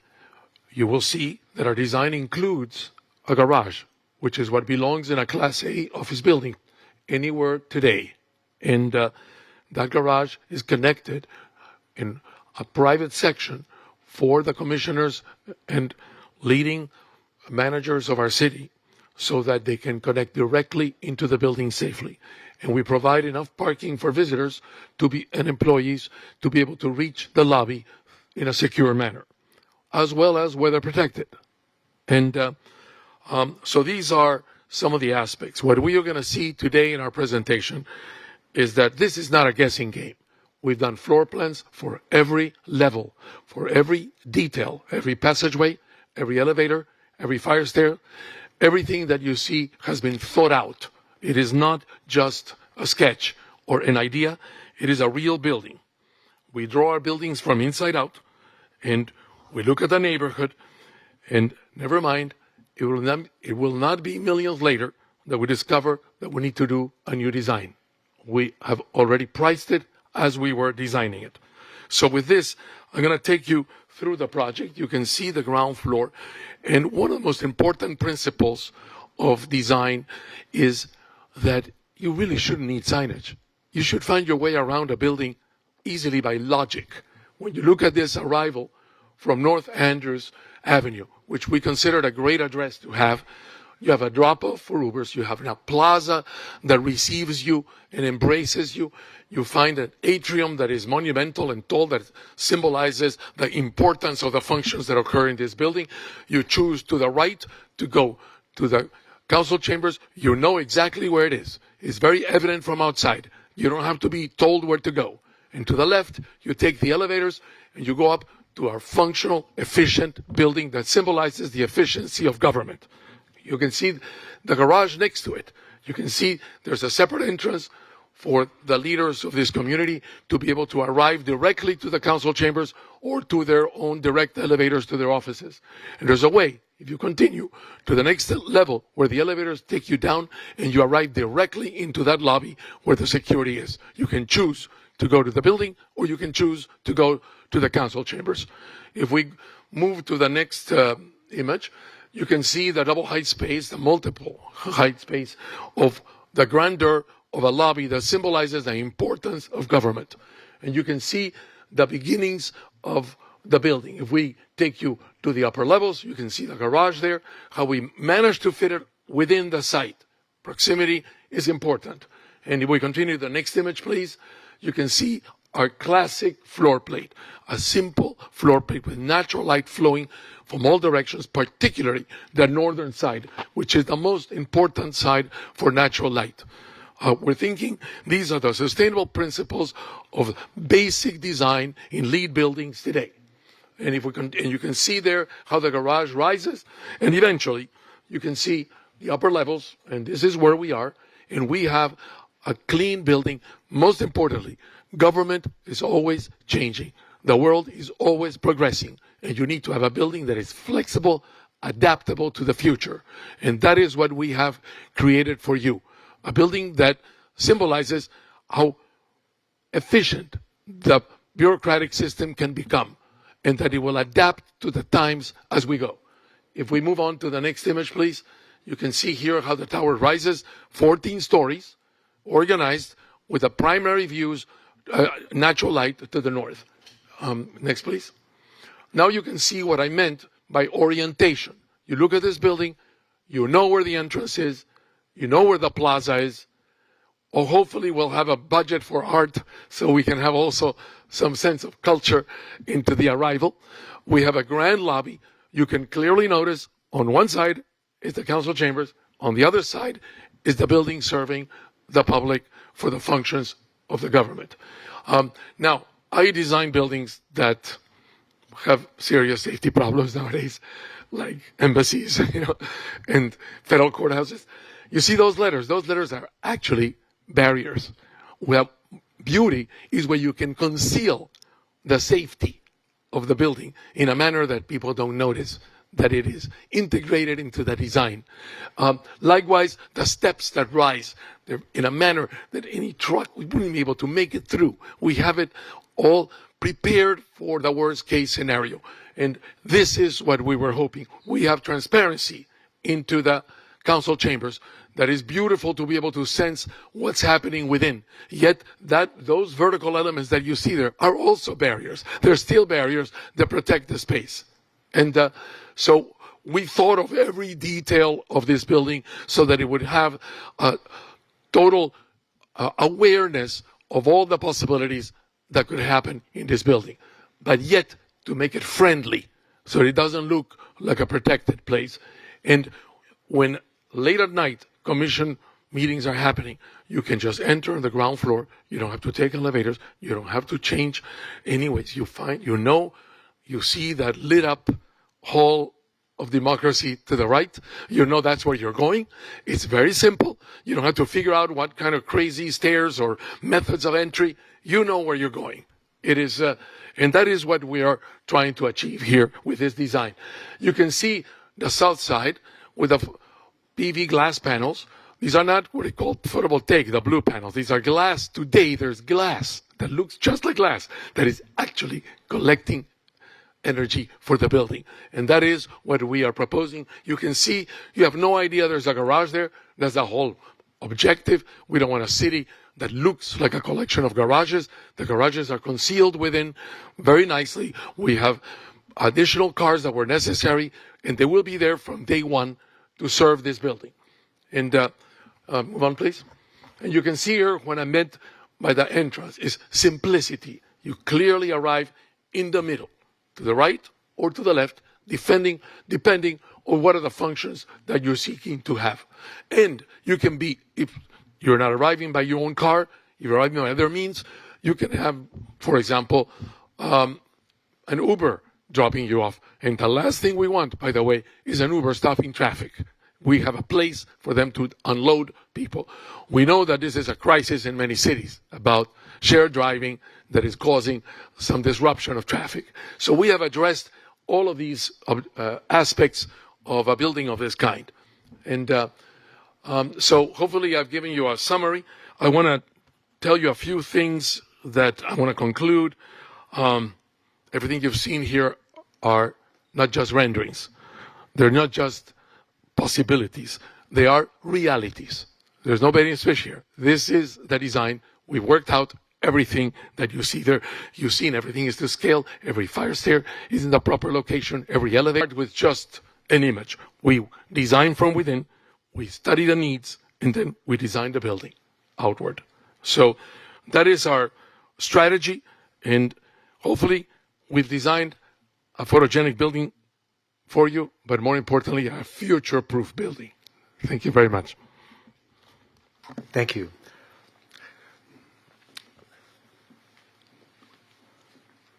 Thank you, Bernardo, with Architectonica. Bernardo is an iconic architect for Florida, unmatched, just so everybody recognizes that. My name is Russell Anderson. I am the pre-construction executive for Gilbane, and I'll be the design manager for this project moving forward. I would like you to know that Gilbane is an unmatched source for this project overall. We represent both the construction company and the development company, single source, with over 100 years of experience in delivering successful projects. Unmatched. So integrated general contractor and developer. Want to start by talking about project delivery. Our approach to the delivery is essentially a focus on 4 main focus items. Number 1 is the flood elevation and flood mitigation, critical for your project and the history of your project. The second is the hurricane severe weather hardening. We come to the table with a proposal that includes level E impact classification. Right? This is essential for your government facility to withstand high-level winds, hardening beyond South Florida Building Code. The third is long-term operational sustainability, making sure that your project is going to be there for the long haul, and as Bernardo mentioned, it'll allow for flexibility overall. And the fourth is life safety and security, critical in these times for projects, and we come to the table as experts. These are all the things that we're bringing to our team, the Florida Beacon Collaborative team, with Gilbane Building at the core. Next item, we're going to work with the city during the pre-development phase. This is very important. We've provided some images and some preliminary design today to bring to the table to talk to you about. This will go through a process of integration.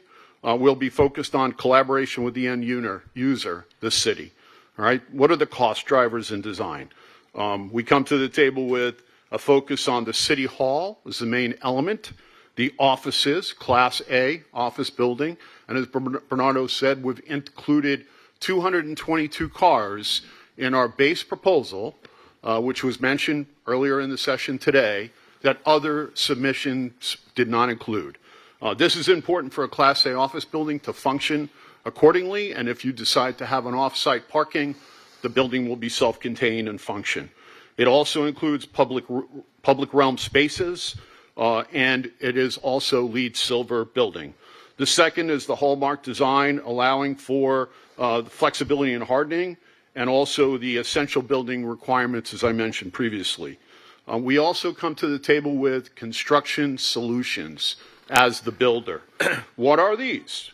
Gilbane's strength and vertical integration. Very important to you. It should be. Item 2, best trade contractor involvement, including resource for local labor, increased local labor, with our Next 150 platform that Gilbane has developed, unmatched in our industry. The third is product delivery and warranty, utilizing another platform that we have called Next Direct. This gives us the ability to work with you, for you, directly to the suppliers, and make sure you're getting the warranties and delivery dates that are required. These are all the things we're bringing to the table for the primary cost driver and delivery. The other is construction methodology, focused on schedule, quality, and cost.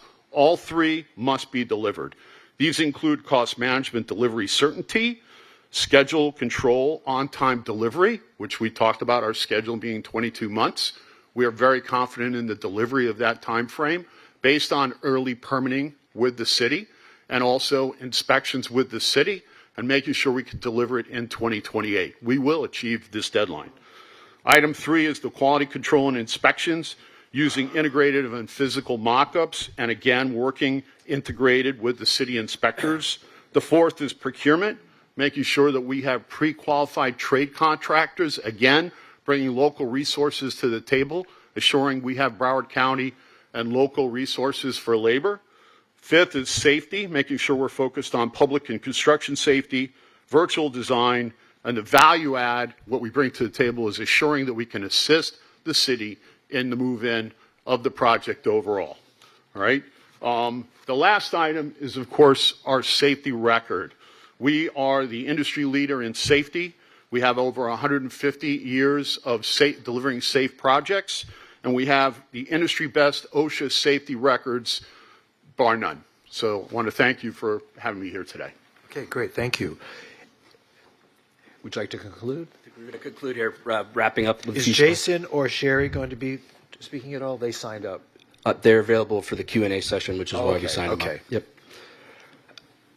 Thank you, Mr. Mayor and Commissioner. Zach Tronte again. Just spending a minute here before we get to Q&A around the budget, right? And as was noted, agency total here, and we think at this point in time, at this level of design, that's a prudent initial contingency level to carry and is consistent with other projects of this size and scale elsewhere. In the initial kind of scope of work review, when we in a kickoff, right, we're going to have an opportunity to work through the major assumptions, and ultimately we're not going to go into financial close with 26% in contingencies. But at this current stage, for everything that can happen between now and 13 months when you're going to a financial close, having sufficient contingency is very important in our experience.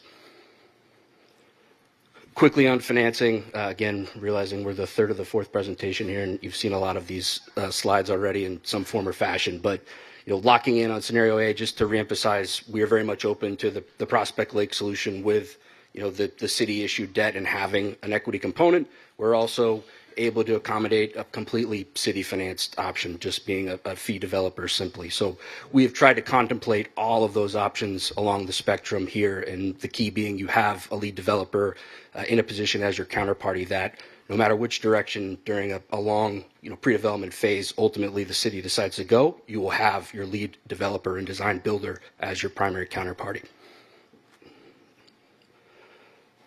This just corresponds to some of the numbers, again, that PFM ran through. Our scenario A DBFOM with that $33.8 million AP, that assumes taxable debt, so that's not the city issued tax exempt solution. And then we ran through a couple others here, and I think you can just see overall kind of the difference between the debt financing levels and the corresponding payment. Each of these has an O&M component in it, again noted by PFM. That's roughly $2.1 million. I will not bore you with the structure slides here. I think we'll go to John Keegan to wrap us up. Thank you, Zach. Thank you, Zach. So, lots to digest today, but in my closing remarks, I'd like to hit on a couple themes. First of all, I'm tremendously proud to have been a part of the Gilbane organization for 40 of its 155 years. And during that time, I've seen and been a part of the best of what Gilbane and its teams have to offer its clients. For projects such as this, that involves listening, leading, and delivering.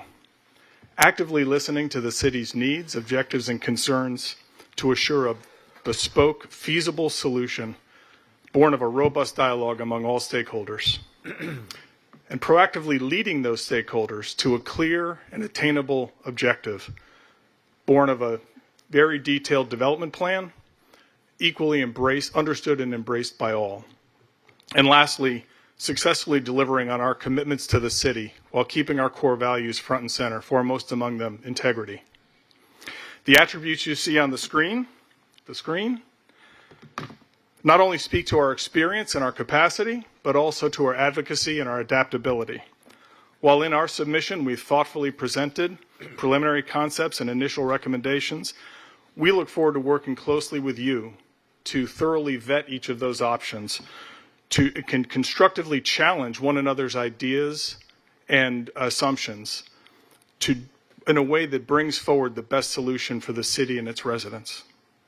As an officer of the company, I'm particularly excited about how Gilbane's vertically integrated approach to project delivery brings value to the city of Fort Lauderdale. You have our commitment to abide by Gilbane's core values and do what's right for the project and the city at all times. Were you to have any concerns, you can look to me to make sure that they're satisfactorily addressed. We hope we earn the privilege of collaborating with you in delivering this transformative project. And in the meantime, await any questions you may have. All right, great. Thank you for having us today. Thank you so much. We really appreciate your presentation.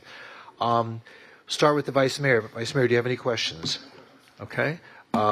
Commissioner Beasley Pittman. Yes, good afternoon. Thank you again for your presentation. I do have a couple questions. In regards to the P3 opportunity, here in Broward County and South Florida, could you tell me how many P3s you have actually executed? So right now we have at Palm Beach Atlantic University a high-rise project there that's currently under construction. But collectively, as a team in our quals, I think we had the total number of P3s. But ongoing right now at this moment at the developer-led, we have the Palm Beach Atlantic University project. Okay. Are there any completed that you've done in this general area, South Florida area, that's completed, P3s? Completed at this time, we do not have a completed project. Okay. And then in regards to employment, local employment, what is your plan to include local opportunities for those who live in the city to be employed, to be a part of your process for this? So I think Russell talked about our Next Direct program specifically, and that would be the case where we'd be striving for 80% of that labor to be local labor, which is typical of that program in an area like this. That's it, Mayor. Any questions? Okay, great. Thank you. Commissioner Glassman. Yes, thank you, Mayor, and thank you to you and your team, really for the professionalism and the excellence, and I really appreciate it. We're very fortunate to have this choice in front of us today. Everyone's been doing a really stellar job, and I appreciate all the way through the process, all the questions you guys asked, all the supplemental information. Thank you. A couple of questions. I want to just refer to the Exhibit 1, page 17 of 27. There's a chart there that basically it says construction cost breakdown. Some of the numbers for you are a little bit out of range with the rest of the presenters, and I just was hoping that you could help me understand that. So when I look at, for instance, indirect soft costs, and again, I know that the construction costs can change. We can set a budget. We can, set parameters, and that can, be an equalizer when it comes to whoever we decide to partner with. But some of the other costs, not so much. Help me understand why on the indirect soft costs, folks are sort of between 22 million and 37 million, but you're at 90 million. So it's just a very different number than the rest. Help me understand that. I think one of the major factors is the contingency level that I was discussing a little bit earlier. So there's the $17.2 million developer contingency line item, and then there's another 30 between your design and estimating contingency, the design builder contingency that is making up 30 of that 60. I think at this point as well, an escalation contingency at 6.6%. So that's 30 within that 90 of additional contingency. Additionally, we have taken what I would describe as, again, conservative but prudent view around insurance with a project starting, 2 years out from now, right? We're carrying insurance at roughly, $25 million. That's comprehensive builder's risk, CSIP program, subcontractor default, payment performance. But aren't soft costs kind of fixed? I mean, design fees, permit fees. I mean, aren't those kind of fixed? They don't really fluctuate like materials, labor shortages. I mean, sometimes, in construction, I understand how it's hard to predict what construction costs are going to be, but soft costs, aren't those usually, how much how much an architect's going to cost, how much the engineer is going to cost. This is 3 times. Soft costs in those categories specifically are driven off the hard costs, however. So, right, they're percentages at this point at the conceptual level that we've built in, which are more conservative, right, than some of our peers that are competing. But the contingencies are, 20% in that bucket that you were just asking about, Commissioner Glassman, that ties to that $30 million based on the hard cost number. All right, so again, the problem is we're trying to compare apples to apples. And if you're including other line item costs in your soft cost line item, then, and the others aren't, it's going to be tough for us to figure out, who's charging what for what level of service. That's all.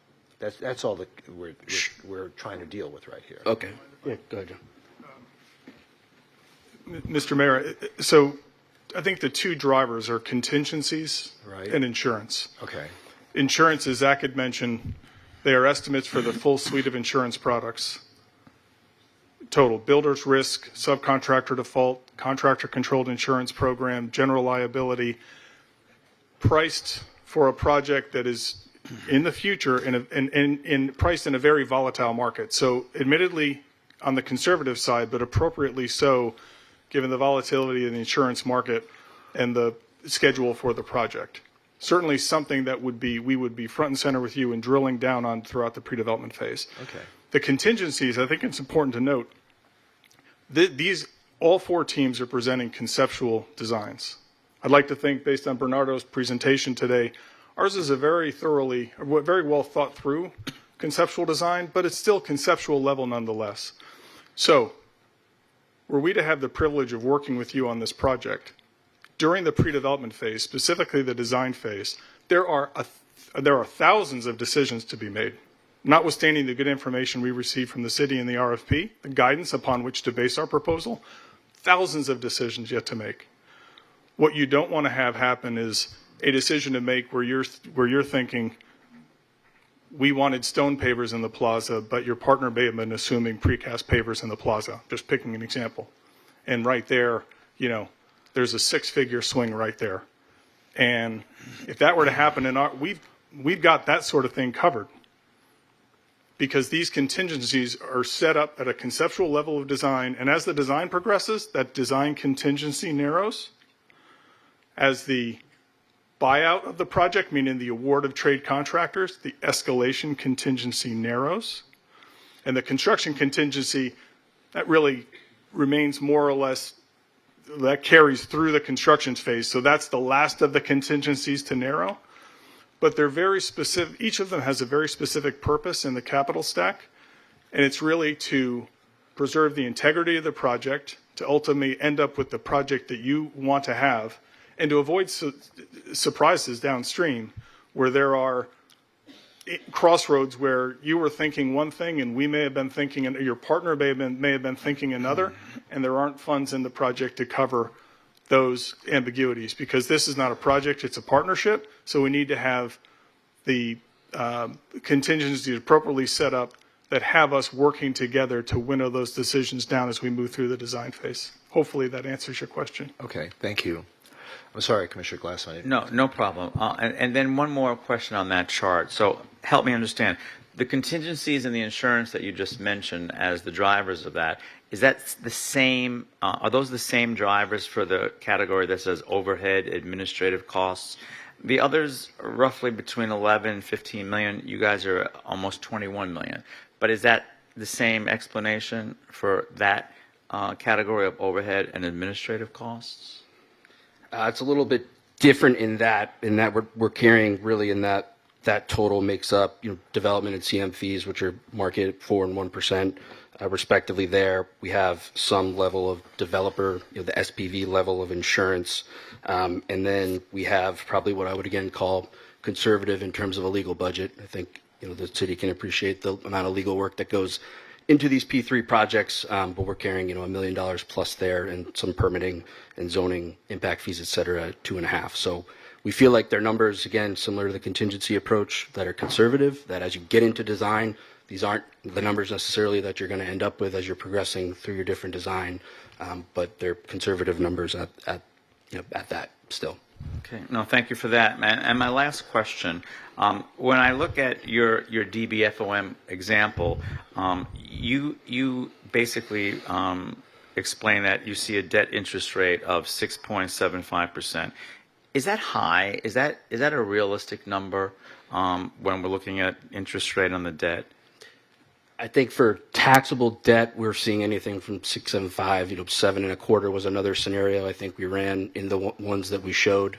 So for taxable market, depending whether it's muni bonds or it's more of a bank solution, the bank solution 7.25. That's for our off-campus, speculative real estate developments. That's currently what we're using for taxable debt there.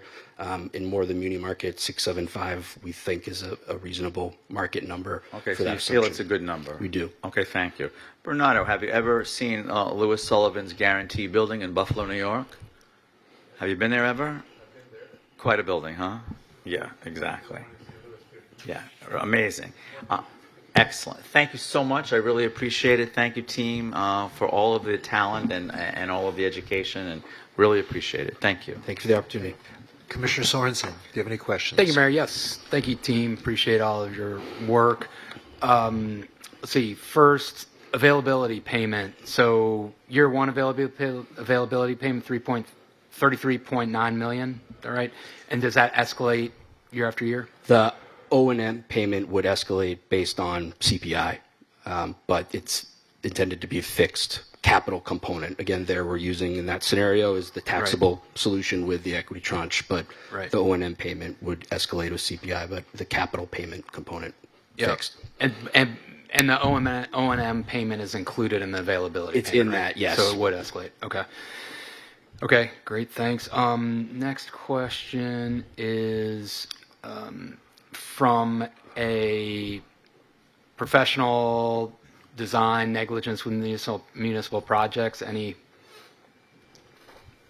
design or professional negligence for any of your partners? I think that was noted in the initial presentation, so I'll turn it over to Sherry Gutierrez.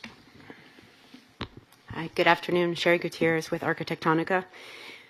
To address this issue from our perspective, it's rather simple. With respect to the Las Olas parking garage, Architectonica's scope did not include specifying the building lighting. It did not include the installation of the lighting. It did not include the maintenance of the lighting. And as that relates to the mesh or the skin that's applied to the building, the very same products have been specified on many projects through Zaner, the same representative, most notably in close by the New World Symphony parking garage on Miami Beach with very similar conditions and proximity to salinity. And that product also requires maintenance and things of that nature. But from our perspective, we just wanted to clarify that those are the issues. And at the moment, there are allegations. No proof has been, or guilt or verdict or anything has been rectified. And as it was clarified earlier, it's very early in the process, but that's our scope on that project.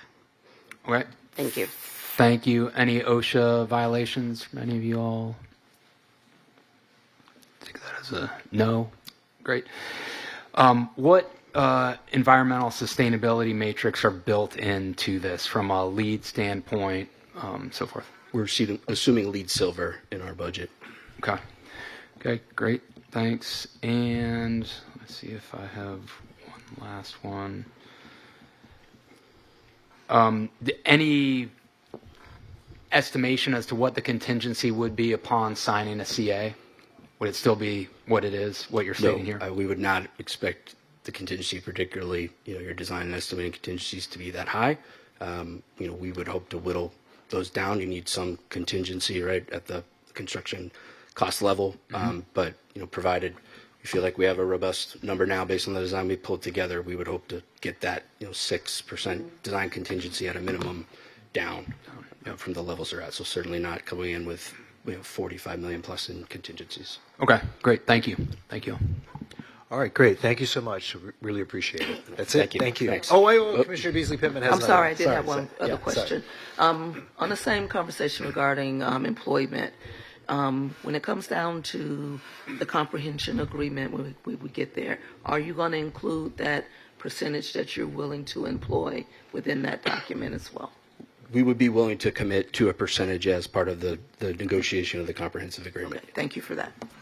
Any further questions? You're good? Okay. All right, great. Thank you. Thank you, folks. Really appreciate your presentation. And so we now turn to our last presentation. We'll take a 5-minute break.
Where's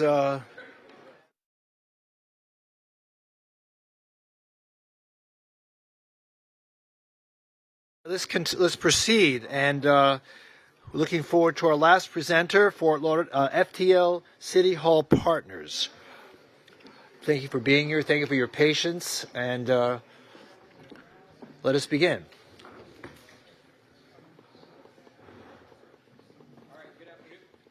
Good afternoon, everybody. My name is Cody Keese. I'm the president of Core Construction and one of the team members with FTL City Hall Partners. And our team is excited to present to you today our proposal for a turnkey service of a new city hall for the city of Fort Lauderdale. We're going to run through the agenda of the couple topics that the city asked us to cover through the presentations. We're going to talk about our financial structure, the project delivery approach, and a little bit about our team. So moving into team introductions, we have Alex Barrett, the vice president from Plenary, myself, Tim Moore, president of Stiles Construction, Joe Palma, the principal from Palma Architects, Roger Baum, our P3 advisor for Core, Carl Connor, principal from PGAL, Ted Cava, project director from Core, Greg Kimmelman from Stiles, and Chris Rotolo from Stiles Property Management. Welcome. There's a video in between here that's not showing. Do we have a video that we can upload? Guys, are you on the right one? Can we pause our time?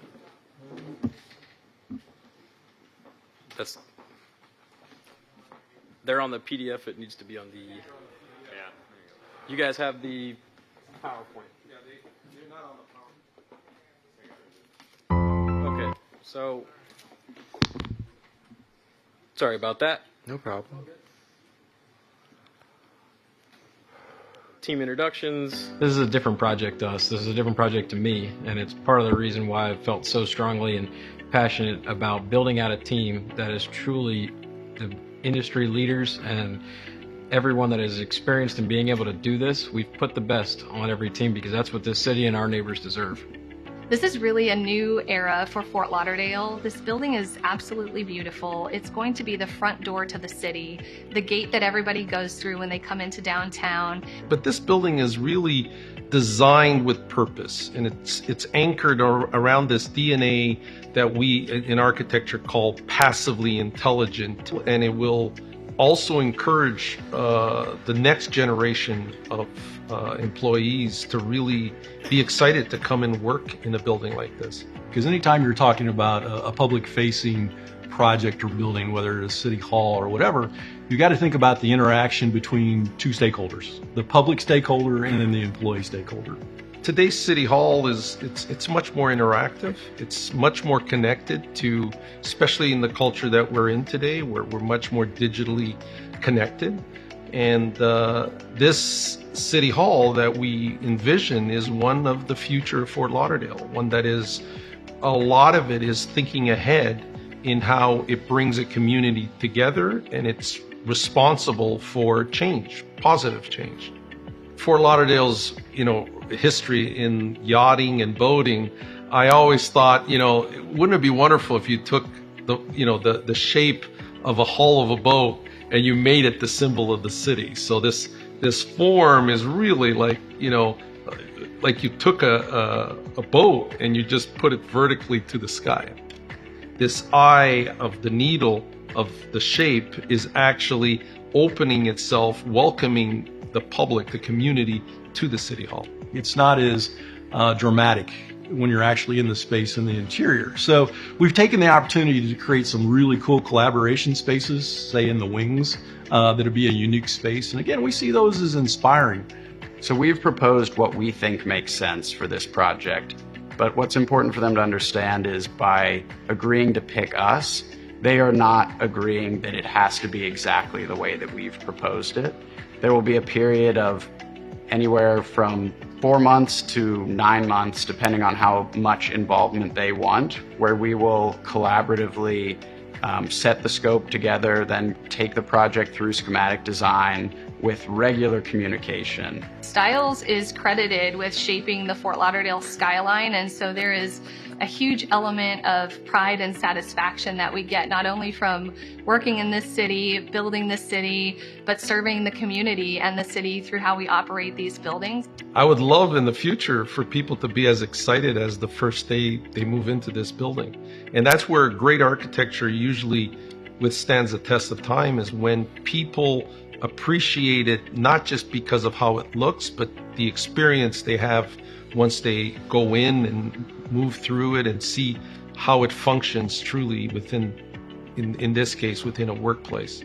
No player on this team is new to each other. We've all worked together, we all understand each other, and we ultimately understand what the clients want and need in a project team like this. The partnership with CORE is another exciting aspect for us. We can really be nimble and creative in how we approach projects, and we think this is a great opportunity for us to do that together.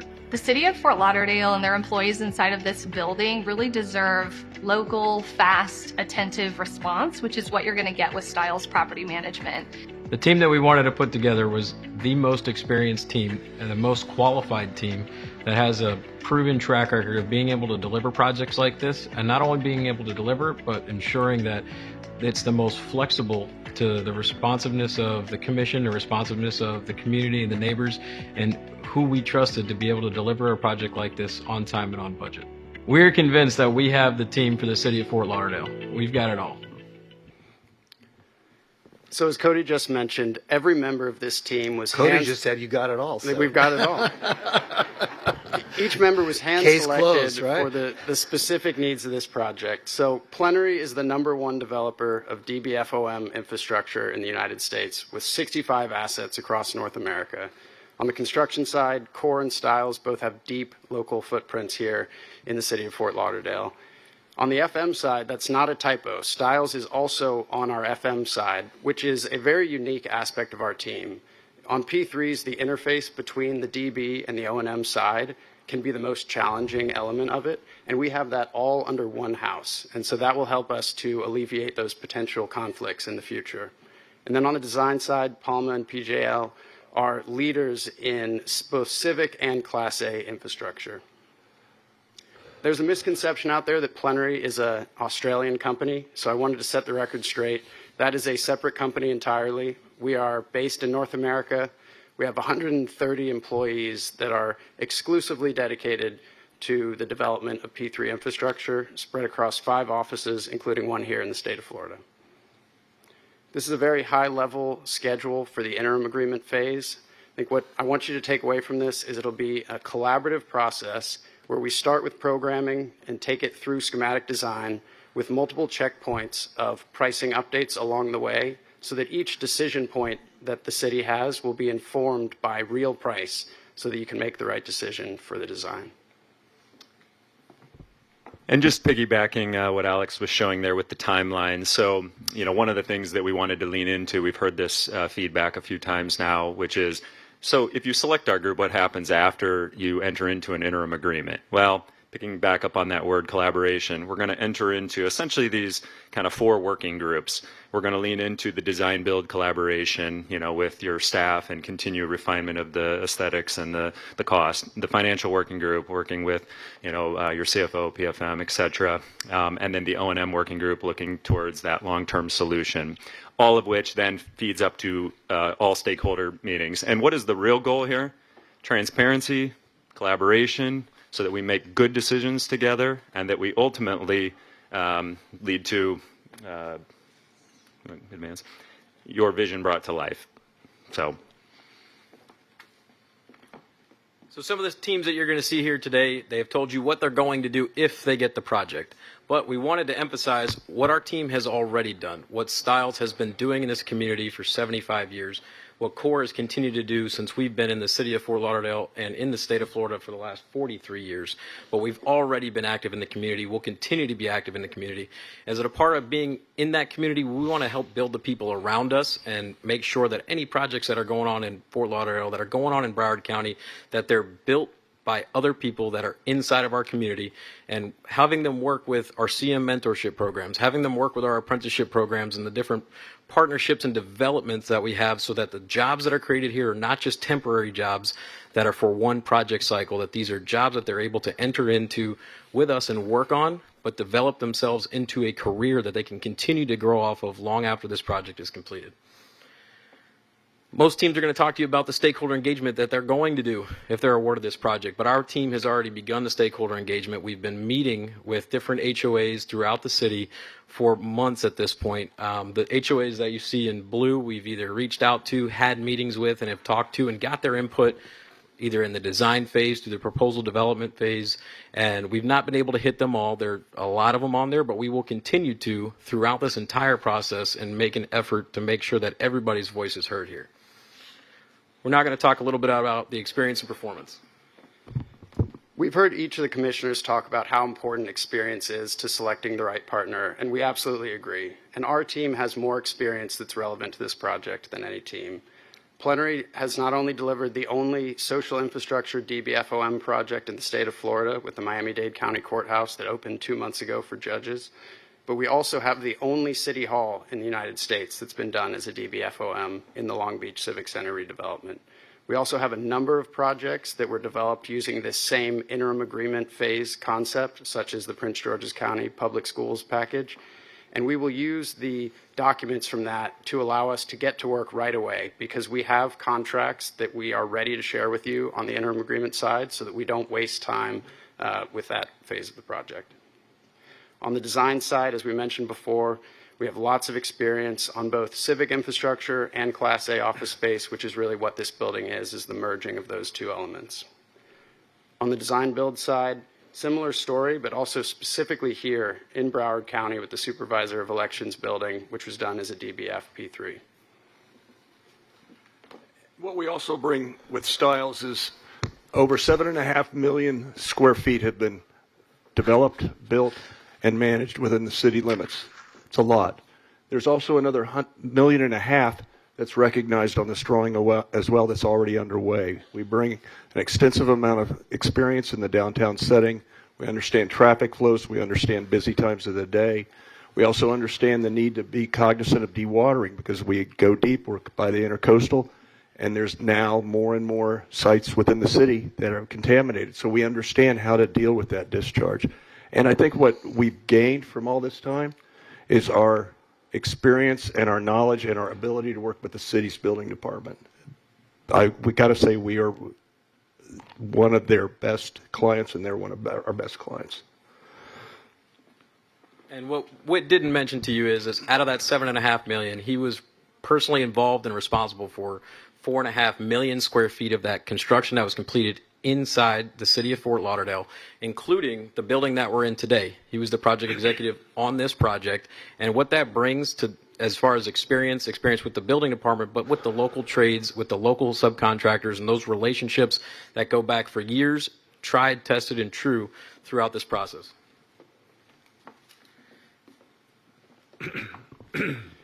Here's a quick snapshot of Plenary's experience in the P3 world, and I just want to highlight that P3 is a very broad term. A lot of teams can say they have P3 experience, but these are all DBFOM, which is the type of project you're looking to do here, and no one can say they have as much experience in that space as we do.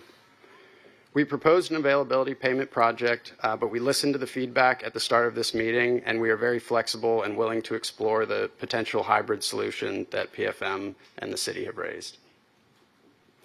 So I think this is the most important slide in my opinion. We all saw the report that came out, and we heard the initial financial evaluation. And it focused on the top line cost. And our team was the highest cost for construction, and therefore the highest cost for the availability payment. But as we heard, these are not really apples to apples. We have different designs, different square footage. And so the direct cost, which, as our construction team calls it, the sticks and bricks, that is going to be a function of the design that we collaboratively developed during the interim agreement with the City Commission. So I would like to, next slide, show that really the only apples to apples cost that we should be focusing on are these items we've highlighted in red here, because these are not a function of the design. Here we've highlighted the indirect construction cost and the equity IRR. Those are elements that are fully within the control of our team.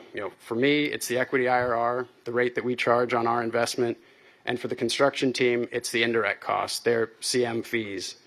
And so when you look at our costs, they are substantially lower in these elements than the rest of the teams. On the indirect construction cost, ours came in around 12%.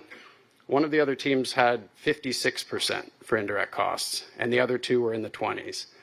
So as you work through the interim agreement phase, and you will eventually get to the budget that you're looking for on the direct construction cost, when you apply our indirect cost to that direct construction cost, it'll be the lowest cost. And then when you take that and finance it using our equity IRR, which was also the lowest, again, you'll have the lowest availability payment. And if you're not a finance expert or a developer, what that truly means is that the lowest cost construction fees are shown on this team. The lowest cost of financing, in our opinion, is on this team. So while if the city sets a budget, we're confident that this team can deliver it cheaper, more efficiently through our finance structure and through our construction fees. And instead of pre-construction for Styles Construction and with the cores, pre-construction team. Did you bring the whole Styles family here today? I can tell you, look, my job is, I don't want to say it's the easy job, but the known things about the financing are really more important. My job is to take ultimately what's the best intersection of design and cost and driving that towards the correct intersection of those two things. And we've proven over and over again, you saw the map that we had up with all the red buildings. All of those buildings, in terms of the pre-construction, went through that same process where, maybe it was a little more, I would say more designed than anyone would want it to be. But it's our job to make sure that the design and the budget track with each other and ultimately that track towards a project that works financially for the city. And I can't say that there's any other team that has that much experience in downtown Fort Lauderdale as much as we do.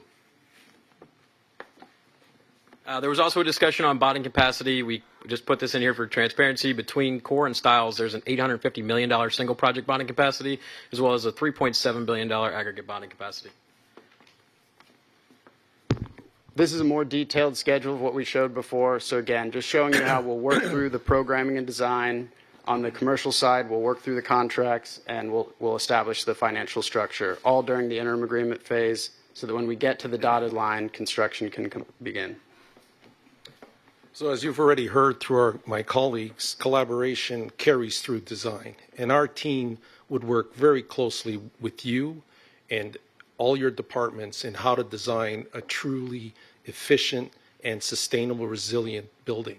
And our aspiration, as what we've shown, is to deliver a world-class city hall, which we believe Fort Lauderdale deserves.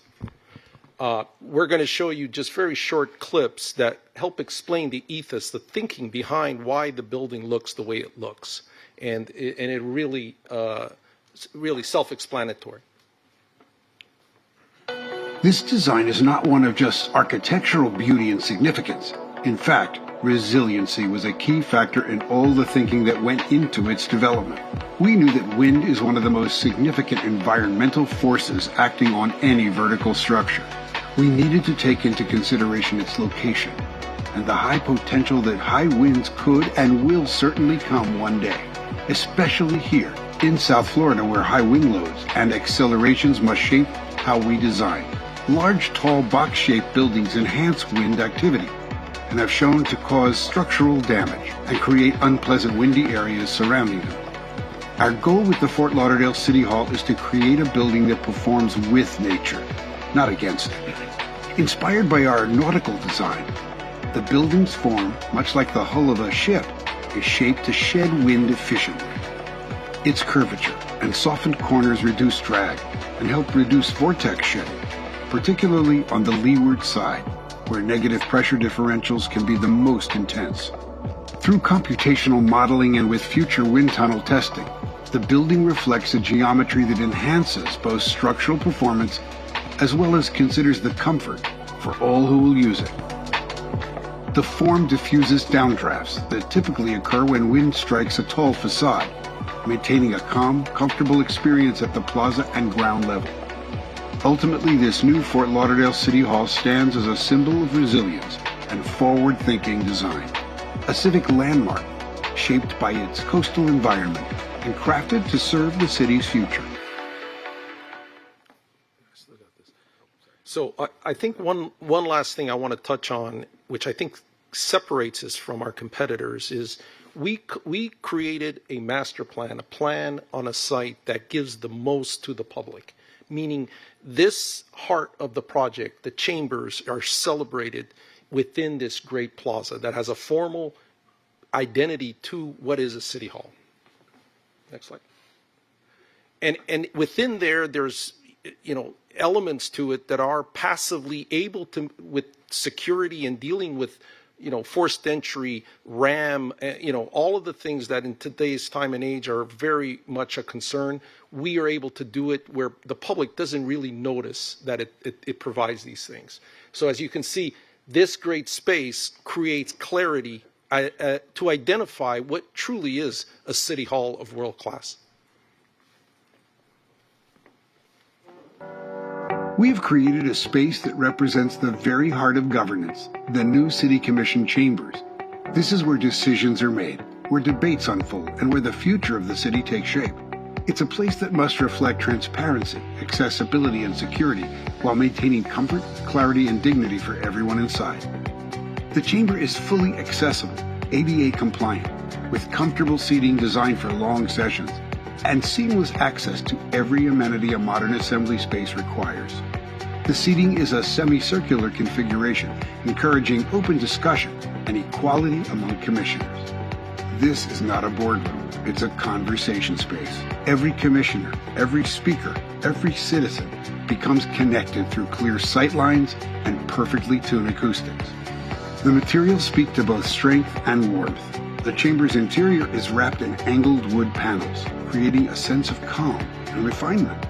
Yet beneath the surface, the structure is fully hardened to withstand hurricanes and, if ever required, even blast conditions. Technology drives the chamber forward. Each commissioner has an individual monitor for live data and presentations, while a large, brilliant LED wall serves as the room's focal point, displaying agendas, imagery, and exhibits in real time, masterfully displayed. Gone are the small, distant screens of the past. Now every participant, every viewer shares a single, unified experience.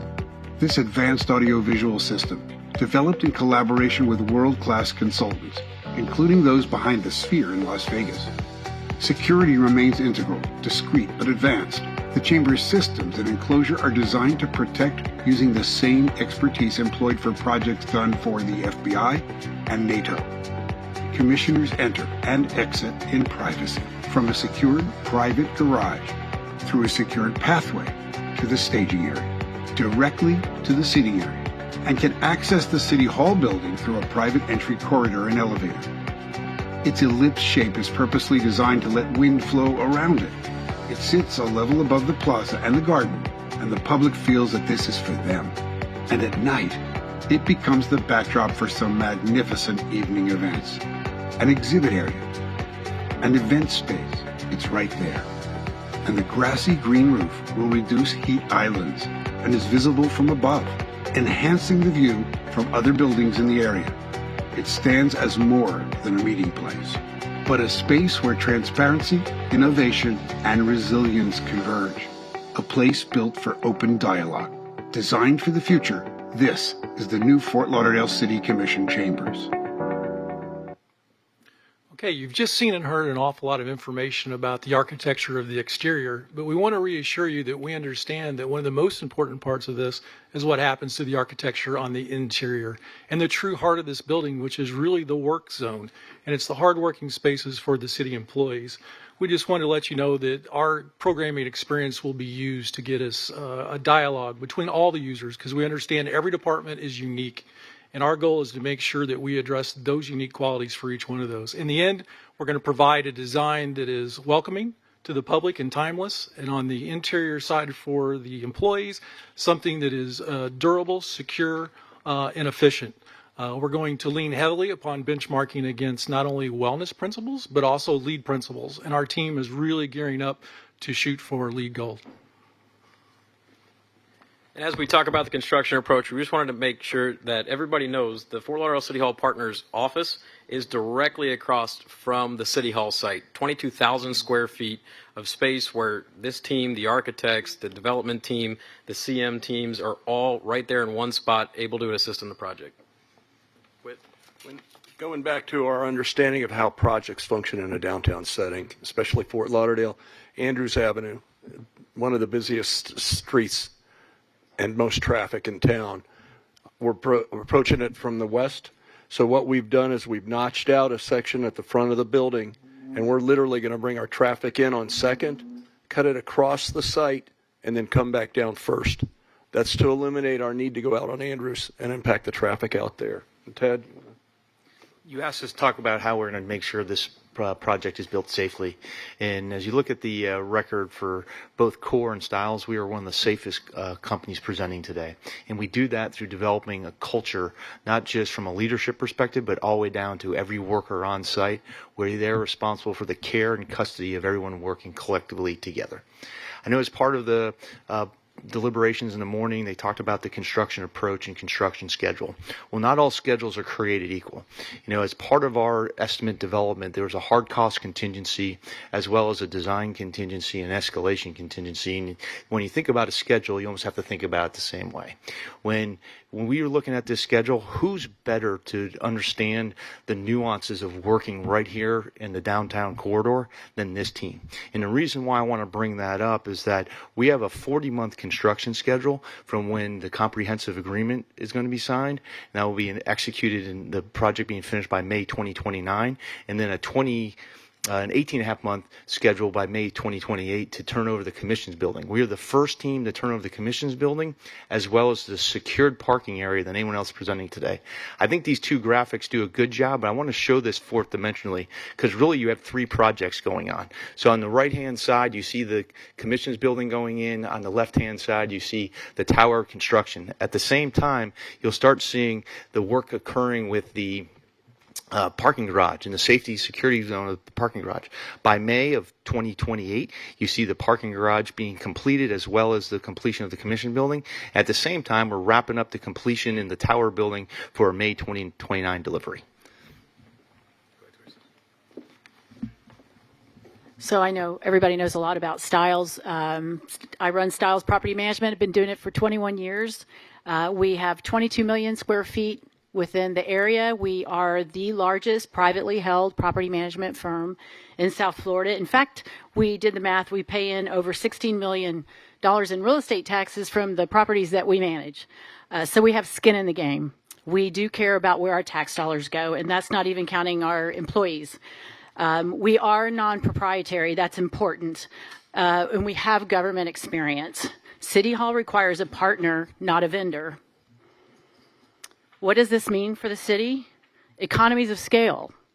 With no manufacturer bias like Johnson Controls or Honeywell, where you are married to their equipment and whatever price increases they force you to have, you're stuck.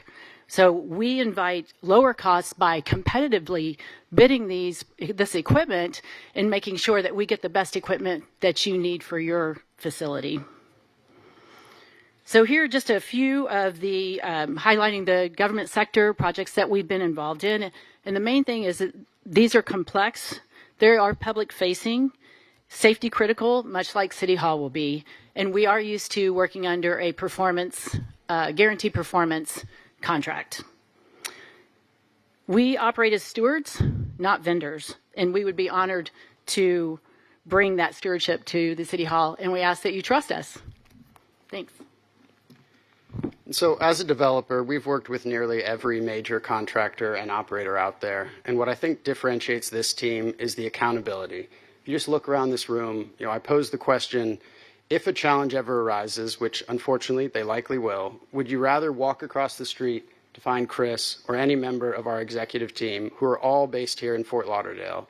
Or would you rather try to get someone out of the country or out of the state on a Zoom call to resolve the issue? And similarly with Plenary, another key differentiator is we have never sold our equity stake in a single one of our projects. You talk about the importance of having equity in the project for the risk transfer, and you're selecting a partner today, but many of our competitors' business model is to sell their equity after construction completes. Plenary has never done that and will never do that. And so the commitment you have is you're selecting a partner that will be here in 35 years when this project is handed back. So just to close, again, this team here today is dedicated to the city of Fort Lauderdale. We have been here. We are going to continue to be here.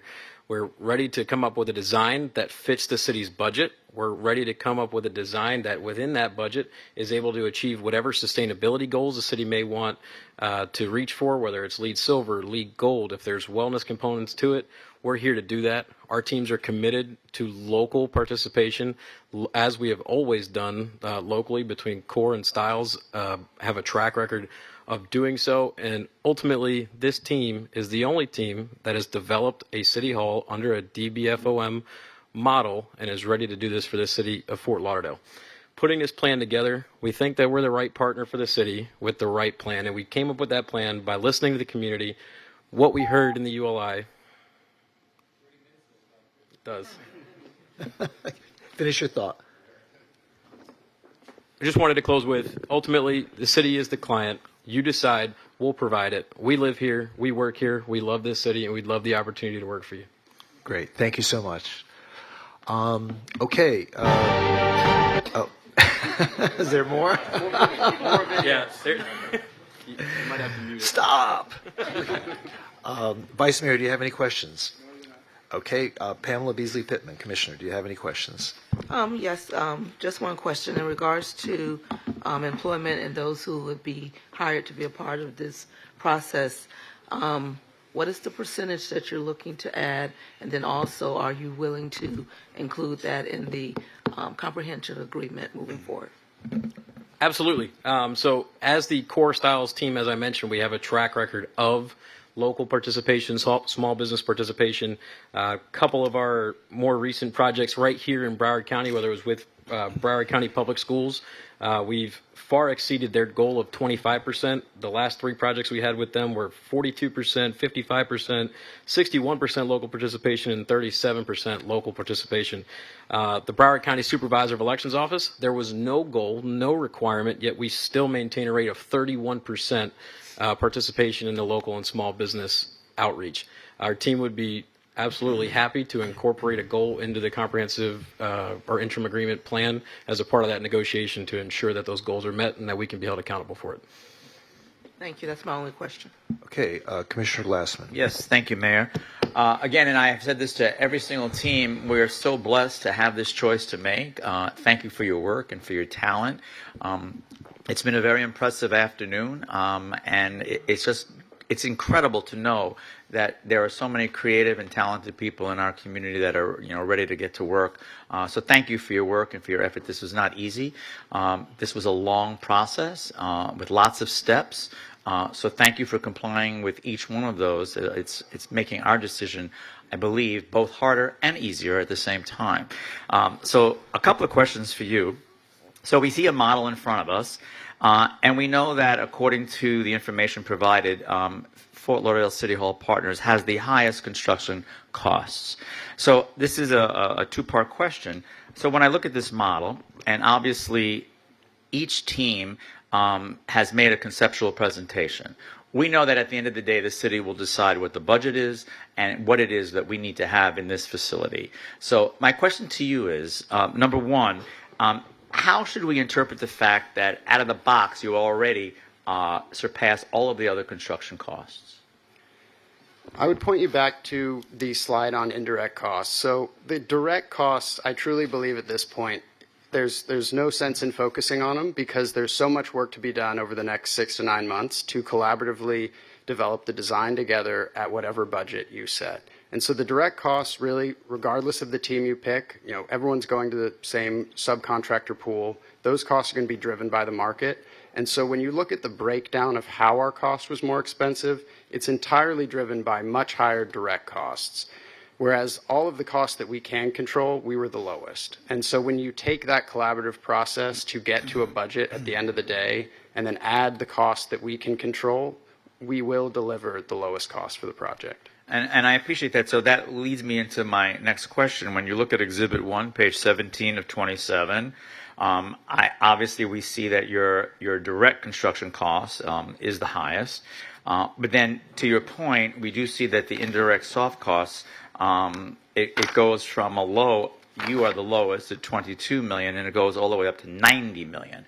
Why such a discrepancy? How do you explain that? Are your indirect and soft costs reasonable for us to expect that that is it? And how are you able to do that at a fraction of what the other teams have presented for those indirect and soft costs? Greg. Yeah, we have, Commissioner Glassman, built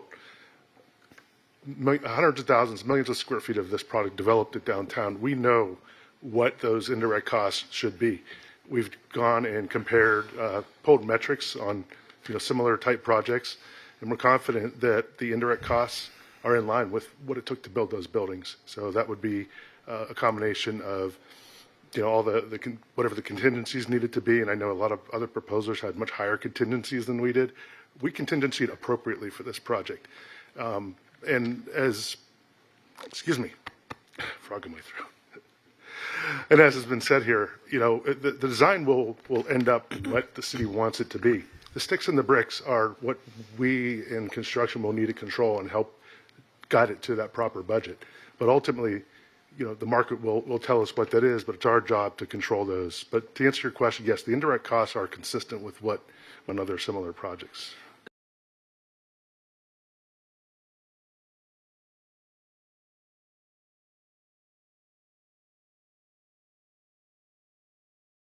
And we say we need 250 because that seems to be the average of the four, right around 250 all in.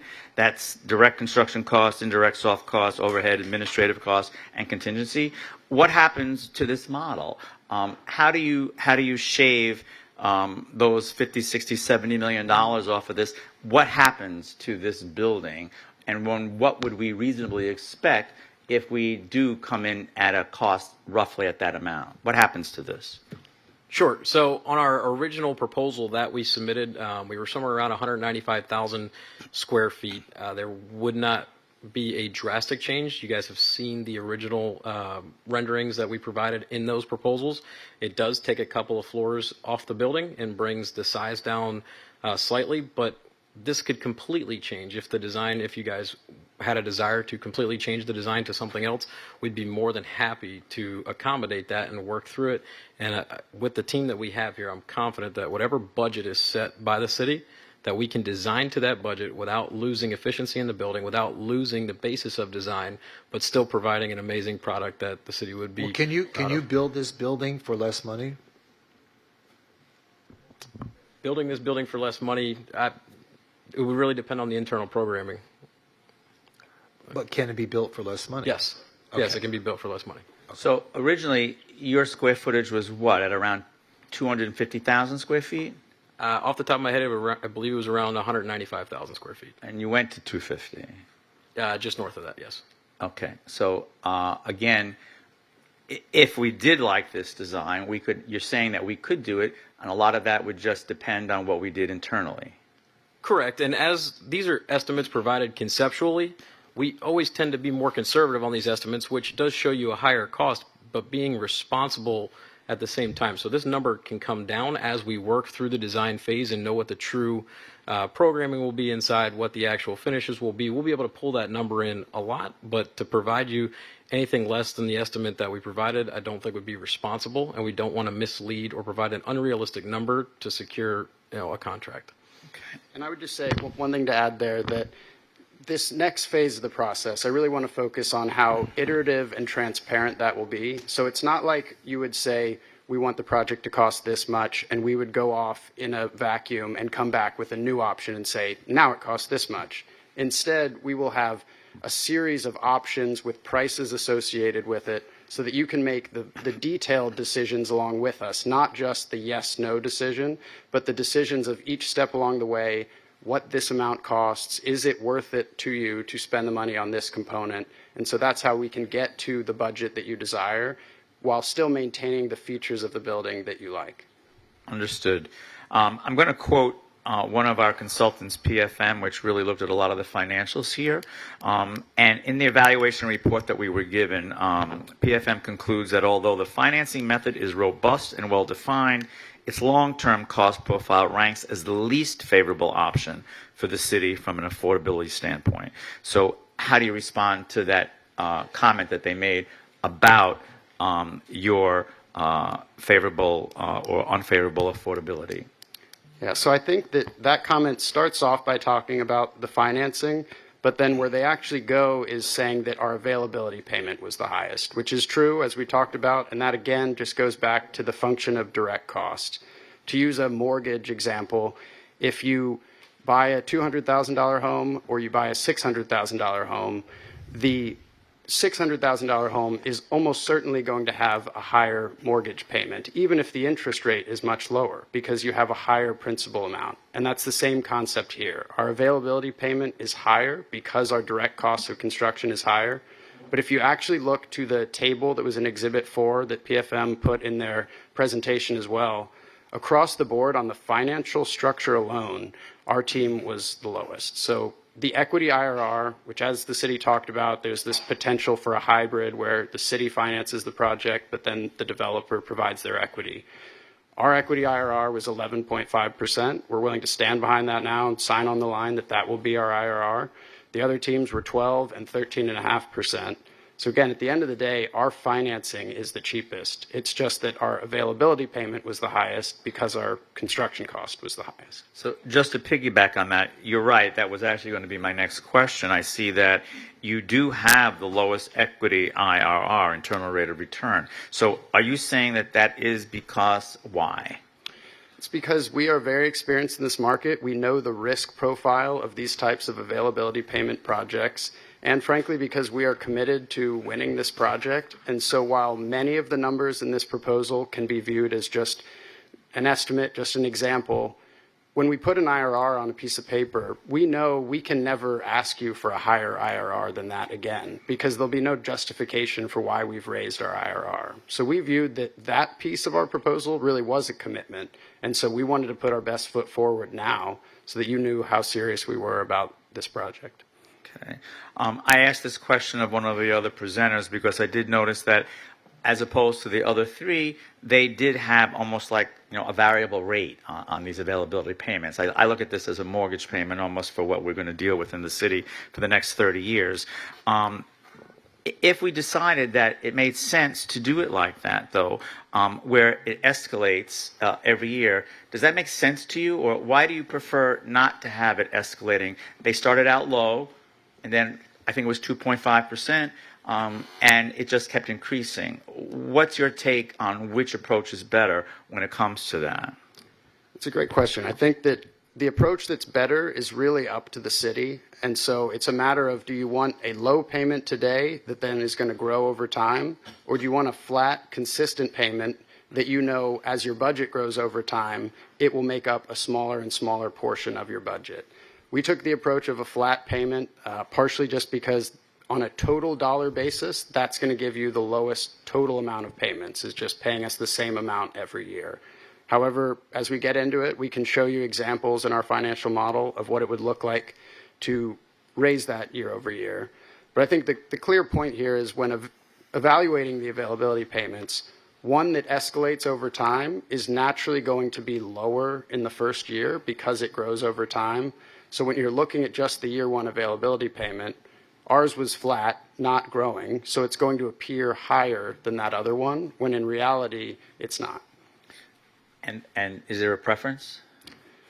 I really think the preference should be yours. I think that either one can work for us. It's just a matter of what works best in your budgetary standards. Do you want that consistent dollar value? Okay. So describe for me, and again, this is comparing you to what we've heard already, how would a competitor maybe have a stronger life cycle and handback strategies, which we've read in the report? Why is that pointed out to us that that's stronger than you? Yeah, I don't know how that conclusion was made. I can only imagine that they were talking again about that availability payment, which over the course of the project, when you looked at ours, it was the highest. But in terms of life cycle, we've spent a lot of time with Styles Property Management already. We have a lot of experience on our end developing those profiles, and so we are committed to a very transparent process to show you, and there will be decision points as part of that life cycle process as well. What level of service do you want the building to have when we hand it back at the end? And so all of that will be handled during the next phase, and you have a team that is very experienced in doing that. And my last question, and I appreciate all of this, it's very helpful. If we decide that even 250 might be too high, and we said 200 million, do you think that at that amount you would be able to design something that would work for us even at 200 million? Absolutely. We can design to any budget that you set. And what would that do to the availability payment? So back to you're probably tired of hearing me say indirect costs, but I would just point to the percentages. So at 200 million, our percentage of indirect costs was so much less than the other teams that there would be between 25 million and 90 million of difference in price. If we all had a 200 million direct cost, our price would be 25 million to 90 million lower than the rest of the teams based on their indirect cost percentage. Okay, and it's really based solely on that indirect cost? Is it anything else to do, like with the contingency and whatever else we saw on that chart? I believe it was the indirect costs, it was also overhead, administrative costs, and contingency. That's right. I'm kind of lumping all of that into one category, Excellent. Separate from the direct costs. All right. Thank you for your time. I appreciate it. Thank you, Mayor. Okay, Commissioner Sorensen. Thanks, Mayor. Thank you all. Appreciate it. Why do you think your estimate for direct construction costs was over 130 million more than the lowest? So it's clear that looking across the designs, that our design is quite different than the others. And like we said, this design can be whatever the city wants it to be. Can we develop and build something for significantly less? Absolutely. Commissioner Glassman, you asked the question about can this be developed for $200 million, $250 million? Absolutely. There's a lot of opportunity here. At some point, you do start sacrificing our original design. So at a $200 million level, it's going to be a different building. It's still going to be beautiful, still going to function all the ways you expect it to function, especially with input from our property management group. And helping the city make all the right selections in the building so that over the 30-year term, it's being maintained properly. It's going to last, the durations. But it's clear, our design's different than everybody else's design. Okay, so the design is what is the delta for direct construction costs? Absolutely.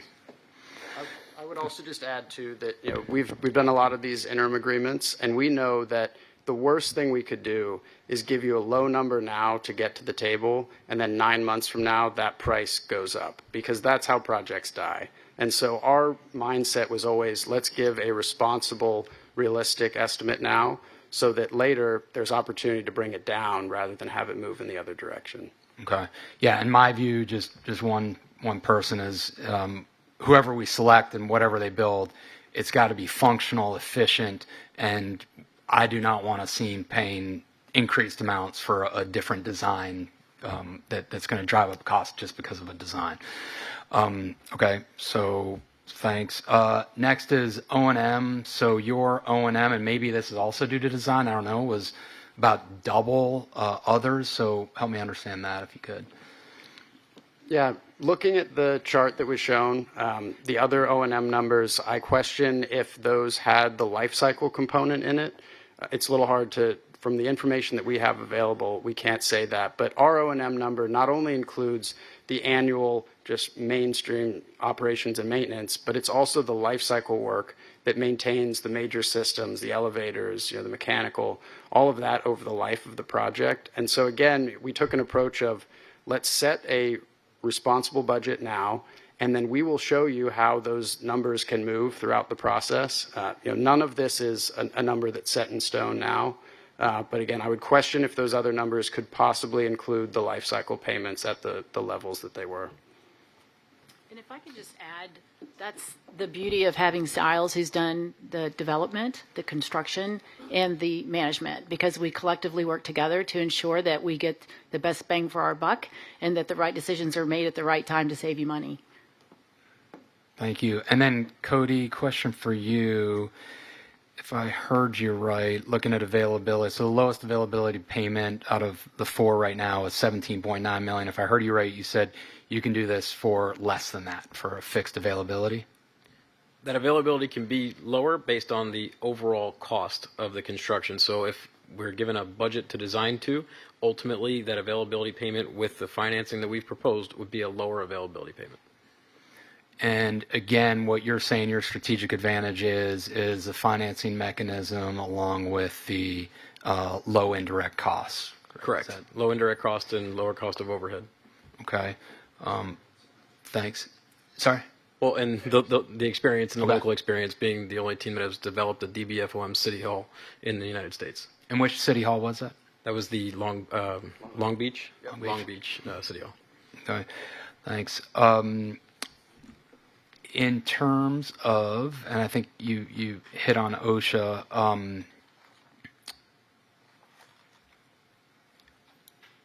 me get the design professional negligence with municipal projects, any of that from anyone we need to be aware of? Okay, great, thanks. And then from environmental sustainability standpoint, I think I heard you say aiming for LEED Gold. Sure, like the Broward County Supervisor of Elections Office, we just achieved LEED Gold. As you can see on the model, obviously this can change throughout design, but we've included a number of different aspects of this model that would be able to help achieve different sustainability goals, solar goals, anything that the city wants to set its eyes on as far as reaching sustainability. This team has experience in it, and we're ready to do that. Okay, thank you. Thank you all. Thanks, Mayor. Okay, thank you. Okay, I have no questions. They seem to have asked all of them, so we're pretty good. So thank you all for being here today, and now we're going to open the floor up to public comment, and then the city will deliberate. Mayor, we're going to have the other teams come back inside. Absolutely. So they can. Yeah, why don't hear. we do that? Why don't we do that? Why don't we have them all come back in?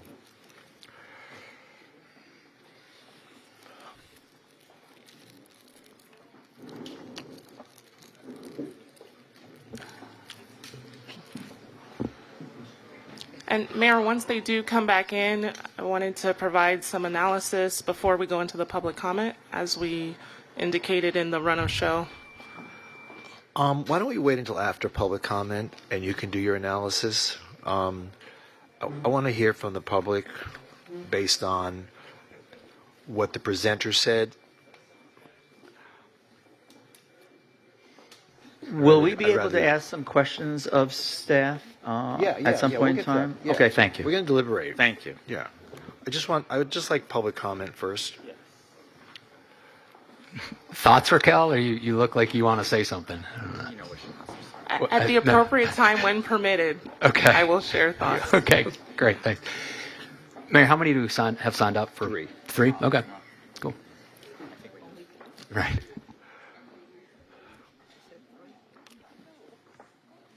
Three. Ted, Marilyn, and Mary.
All right, folks. So we have three people who've signed up to speak.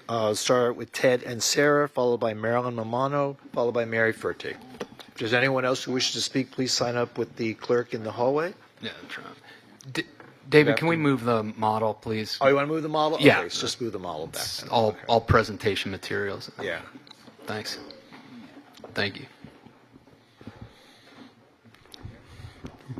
Ready? Go ahead, please. Hello, my name is Ted and Sarah. I'm the president of the River Oaks Republic. My only thing that I'm bringing to this table is for the cost that we have that. I went to all the presentations of the 88 million for the HUD money, and I asked them specifically at one of their presentations, is this money going to be used for City Hall? Can it be used for City Hall? And at that meeting, their answer was... Who's they? Who's they? Whoever gave from the city on the 11th floor at the...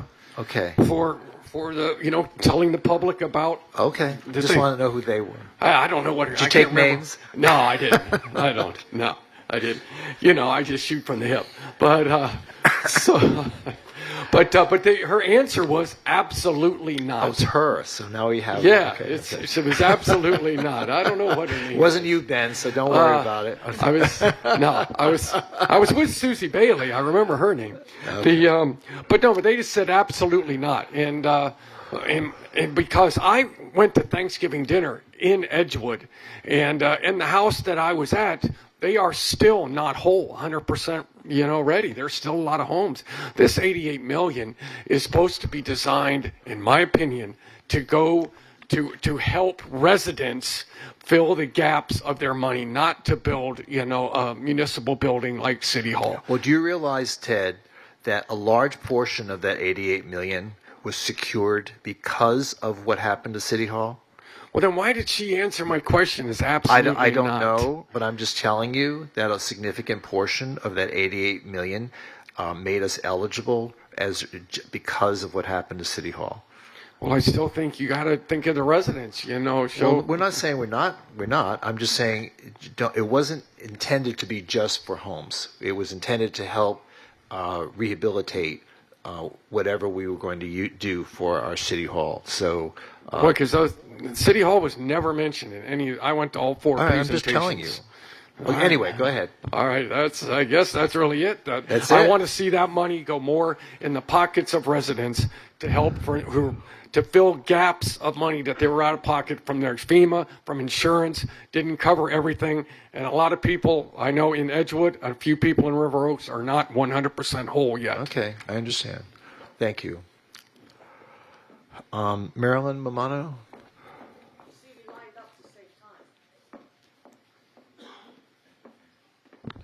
Congratulations for sitting through this. Actually, as an architect and a planner, I've enjoyed myself tremendously here. Great work, okay? You have a bounty of opportunities here. But this has essentially been a beauty contest, all right? Any one of these proposers will build you an office building with a city hall component on a nice plaza, with or without a garage, depending on what you want, okay? They will all do it to the LEED standard that you want. They will all make sure that you're safe getting in and out of the building. They will all have a component for participation of local businesses and local workers. They will all do whatever you tell them to do. So why don't we get down to the point where you just tell them what to do, okay? And tell them, we're not going more than 250 million, okay? And we want A, B, C, D, E, and F. And that's what we want, and that's what you're going to do. So you're actually picking... Tonight, I hope not tonight, because I think we're being a little rushed here. I mean, it's me, Ted, and Mary. It doesn't mean that other people aren't interested. It just means they're not aware. So what I'm suggesting to you is two things. One, you give us a little more time in terms of the public digesting some of this information. And two, that you get to the point where you're comfortable with the partner. And being comfortable with the partner, I think really you've been asking a lot of very important questions. Questions that, I don't think the participators should ask. I think it's a third party. I think you've got good people in terms of the economic analysis, in terms of the construction analysis. You have very good people. And those questions should be asked to them. Who is the most, who is the most efficient? Who is the most, in terms of the breakdown of their costs, who is got the best combination of costs? So it's not a question of that building or this building. It'll be whatever building you want. But I think you should involve the public a lot more in whatever building you want. But you all are the responsible parties. Don't envy you. You have to set the budget. You have to tell them you got to meet this, this, this, and this. And whatever group you pick, I mean, you just have to be comfortable with them. You have to be comfortable that they have been telling you, that what they've been telling you is true and complete. And the only way you're ever going to really know that is to ask the rest of your staff. Why don't, having seen all of these presenters and listened to them, why don't you go back and ask the people who've been representing you, your consultants, what do you think now? Now that they've made these presentations, because they have contradicted some of the information that you've gotten in those presentations. Those are questions you need some time to answer. You really, I mean, you're good, but you're not good enough to absorb all of this in one meeting. And certainly the public has not had an opportunity at all to look. It was a holiday weekend, guys. I mean, it dropped on Thanksgiving practically. So what's another 2 weeks? What's another month to get the public involved in this and to make them understand where we're going? And one final thought. Forget about this availability payment business.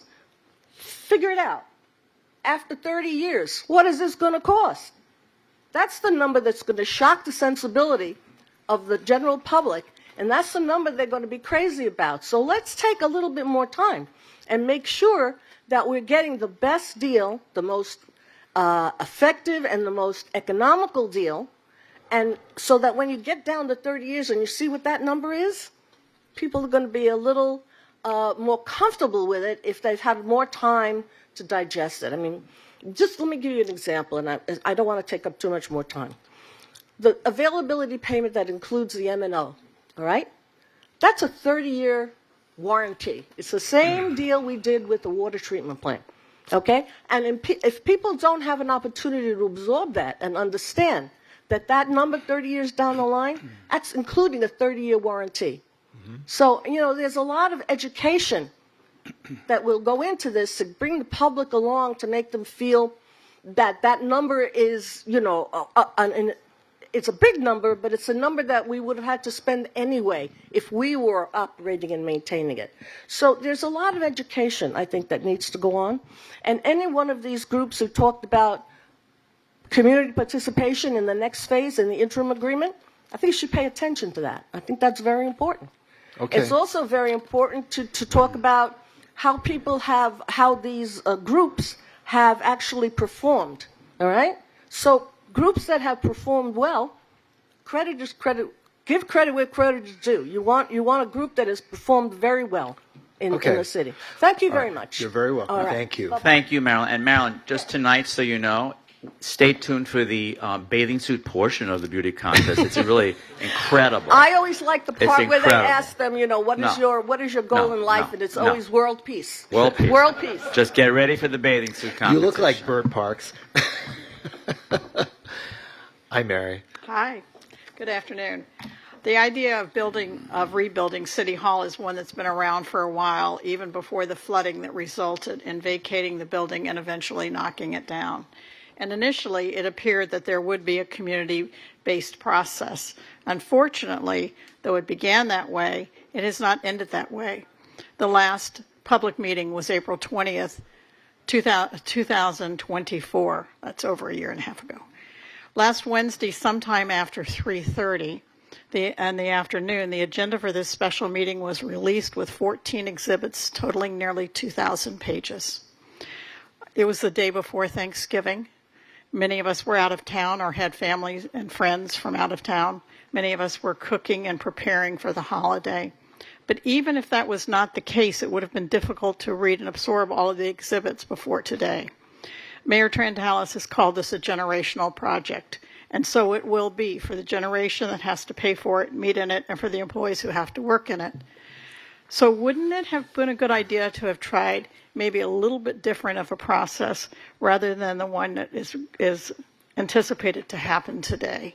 And like maybe you could have had your communications/marketing department post photos of the 4 proposed buildings with a summary brief underneath, square footage, anticipated cost, a couple of the things that we've seen presented in this room today.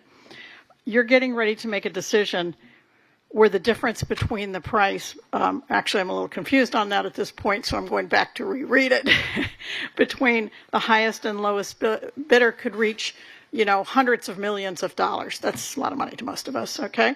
And shouldn't the people who are going to pay that bill have had more of a voice and been more of the conversation?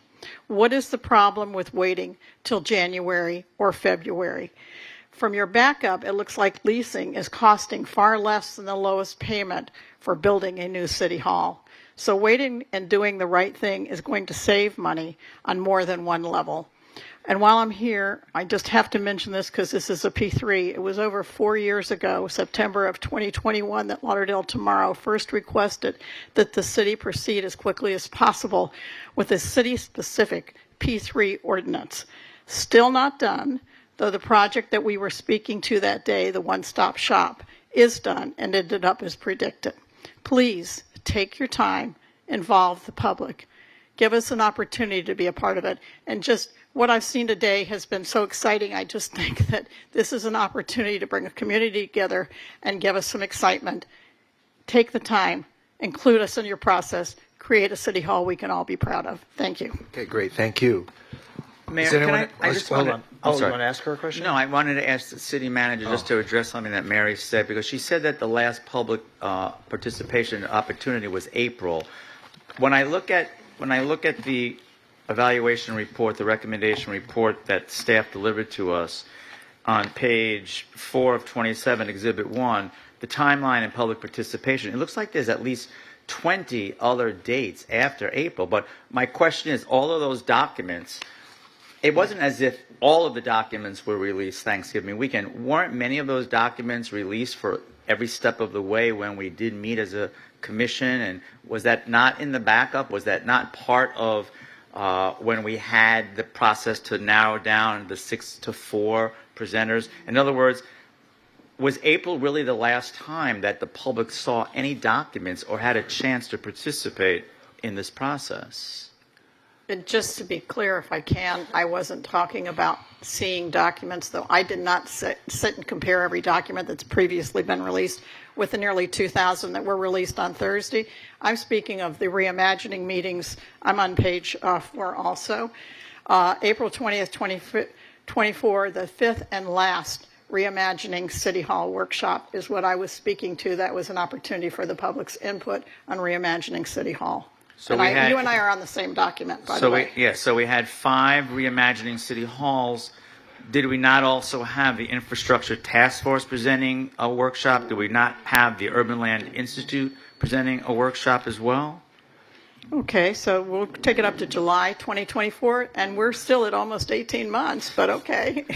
That was my point. Well, I'm not going to stand here and belabor it. Go ahead and answer the question. I just didn't want people to think that we just dumped all of this like Thanksgiving weekend. That's not my take on this. I believe that we have been releasing information every step of the way for 2 years now. So and Steve, I know you have. Yeah. I know you had the initial meetings, but what most of us were reviewing, I mean, as best I could, because actually, yes, I did cook.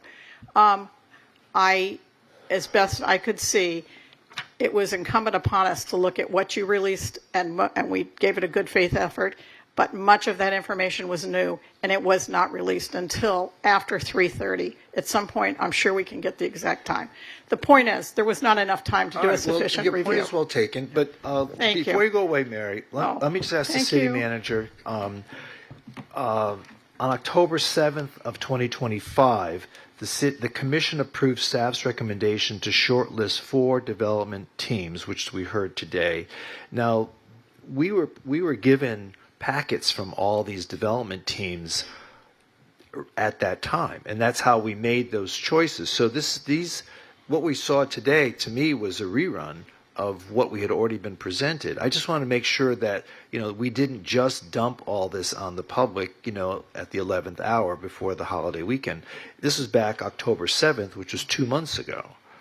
So to your point, Mayor and Commissioner Glassman, yes, staff has been providing information along the way as we have received it or prepared it, or as our consultants have provided it to us. So there have been various City Commission agenda items related to this project with opportunity for the public to provide input. We've made every document available as soon as possible. We typically print the agenda on the Wednesday night before the upcoming meeting. We worked very hard to get it out as soon as possible on Wednesday afternoon to provide a little bit more time. So yes, there are some new documents that were provided as attached for today's meeting, but there are several documents that had been previously shared publicly. Well, several documents is a little understatement because we got these huge binders. Each applicant gave us a huge binder of everything, their background, their financial worthiness, their experience, all of that stuff has been on our desk and in the public realm for at least 2 months. Am I not mistaken? That is correct. The submittals after the competition period closed were made available to the commission as well as to the public online. Okay. So not to lose sight of it, I believe more could be done to involve the public, and I hope you will, because I believe you all have the best intentions for City Hall, and I think we all share in that, and I would just hope you would give time for some public comment on what was seen and heard today. Okay. Thank you. Thank you. Anyone else wish to speak on this item? Just a quick question. So Yes. everything that was presented today is identical to what was presented previously, right? Is that what you're saying? No, I'm saying there's a combination of new documents provided today as attachments as well as documents that had previously been provided. So for example, when Jacobs did its initial presentation on the qualifications, that is an attachment within the documents today, but that's not the first time that the commission or the public would have seen it. So Okay. it's a combination. So anybody from the public would have had to have gone through all this stuff to figure out what was new and what was not new. That is correct. Okay. All right. Mayor, I just Yes, wanted go to ahead. also, Ben Rogers, did you not present to the Council of Fort Lauderdale Civic Associations, which represents every single neighborhood association, and when was that?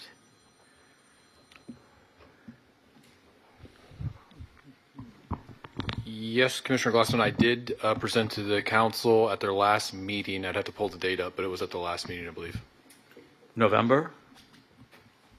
Yes, I think it was the beginning of November. And what exactly did that presentation entail? Did it basically review everything that's been released up until this past Wednesday? It highlighted all the efforts that staff and the commission have done to date. We memorialized the presentations that we gave to the city commission in the prior months in October, talking about the short listing, talking about the supplemental information packet, and the upcoming deadlines. Was there a good attendance of neighborhood associations at that council meeting? If I recall, the 11th floor conference room, the entire table was filled. Thank you. Okay, so let us open for discussion, but before we do that, we'll ask the city manager for her report. Thank you, Mayor. So the first thing that I want to highlight is that I think all the teams did a phenomenal job with preparing their presentations and the materials before you. I do want to highlight that there were some instances where during the presentation, teams may have expanded on the information provided in their supplemental submittal, or have provided additional clarification, or maybe have made slight deviations from what was initially provided to staff and what our consultants were able to report on. And that's completely understandable. Sometimes in the presentation setting, in the Q&A, that tends to happen where you have a little bit more flexibility in your explanation, or maybe, based on the discussion that's being had, there's an opportunity to pivot a little bit. So I just want to clarify that, there were some slight modifications here and there in some of the presentations. But by and large, overall, we feel that each one of the proposers is capable of delivering a project for us and, to become a partner with us for the long term. We're looking at several different factors, and one of the biggest factors is trust and, establishing a partnership, that's important. But that's very subjective. It's hard for us as staff to say, hey, this is the partner that we should absolutely trust, because all of the teams have a lot of experience, are very capable, and, we feel that any one of them could check the box. But again, it's up to you to determine who we should sit across from and, who's the best partner that we should trust. When we're looking at some of the other factors, cost, design or the space program, the schedule, the risk, the amount of equity or debt, none of this is final. None of what was discussed today is an indication of where we're potentially going to land. We will need to, as staff, negotiate with whomever you select so that we can arrive at the finish line in all of those categories. And in order for us to make sound recommendations and decisions, I think it's important for you as a commission to hear a little bit more about our financial assumptions. I think that's something that we didn't get a chance to talk about earlier on in the process. And so if you'll indulge me, Mayor, I'd like for Yvette Matthews to talk just briefly about some of our financial assumptions before we go further into the discussion. Sure. Good afternoon, Mayor and Commissioners. Yvette Matthews, Assistant City Manager. So you all heard a lot of the information about our financial modeling at your June meeting where we talk about our long-range financial plan. And in that model, we talked about how we have been planning for $200 million in debt for the new City Hall. This is a project that's been on our radar for years, and so we have already been incorporating it into our models. The other thing that's important to note is that we currently have $9 million in a CIP project to advance this project. And what that really means is that as we look at various proposers, some included milestone payments, some did not, but it's important to note that we do have some funds that are already in place to support this project. Of course, our entire plan includes about $10 to $12 million a year in debt service, and none of the proposals that were submitted fall in that $10 to $12 million a year plan.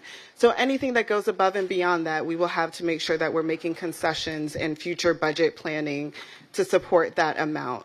And what that means is looking at how we're growing, looking at our existing programs, and also looking at our capital program in order to ensure that we have long-range financial sustainability. So that is a very high-level financial review. Let's stop right there. Yes, sir. Okay. So you're talking about the availability payment and what we can afford every year.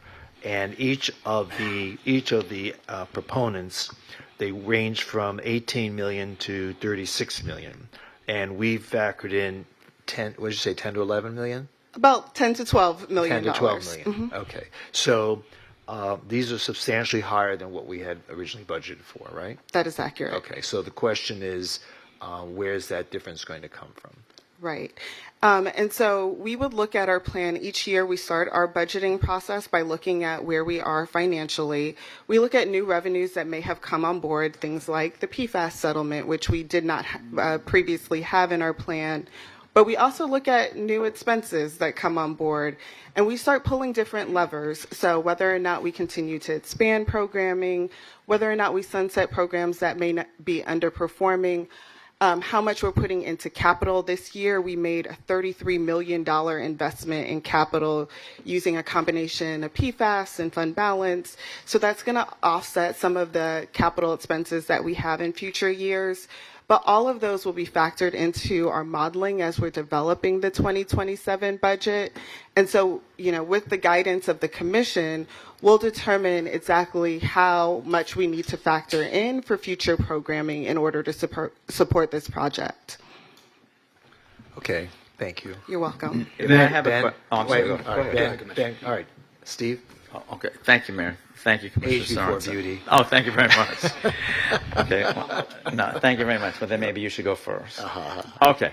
Yvette, just a question because you're talking about finances. So I did have one concern when I read Exhibit 4, page 8 of 38, which was the PFM report. It's concerning. It says at this time, PFM has not had the opportunity to discuss the project with each of the developers regarding development costs and timelines provided in each proposal. So did staff, why maybe were some of the presenters met and others were not? I don't understand how we can get a full picture in terms of everyone understanding the financing if PFM or staff did not meet with all four. Why not? Yeah, so it's when we were doing our review, we kept on talking about how we compare apples to apples, oranges to oranges. And part of that was looking at the actual submissions that were provided by the proposers. So PFM did a review of the submissions that were provided. As we realized that there were some discrepancies between how people were compiling information, Jacobs, as the lead of that analysis, actually went back and asked for additional details, which were also shared with PFM. So PFM did do a very thorough analysis, as you can see in their report, and it was really based more on the information that was submitted by proposers, as well as the follow-up questions that came from Jacobs as our owner's rep lead. Okay, and so do you feel confident in what the information you just gave us shows that these numbers are higher than we anticipated for a budgetary, implication going forward? Do you feel that we will be able to get to where we have to go? I feel that the Commission is going to provide some really good guidance to whoever we end up negotiating with to really ensure that whatever they're providing as our final product is something that will, one, be something that the staff can use and our neighbors can appreciate for years to come, but also something that will ensure that we're not put in a compromised financial position. Just to add to that, it may require that if we want to get to a certain place, that other hard decisions will have to be made in other areas in our budget. So it's not that we can't make the stretch to get to a certain place, but there will be a sacrifice down the road. Understood. Thank you, Yvette. Thank You're you, welcome. City Manager. Thank you. Ben? Yeah, thanks, Mayor. And just, Yvette, thank you for your work. And just another question for you and Raquel. So, Raquel, the idea being that if our budget right now is $12 million a year, my understanding and expectation is during the interim agreement period with whoever we select, that budget will be provided to that bidder. And we as a city would say, here's what the budget is, here's what we're comfortable with, here's what the commission has said they're comfortable with. And so you, bidder, we would now expect that you would value engineer to meet that budget. That would be part of the process. Is that That could definitely be part of the process that we design to budget. And that could mean that all the designs that we've seen thus far will completely change. So there should not be an expectation that anything that we've seen will be what's delivered if we're saying this is the budget and this is the product that we need within that budget. Yep. Great. Thank you. Anyone else have any questions from the commission? All right, don't leave, Yvette. So we are about to finish our police station, in which I believe is 150,000 square feet of air-conditioned space, and we spent $150 million on that. So staff is recommending 300,000 square feet for City Hall, and we're getting numbers at 300 million. Just using rough figuring, it's commensurate with what we paid for the police station. So these numbers should not seem so unrealistic if we're looking at a very big City Hall. Having said that, however, I believe that we can pare down the square footage significantly. I think that a lot of and I talked with the city manager about this, and I think there are areas in which we can significantly reduce the scale and the scope of some of the floor areas to the point where maybe we can bring it down to 250,000 square feet instead of 300,000 square feet. And that would bring the price down significantly. So, and we can still have some of these designs that we've been offered by just reducing the scale of some of these offices and some of these spaces. Like, for example, and I know I've been told that I shouldn't just look at the raw numbers, but when I saw 20,000 square feet for a lobby, that's the size of a major ballroom. But then I was told, well, there are ancillary components to that, and it's not just the lobby, but we need to know that. We need to figure all that in. And if we can shrink that down to 10,000 square feet, which again is significant, these are opportunities for us to be able to reduce the size of the project without having to compromise the design or compromise the integrity of all the other features of safety and lead status and breathability and all the other things that we've been told about tonight. I think that right now, if we make a decision tonight, it's going to be based on the things the city manager talked about, the financial worthiness of the applicant, the trust that we can expect when we're working in partnership with them, their experience in P3 and other civic kind of projects, and their availability in working together, knowing that this is going to be a significant legacy project for our city, that we can rely on those four factors, and who amongst those who have applied tonight or this afternoon are the ones best suited to meet those criteria. Obviously, cost and design is a moving target, and hopefully we can reach that at some point. And we would expect more public participation in that regard. But I think a decision can be made today based on those factors, and we should be able to move forward. I mean, for God's sakes, it's been 2.5 years since we lost our city hall. We should be able to make decisions more quickly than we have been.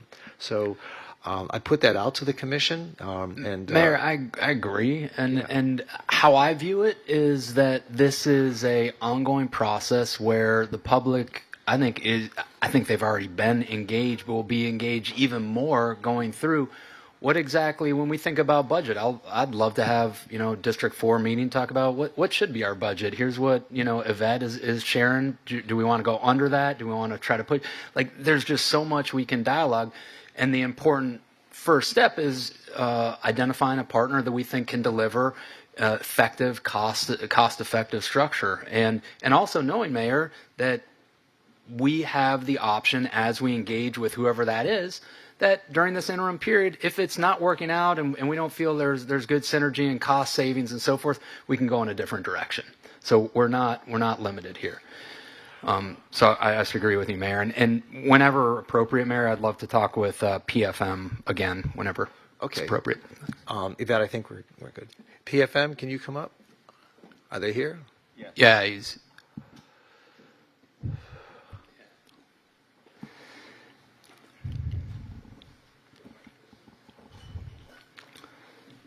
Sorry, you're on your own. All right. So, what do you think? Give us your expert analysis. What should we do? Put on your mic and then tell us. He'd rather not. Are we on here? Okay. I think everyone did an excellent job, Commissioner. Impressive presentations. You guys have a tough decision to make. No, in all seriousness, I do like that they have all basically said they were flexible to work with the city as far as the financing structure. We talked about the merits of the city financing this on their own. We also talked about the merits of the city keeping an equity component here to keep skin in the game for the developers, for the O&M piece, life cycle management. Great. Is there anyone that stands above? That you're like, hey, they did a great job, or you know what? The as I heard more, the deal structure, the financing, the experience. This group is not. I think that's I don't know if we. I don't think you should have to answer that. Why not? Why because he's that's making what the decision for us. Well, I can't answer that. I can answer as far as the finance component. I think. Hold on. Sure. Sorry to interrupt. Okay. Yes, sir. Yes. This is Raquel. Correct me if I'm wrong, but we pay him to give advice. Is that? So I but think not to make a decision. Financial based on his review of the financial aspects of the proposals, I think PFM is qualified to answer certain questions and distinguish one proposer from another based on the information provided. On the financial basis. Sure. So, okay, I'll kind of rephrase my question. Yeah. From a financial standpoint, you've raised red flags in your report about some of the bidders. In other words, you shared one of them. You think from a financial from a financing standpoint, was not as open to options as others. That, to me, was you raising hey, this is a possible negative. Okay? Great. That's what I would like to hear. So is there any other new information, anything that from a financial standpoint you're concerned about, happy about? Sure. I'm happy to answer within the scope of my financial analysis. And Commissioner, you may not like my response, but it is I've worked with the city for a long time, so I hope you guys know me well enough. Honesty's perfect, so whatever it is. We have raised certain items for consideration. I think one of the proposers addressed the item that we talked about specifically, which was, in our mind, inflexibility in their financing structure. I would chalk that up today, after hearing their presentation, to what I read in a supplemental information that was provided to us versus what they described today, which was inflexibility to not have the O&M component in there. I think they were clear that they were flexible as far as the financing piece. So I would almost wipe that away as a red flag at all. As far as the financing structure, I think, as I said in my presentation, they really had more in common than they had different in their financing structure. I think we have a lot to negotiate from this point moving forward as to how we finance it. I think, in my opinion, you could probably even negotiate the equity return that some of these folks put in front of you. That's in our experience. So I don't think there's, quite honestly, a differentiator on the financing side of this. Great, perfect. That's great. That's just what I'm looking for. So in other words, from your expert opinion, all four you think are capable from a financing standpoint, you feel comfortable with and would recommend?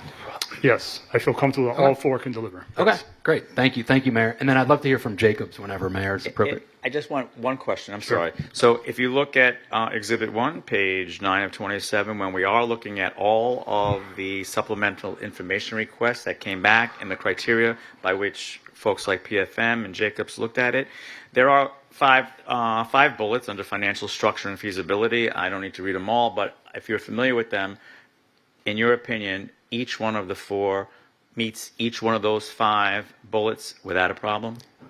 I would have to go refresh myself. I don't have that in front of me, Commissioner. Clarity and defensibility of construction and financing assumptions. Oh, he's got it. Thank you, Ben. Thank you, Ben. Okay. Go ahead, Commissioner. No, well, that's the first. I'll read them you quickly can, and you get can back do to it. it here. Go ahead. Top of the page. Yes, financial structure and feasibility, I believe we can all check that box. Okay, so all 5 of those bullets, no issue. Correct. All right, great. Thank you. I'm good, Mayor. Thank you. Oh, okay. Any other questions or comments? Just for Jacobs whenever, Mayor. Okay. All right. Can Jacobs Thank you. come on Thanks. up? Yeah, great.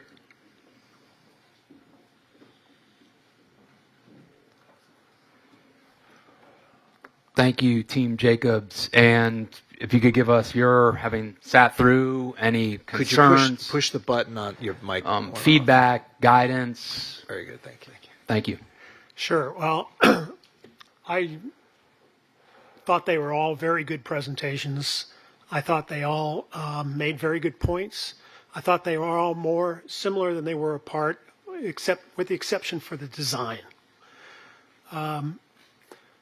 There was a lot of discussion about, people had differences, firms had differences in their direct and indirect costs.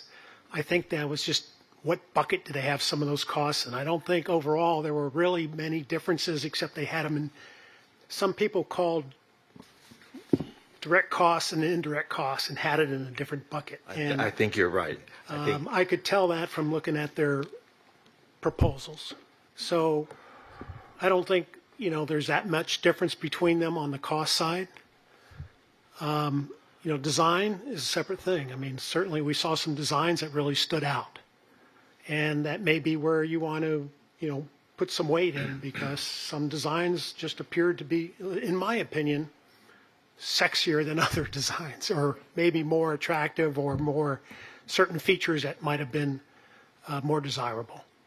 The city issued a program that said 295,000 square feet, and firms looked at that and said, well, that's a lot of square footage. Here's how I would do it. I think the city might really like an iconic design, so we're going to come up with an iconic design, and it's going to be more expensive, but maybe, that will attract them. So, everybody's trying to win the job right now. But I think the firms are more alike than they are not alike. Why did your process not contain anything about the design aesthetic of the proposals? We were not asked to look at design aesthetic. We could have, but Even though you weren't asked, we felt it never. we felt the city was going to be doing that as part of what they were doing. But I don't think they did either. Meaning us, the city. I don't think anyone. I didn't hear anybody speak to No that. one touched on it at all, and yet I find that an important component of the process and the decision making. Because how do you compare? How do you evaluate all of the uncommitted costs on wildly different designs? The extent of what we were asked to do was make sure that they had the space and the square footage that the city deemed critical to a successful or to a satisfactory building. And aesthetics was not part of it. Perhaps, the commission could be the decision maker on aesthetics. Okay. And city manager, did that ever come up as a criteria or something to even discuss or talk about in any of the reports, the design aesthetic of the proposals? So one of the challenges with an unsolicited proposal process is that if it's not something where the city has provided guidelines up front or requirements up front, it allows a lot of creativity from the proposers. And so at the time that the 6 initial proposers submitted after the competition period, or at the close of the competition period, all of them had a different design aesthetic. And I think many of them viewed that as what would distinguish them in an evaluation process. For us as city staff, what we know is that no matter what they would have proposed, the design is likely to change. The design would have to go through DRC.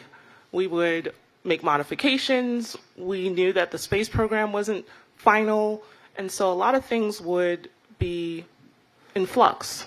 So intentionally, we weren't as focused on the design, knowing that it would change down the road. No, I understand that. I guess I'm just trying to think, how do you look at all of those costs if you don't talk about design at all? I mean, because they are related, but our city does, I think, an excellent job when meeting with projects and meeting with developers in terms of looking at design and making recommendations. And so you're saying that will come later when we go through the development process and we go through DRC, P&Z, and City Commission. Yes, and we need to start with the negotiation process as well. And I think the price per square foot is a starting point for a comparison when we're looking at evaluating the 4 shortlisted proposers, but the design element from a staff perspective wasn't as critical. Okay, I can accept that. Thank you. Thank you, Mayor.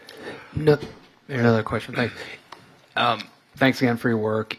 Having sat through today and listened to everything, is there anything that you've heard today that, in your view, necessitates further analysis, due diligence by you? Is more time needed for you all to form your opinion or feedback to the city? No, I don't believe so. Okay. Commissioner. PFM, would you mind? And sorry, I forget your name. I'm sorry. P. Sorry. Tell me, what's your name again?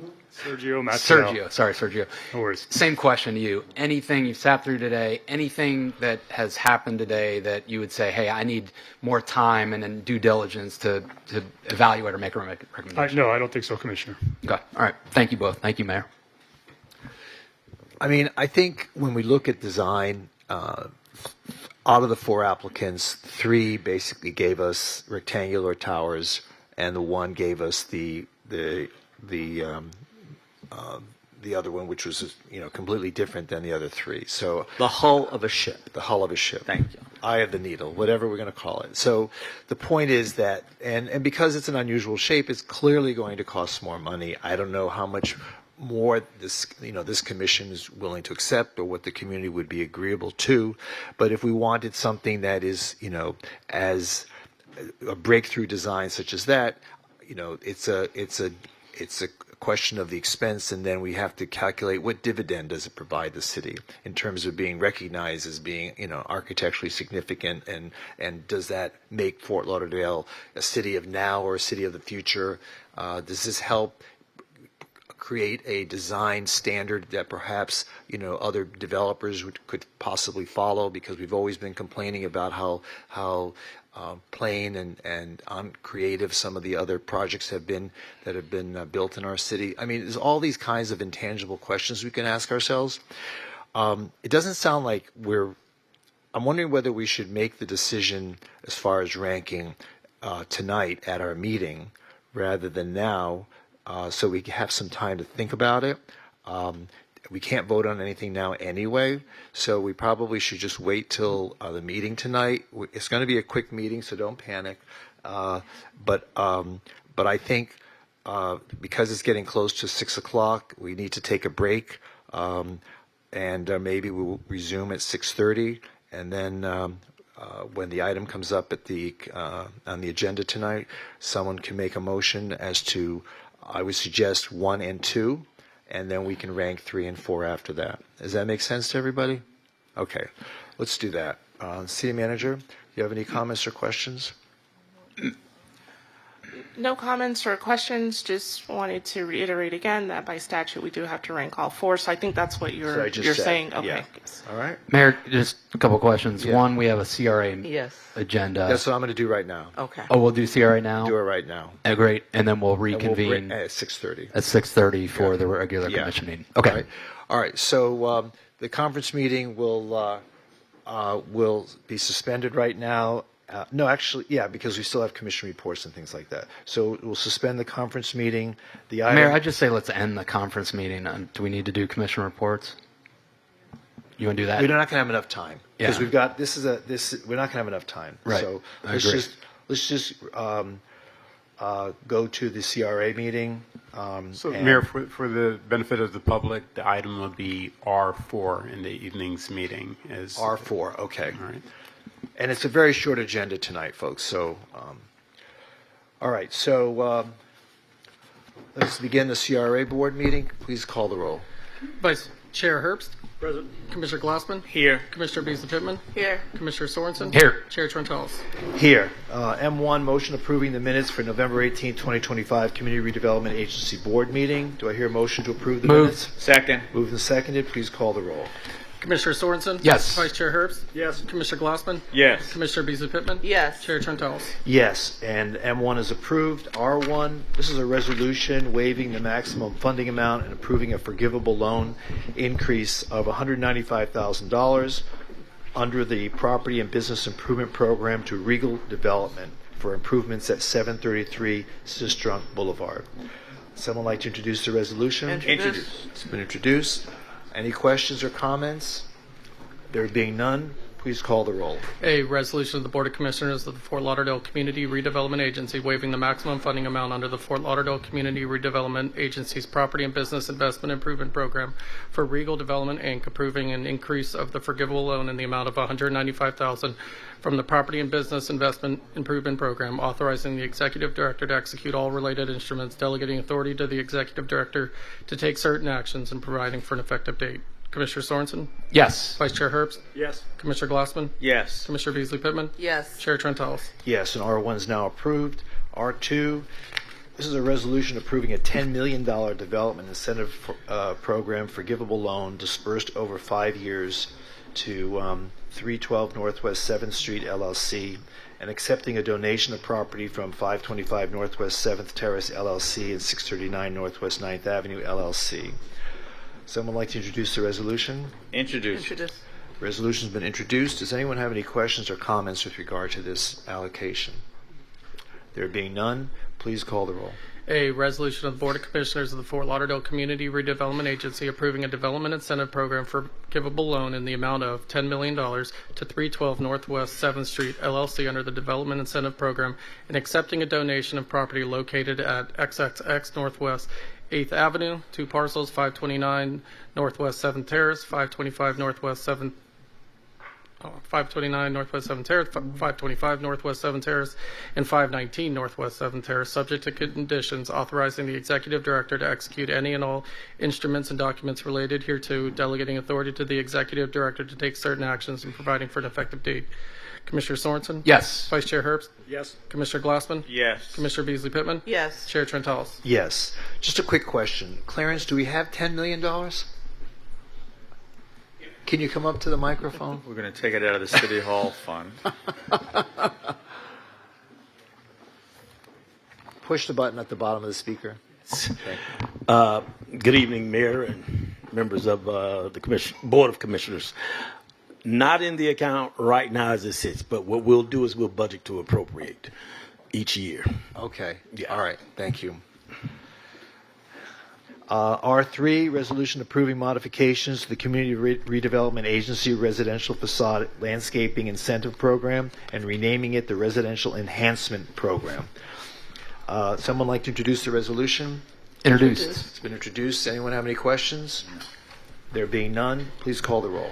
A resolution of the Board of Commissioners of the Fort Lauderdale Community Redevelopment Agency approving modifications to the Northwest Progressive Flagler Heights Community Redevelopment Agency Residential Facade and Landscaping Program and renaming it to the Residential Enhancement Program, delegating authority to the Executive Director to execute any and all agreements relating to such awards and providing for an effective date. Commissioner Sorensen? Yes. Vice Chair Herbst? Yes. Commissioner Glassman? Yes. Commissioner Beasley Pittman? Yes. Chair Trentalis? Yes, and R3 is now approved. The last item is a public hearing approving the Northwest Progresso Flagler Heights Community Redevelopment Agency amended and restated Community Redevelopment Plan. No one has signed up to speak. Someone like to move to close public hearing? So moved. Second. Been moved and seconded. Please call the roll. Commissioner Sorensen? Yes. Vice Chair Herbst? Yes. Commissioner Glassman? Yes. Commissioner Beasley Pittman? Yes. Chair Trentalis? Yes. Now what? Mayor, if I could on that last item, I just want to highlight the team for all the work that went into getting this redevelopment plan on the agenda. At last year's goal setting in January, the commission authorized an extension of the CRA, and we went to the county and got their approval. And one of the requirements is to have this redevelopment plan completed and accepted by the governing body. We will then transmit to Broward County. So I just want to highlight Chris Cooper, Clarence Woods. We also have Vanessa Martin here representing the CRA. So thank you so much to the team. This took a lot of effort. All right, congratulations, and thank you for getting it all together. We appreciate that. And let's do some good stuff with that. Okay, is this a resolution or a motion? It's a resolution. Resolution. Would someone like to introduce a resolution of PH1? Introduced. It's been introduced. Please call the roll. A resolution of the city commit, or it should be board, right? The board of. Yeah, correct. A resolution of the Board of Commissioners of the Fort Lauderdale Community Redevelopment Agency approving the Northwest Progressive Flagler Heights amended and restated Community Redevelopment Plan 2025, authorizing transmission to Broward County, Florida, and providing for an effective date. Commissioner Sorensen? Yes. Vice Chair Herbst? Yes. Commissioner Glassman? Yes. Commissioner Beasley Pittman? Yes. Chair Trentalis? Yes, and PH1 is now approved. Is there any further business of the CRA? There being none, that meeting is concluded, and we'll begin our evening meeting at 6:30 tonight. 6:30.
This December 2nd, 2025. I apologize for the delay. We had an extended special meeting this afternoon, and we will actually continue with that conversation later in the meeting.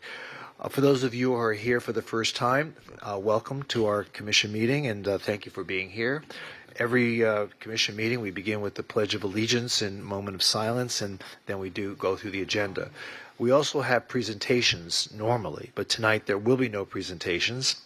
I know you're all sad about that, but but we're trying to have an abbreviated meeting so that we can get through the business of the agenda. And I know tonight is Christmas San Las Olas, and a lot of people would like to go there tonight. So having said that, I'd like to invite Zuri Williams and Zoe Williams. Are you both here? Where are you? Right there. Over there. And is Michaela Jones here? She's not. Okay. Can you join me up at the podium?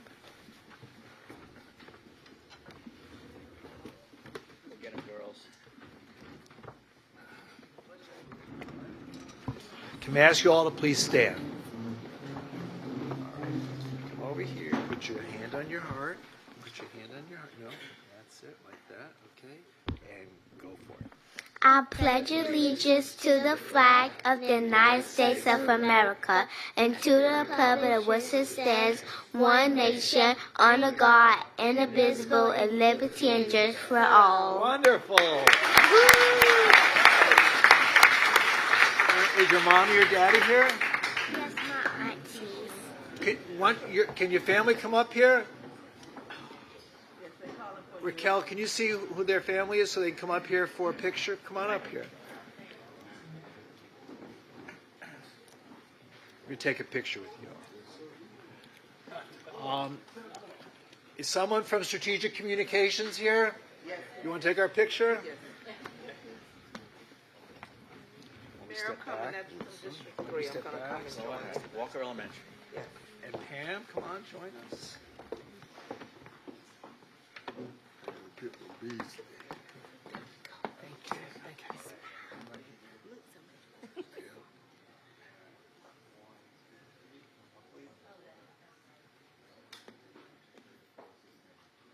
Great. Wonderful. Great. Thank you. Thank I have a you. little something for you. You all did an amazing job.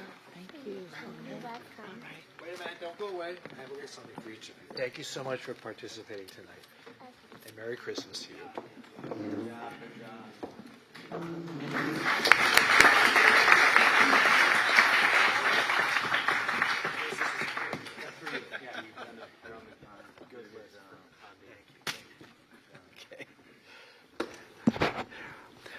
So Zuri is 9 years old and Zoe is 7, and they both attend Walker Elementary School. So, Third grade and second grade. so may I ask you all to please join me in a moment of silence.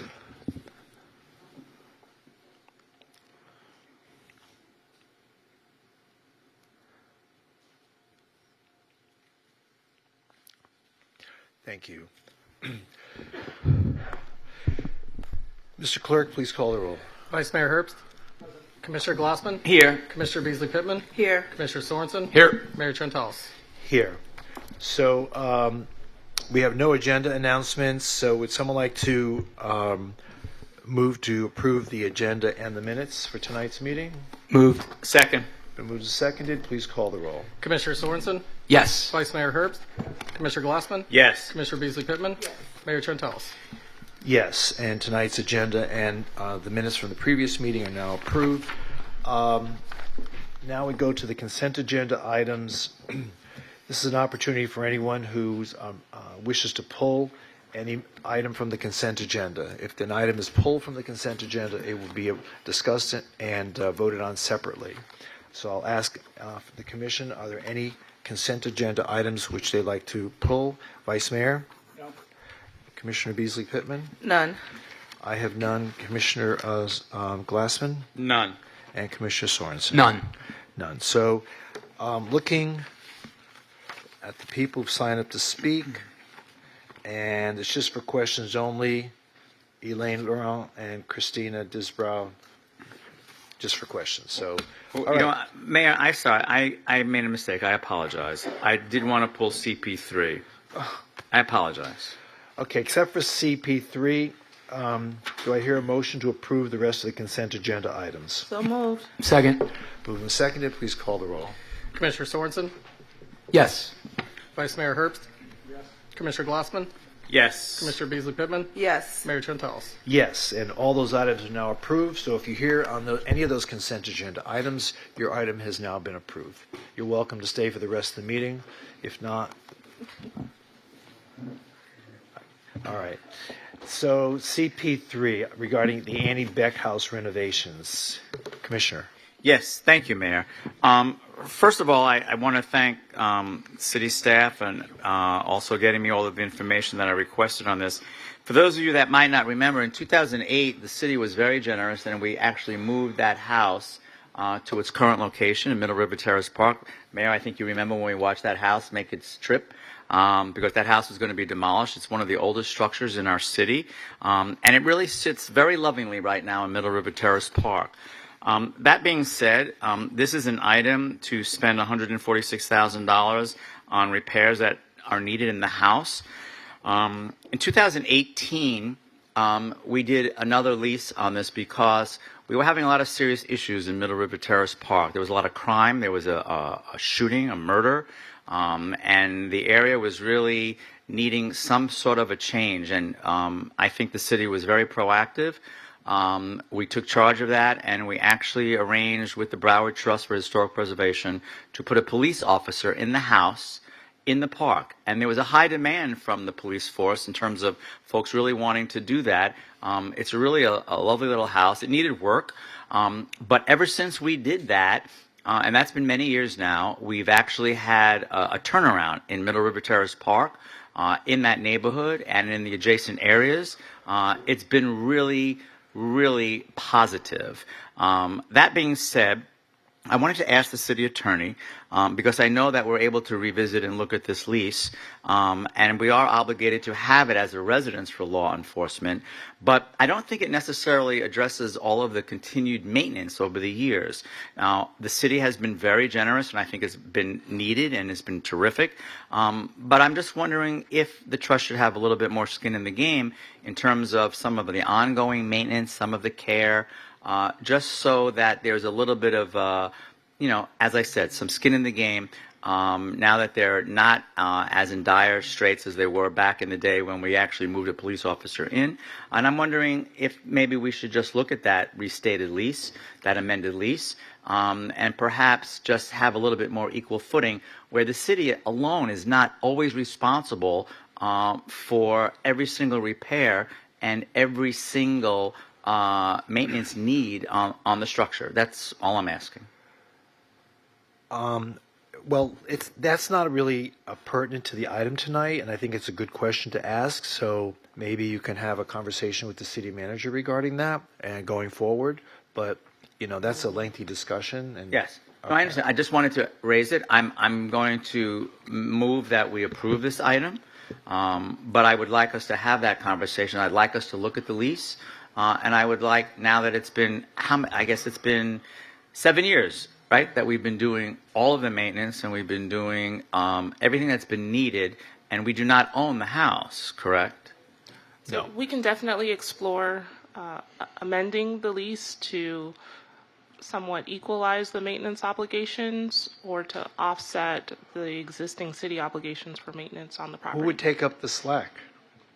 The Broward Trust, the owner of the house. The Broward Trust for Historic Preservation? Sure, the owner of the house. And how much do they have in their bank account? Well, they've been having fundraisers and events. I think they're doing okay now. Okay. Better than they were doing in 2018 when we took over all of the responsibility. All right. Or maybe they just want to, being that we're actually responsible for and have been doing everything, maybe they give us the house. I don't know. Okay. We've been maintaining it anyway. I so understand. It's just worth looking at, I think. That's all. And I'm happy to move the item. Mayor, before we move, not to prolong, but just for clarity, not familiar with the backstory with this property. When you say we moved an officer in, are we saying that we had an officer living in the home? We've had an officer living in that house in Middle River Terrace Park for 7 years now. Okay. And it's worked out really well. It's really helped stabilize the park and that immediate vicinity in Middle River Terrace. So I can briefly explain. So the The trust owns the home and entered into a lease agreement for the premises on which the house is located with the city. Then we amended the lease to restate it to allow for the city to lease the house back from the trust and to lease it specifically to a member of law enforcement to occupy the home as a residence. And so that's the current terms of the lease. I'm taking it the purpose was for police presence in the area. That's Okay. expressly stated in the lease as such. And I think an argument can be made that that the city should own that house. I mean, we put this $163,000, excuse me, $146,000 is just a fraction of what we put into that house. Because when the officer first moved in there, we put in a ton of money. Correct. I think at least 200,000. Yeah. So we could have rebuilt that house 3 times. Well, anyway, it wouldn't be the same house. I know. The item's been moved. Do I hear a second? Second. Been moved and seconded. Please call the roll. Commissioner Sorensen? Yes. Vice Mayor Herbst? Yes. Commissioner Glassman? Yes. Commissioner Beasley Pittman? Yes. Mayor Trentalis? Yes, and that item's now approved. R1, appointment of board and committee members. Mr. Clerk, could you please read the names into the record? Yes, for the December 16th meeting, Beach Business Improvement District Advisory Committee, Alvaro Hernandez, representing the B Ocean as an alternate. Central City Redevelopment Advisory Board, Juan Carlos Guerrero, nominated by Mayor Trentalis. Code Enforcement Board, Donald Ray Carney III, nominated by Commissioner Glassman. Community Services Board, Wismi Sayas, nominated by Commissioner Glassman. Insurance Advisory Board, Steve Bodkin, nominated by Mayor Trentalis. And for tonight's resolution, I can open it. Aviation Advisory Board, David Cooper, nominated by Commissioner Glassman. Budget Advisory Board, Anid Metellus-Thompson, nominated by Commissioner Beasley Pittman. Central City Redevelopment Advisory Board, John Van Vleck, nominated by Commissioner Glassman. Community Services Board, Antonio Docal, nominated by Vice Mayor Herbst. Economic Development Advisory Board, Russ Clinette, nominated by Mayor Trentalis. Jason Hughes, nominated by Commissioner Glassman. Education Advisory Board, Jose Ruggiero, nominated by Vice Mayor Herbst. And Public Art and Placement Advisory Board, Edison Lozada, nominated by Commissioner Sorensen, and that rounds it out. Okay, thank you. Would someone like to introduce the resolution? Introduce. Are there any amendments or modifications? There are none. Please call the roll. A resolution, of the City Commission of the City of Fort Lauderdale, Florida, appointing or nominating, if applicable, board and committee members as set forth in the exhibit attached here to made a part hereof. Commissioner Sorensen? Yes. Vice Mayor Herbst? Yes. Commissioner Glassman? Yes. Commissioner Beasley Pittman? Yes. Mayor Trentalis? Yes. And R1 is now approved. R2, this is a resolution setting a public hearing on December 16th, 2025, to consider the amended and restated ground lease and new ground lease for the property known as the New River Trading Post, pursuant to Section 8.09 of the City Charter. One person signed up to speak, but just for questions only. Someone like to introduce the resolution? Introduced. Before we vote on that, let me just make a couple comments. The new ground lease that's being recommended is going to extend the lease in such a way as to allow for a tower to be built on that site. And because of the live local law, we should be very cautious about, what opportunities we have as a commission to have some input as to what's built somewhere. And because the live local law has taken away a lot of that discretion from the commission, I would certainly like to know what's going to be built there before we authorize something to be built there. Because once we authorize something to be built there, they can build whatever they want. This is in a very sensitive area. It's right in the Himmershey district. It's on the Riverwalk, and I don't know. It's just a thought. I mean, I can agree to the resolution tonight, but this is just to set a public hearing, and I think that we ought to think about that before we, just allow something like that to go forward. Just some thoughts we could share.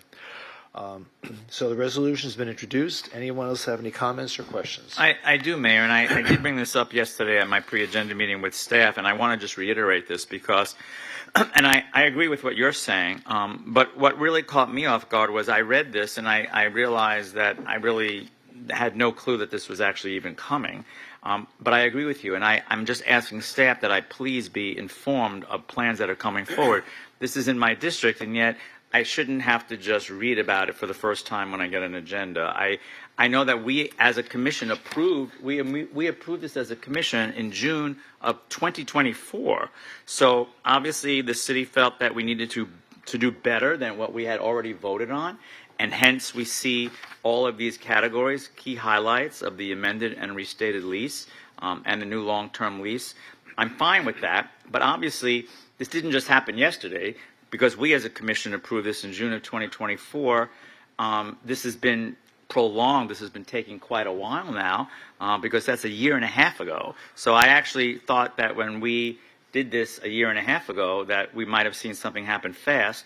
But now I know why we didn't, because city staff was working with the development team to come up with these changes. I would just ask for the consideration as the district commissioner to know what's going on in my district and to be told of what's happening. And if there are conversations like this going on and we're doing a restated lease, just give me the courtesy of a heads up. And I would ask that going forward if we are going to make any changes. That's all. Thank you. Okay. Thank you. Anyone else have any comments or questions? Okay, there being none, the resolution's been introduced, so please call the roll. A resolution, City Commission of the City of Fort Lauderdale, Florida, designated December 16, 2025 as the date for the City Commission to consider an amended and restated ground lease between the City of Fort Lauderdale, Florida and New River Trading Post Development, LLC. Consider a new ground lease between the City of Fort Lauderdale, Florida and New River Trading Post, Ltd. And consider any ancillary documents related to the property known as New River Trading Post, generally located at 330 Southwest 2nd Street. Repeal all resolutions or parts thereof in conflict herewith, and provide for an effective date. Commissioner Sorensen? Yes. Vice Mayor Herbst? Yes. Commissioner Glassman? Yes. Commissioner Beasley Pittman? Yes. Mayor Trentalis? Yes, and that resolution's now been approved. R3, resolution appointing Chris Cooper as Deputy City Manager. Is he here? Oh. Yes. He has a new suit, I think, even. Oh. Has that a new suit? Someone like to introduce the resolution? Introduced. It's been introduced. All I can say is I'm so thankful that, Chris, you're part of our team, and this is an honor well deserved, and I hope they give you a pay increase. And you really are so helpful to all of us in trying to understand things as they come through across our desks, and trying to guide our city to fulfill the vision that we all share. So thank you so much for all the good work you do. But I'm voting no. No, I'm just kidding. And Mayor, we're in negotiations. We're on that pay increase. We're in negotiations. Oh, wait a minute. You don't do that good of a job. Okay. So fickle. The resolution's been introduced. Please call the roll. A resolution of the City Commission of the City of Fort Lauderdale, Florida, appointing Chris Cooper as Deputy City Manager of the City of Fort Lauderdale, Florida, and providing for an effective date. Commissioner Sorensen? Yes. Vice Mayor Herbst? Yes. Commissioner Glassman? Yes. Commissioner Beasley Pittman? Yes. Mayor Trentalis? Yes. Thank you. Want to say a few words, Chris?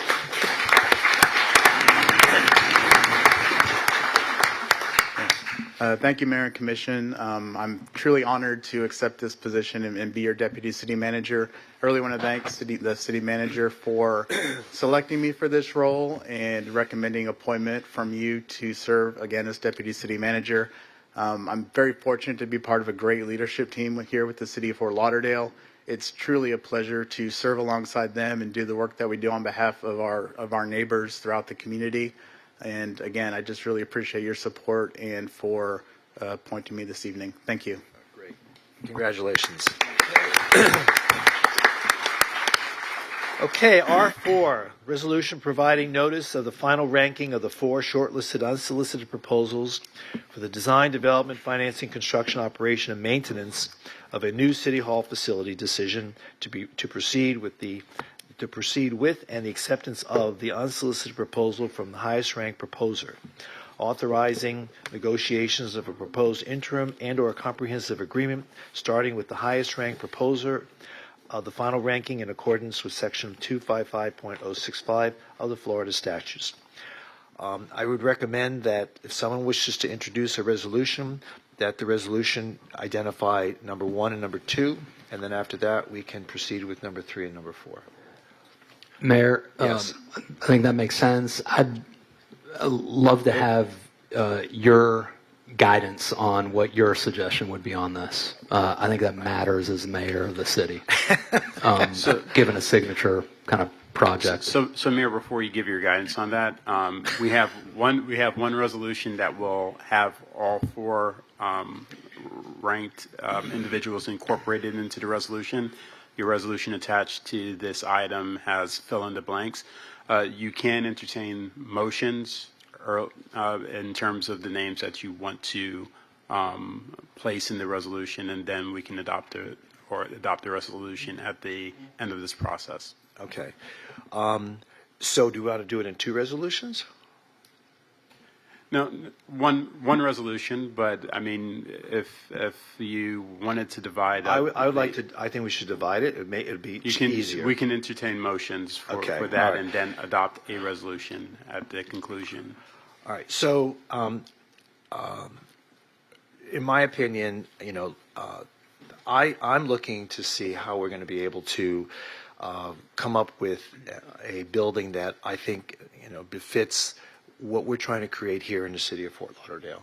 And I looked at all the designs, and clearly the one that stands out is the FTL City Hall Partners. And I know it was more expensive, but I think that we can work to get the price down, because we're going to shrink the size of the necessary square footage.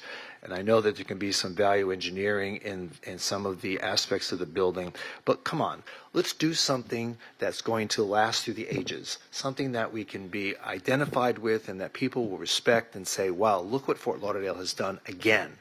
Think of all the great things we have done. The Can Do Commission has created so much value in both the public and private infrastructure projects that we have done in our city.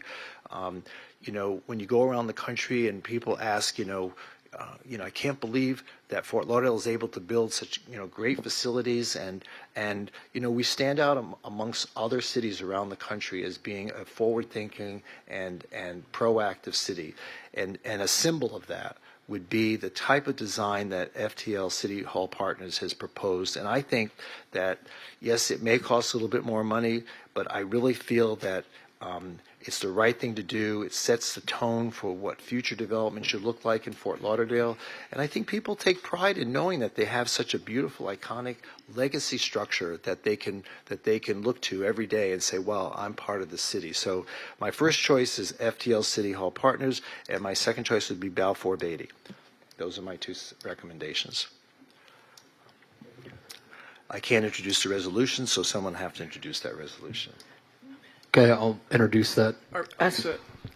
If I can recommend again that it be a motion ranking 1 and 2. 1 and 2. Okay, so I'll make the motion that FTL City Partners is number 1 and Balfour Beatty is number 2. That's my motion. I'll second that. Okay. Any further discussion or comments? I would, Mayor. I do want to just say a few things before we vote. Obviously, I can count, but I just want everyone to know, as I look around this room and I see all of these people that are involved in all 4 of these presentations, I'm just really so proud to be serving this community because of the work that all of you have done. It really is a testament to your talent and to your creativity and to your knowledge. As our consultant said, I think anybody really could have done this work. So what does it come down to? The mayor mentioned the architecture, the design. But for me, I also think that it's hard to find what separates the 4 presenters. And for me, what really mattered and what did separate was the fact that the only 2 numbers that really matter are the IRR bid, that dollar amount, and then also the indirect construction costs. Because those numbers are the numbers that people have to be held accountable for. And that really does separate the 4 presenters. We know that we can set this budget for whatever we want. So again, it really came down to just that tiny little bit of difference among the 4. And then so I say to myself, well, who's done the most of these projects? The local aspect of this is important, although all 4 really had a piece of that. As we said today in the afternoon, our goal is really just to choose a partner the rest will fall into place. Those details will fall into place as we move forward, because we will be setting the budget. We will be setting the parameters. We will be talking about design. And as the mayor said, I think that we have to have that foresight. We're building something not just for today, but for the future, for something that will be here after we're gone. I just think that we owe that to the city. We've been gaining so much positive attention, not just in our state, but also in our nation and also around the world for the things that we've been accomplishing and for what we've been building and for what we've been doing with P3 projects in our city. Have we had a couple of hiccups? Of course we have. Who's perfect? What city is perfect? Who's not going to have a bump in the road? But when you look at what's happening in our city, especially with regards to P3 projects, it has really worked for us. So I just wanted to say thank you to all of you. This is not easy for me looking out at you and knowing the talent and knowing the wonderful people that you are and knowing that we can only choose one. This is a very difficult choice, but I don't think anyone should feel that they should be disappointed in any way.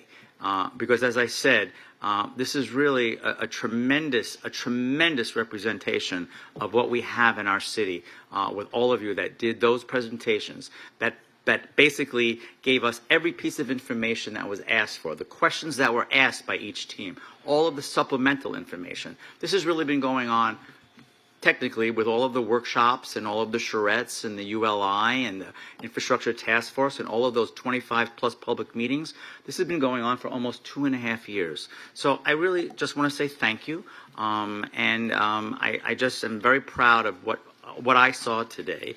And again, this is both very difficult but yet at the same time really rewarding to know what has become of our city and the people that make up our city. So thank you. And that's it, Mayor. Okay. Any other comments or questions? Yes, Mayor, I've got some comments. Sure, go ahead. So it'll probably come as no surprise to anybody listening that I'm not a big fan of the direction this is going in. But again, I obviously see where the votes are. But I do think it's important to articulate my thoughts on this. So I've never been a fan of the direction we're moving in. I've been very consistent all along in saying that I really think we should be looking at a bifurcated, distributed model. I think putting our administrative staff up on Cypress Creek and having a ceremonial city hall downtown is what really makes the most sense. It is the most cost-effective solution. It's the one that's currently in place in Tampa, Charlotte, Phoenix, Denver.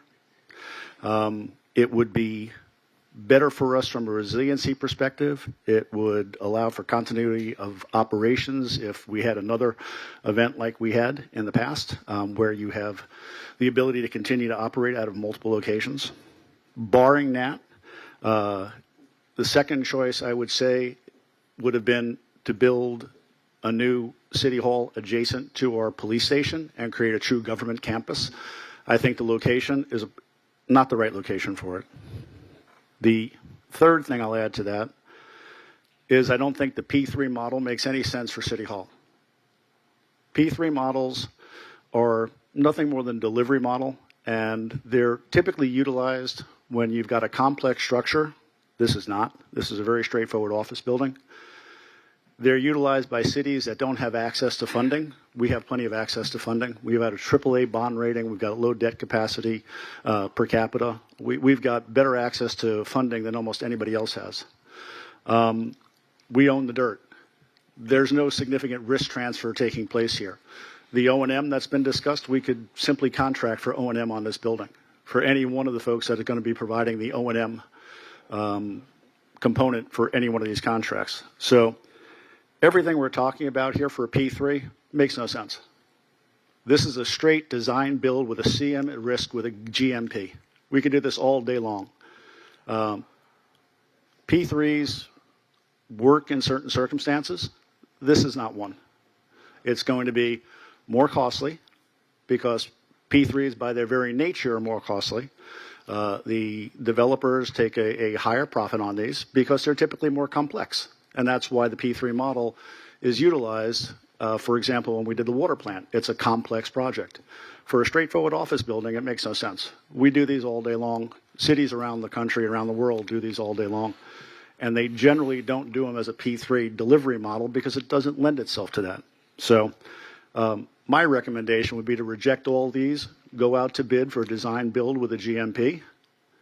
Any one of the folks that are presented here is amply capable of delivering a product. There's no doubt about it. We've got great folks, great contractors, great architects, but I can't support the way we're going about doing the project. Thank you. Okay. Any other comments or questions? All right. There's been a motion. A resolution's been introduced, and please call the roll. I'm gonna restate the motion just to make sure I have it correct. Okay. Commissioner Sorensen made a motion to select FTL City Hall Partners as the highest ranked proposer and Balfour Beatty as the second highest ranked proposer. Is that Correct. okay? And okay.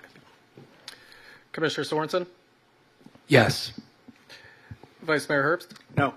Commissioner Glassman, Yes. Commissioner Beasley Pittman, Mayor Trentalis. Yes. Would you like to introduce another resolution or make another motion? Like to hear your Opinion feedback, Mayor. Well, to echo what Commissioner Glassman has said, every one of these applicants could certainly have produced a wonderful quality product in a timely fashion and within our budget. So the other two, it can be very difficult to make that decision, but I would probably choose Fort Lauderdale Civic Partners as 3 and Fort Lauderdale Beacon Collaborative as 4. I'd like to make that motion. Do I hear a second?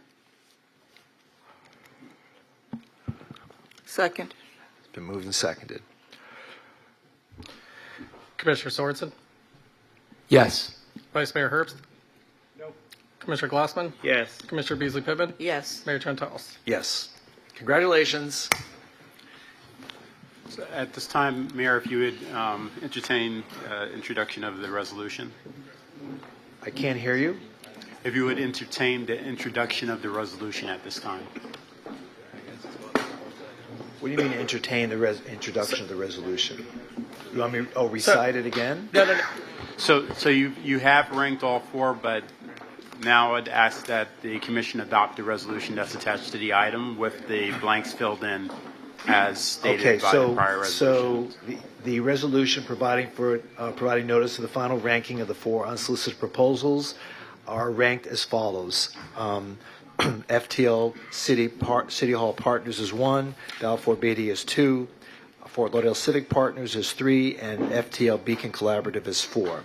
Someone like to introduce that resolution? Introduced. Okay. Please call the roll. So, Dwayne, the resolution just states the highest proposal, correct? That, in the title, correct. In the title, so okay. in the whereas clause, You'll add the, okay. Correct. All right. Sorry about that. A resolution of the City Commission of the City of Fort Lauderdale, Florida, providing notice of its decision to proceed with the unsolicited proposal submitted by Fort Lauderdale or FTL City Hall Partners, design, development, financing, construction, operation, and maintenance of a new City Hall facility at 100 North Andrews Avenue, Fort Lauderdale, Florida, and authorizing negotiations of a proposed interim and/or comprehensive agreement in accordance with Section 255.065 Florida statutes and providing for an effective date. Commissioner Sorensen? Yes. Vice Mayor Herbst? Commissioner Glassman? Yes. Commissioner Beasley Pittman? Yes. Mayor Trentalis? Yes, and that resolution is now approved. You're good to go. Congratulations.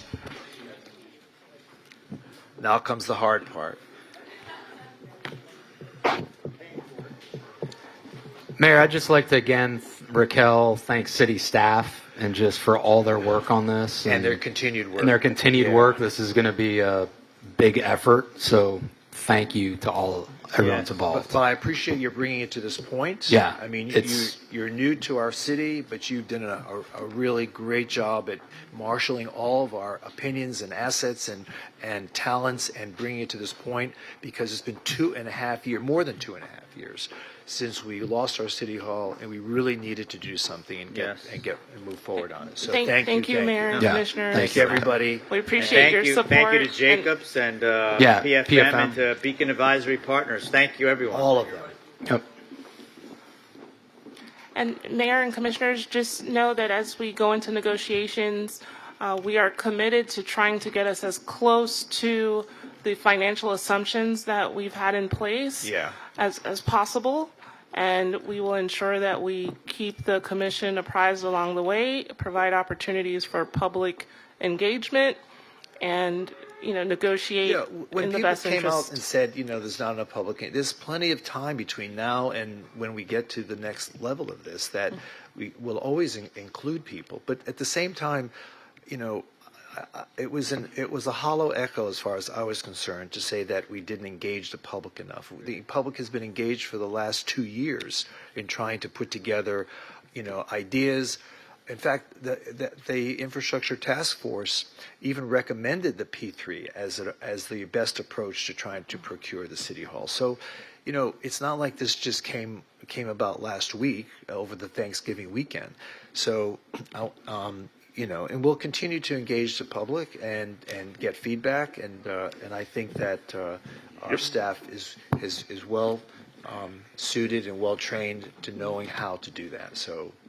And Mayor, I believe it was a good suggestion where it was said for us to, through Stratcom, to be able to post information. That was a good idea, and I'm recommending that we move in that direction with that, because however we can get it out is showing our effort to make sure our neighbors are aware. Know about it. Okay. All right, moving on to PH1, a public hearing resolution designating real property located at 3100 Northeast 32nd Avenue as a brownfield area for rehabilitation and redevelopment pursuant to the State of Florida Brownfields Redevelopment Act, and setting a second public hearing for December 16th, 2025 to meet Florida statute requirements. Someone like to introduce the resolution? Introduced, but I also have some comments. Thank All you. right, just wait a second. No problem. The resolution has been introduced. Mayor, we also have to close the public hearing. Yeah, I'm not there yet. Okay. I know you all want to go see Santa tonight, but just give me a second. 2 people have signed up to speak, but just for questions, right? Okay. So, now I'll move to close public hearing. Someone move to close public hearing? Moved. Second. Moved and seconded. Please call the roll. Commissioner Sorensen? Yes. Vice Mayor Herbst?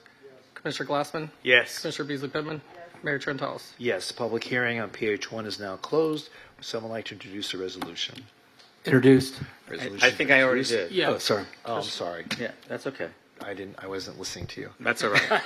It's not the not the first time, and it won't be the last. That's okay. Okay, so now comments. Yes, comments. Thank you. So this is very interesting. This is where the marina was, just to the south of the Oakland Park Bridge on the east side of the Intracoastal. I know that a lot of this is driven by state statute, but we need to do better as a city because this is an important issue. We're going to be basically designating this area as a brownfield area for rehabilitation so that we can redevelop this site. And people are interested in something like that. But the way the state statute is written and the way that responsibility falls on the team, it's just not working, in my opinion. The proof is in the pudding. We had 0 people attend this public meeting at the Beach Community Center, 0, with no emails, no anything, because the only thing that was posted was a little sign on the site and something in Craigslist and an ad that you'd be hard pressed to find in the Sun Sentinel, and hardly anybody reads that newspaper anyway. Is Craigslist still a thing? I guess it is. I'm surprised this wasn't advertised on MySpace. But my point is that when there's something this important, there has to be a way for us to make sure that the immediate neighborhood knows about it. The Central Beach Alliance didn't know about it. I've asked buildings in the area. No one knew about this meeting at the Beach Community Center. And I just think we have to do better. We have to know, what's the problem there so that the neighborhood could feel comfortable. What was the contamination associated with the marina? This was the boat thing, right? Yeah, that boat storage marina. Storage unit, yeah. Marina It was contaminated? No, the site. The site was contaminated? The building was demolished. Right. All the pigeons were let loose to bother every single building in the area. But the site itself needs environmental remediation. Oh, okay. But so they were obligated to notice that meeting as a public meeting.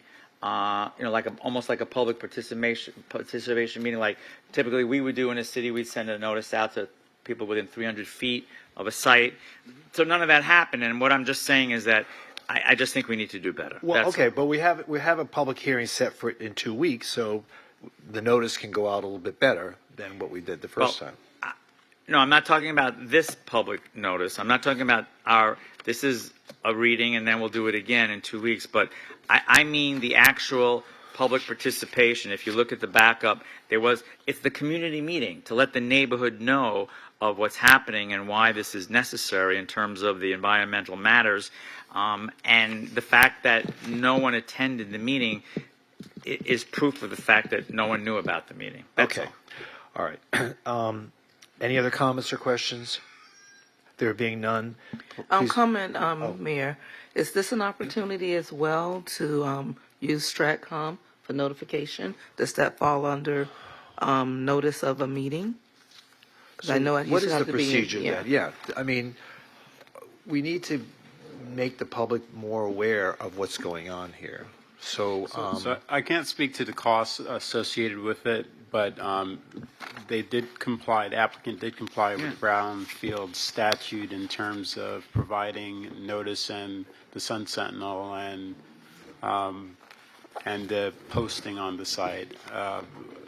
We can take note of that, and I'm not going to speak for the city manager in terms of. Isn't the notice in the Sun Sentinel in that fine print that's on the classified section that you can't even read it? No, not this one. It's part of your packet, but it was a larger notice. Was it a larger notice? Yeah. Okay, all right. Yeah, it was actually on a page that had continuations of 2 articles, and then there was an ad for Miami Dolphins collection of stuff. Weren't we, Raquel, exploring other ways of notifying, like that, moving away from the newspaper? I remember us talking about this. So again, this is a different procedure altogether. This is not a city obligation to provide notice. This notice is a requirement on the applicant for the Brownfield designation. Got it. So it's a little different than our development permit applications. in the paper. It's a quarter-page ad. And I believe the applicant is here this evening. Okay, thanks. Put it on TikTok. Craigslist. Okay. Please call the roll. A resolution of the City Commission of the City of Fort Lauderdale, Florida, making certain findings and designating the real property located at 3100 Northeast 32nd Avenue in Fort Lauderdale, Florida, 33308, folio number 4943300313320 as a brownfield area pursuant to section 376.80 (2) Florida statutes for the purpose of rehabilitation, job creation, and promoting economic redevelopment, authorizing the City of Fort Lauderdale to notify the Florida Department of Environmental Protection of said designation, providing an effective date. Commissioner Sorensen? Yes. Vice Mayor Herbst? Yes.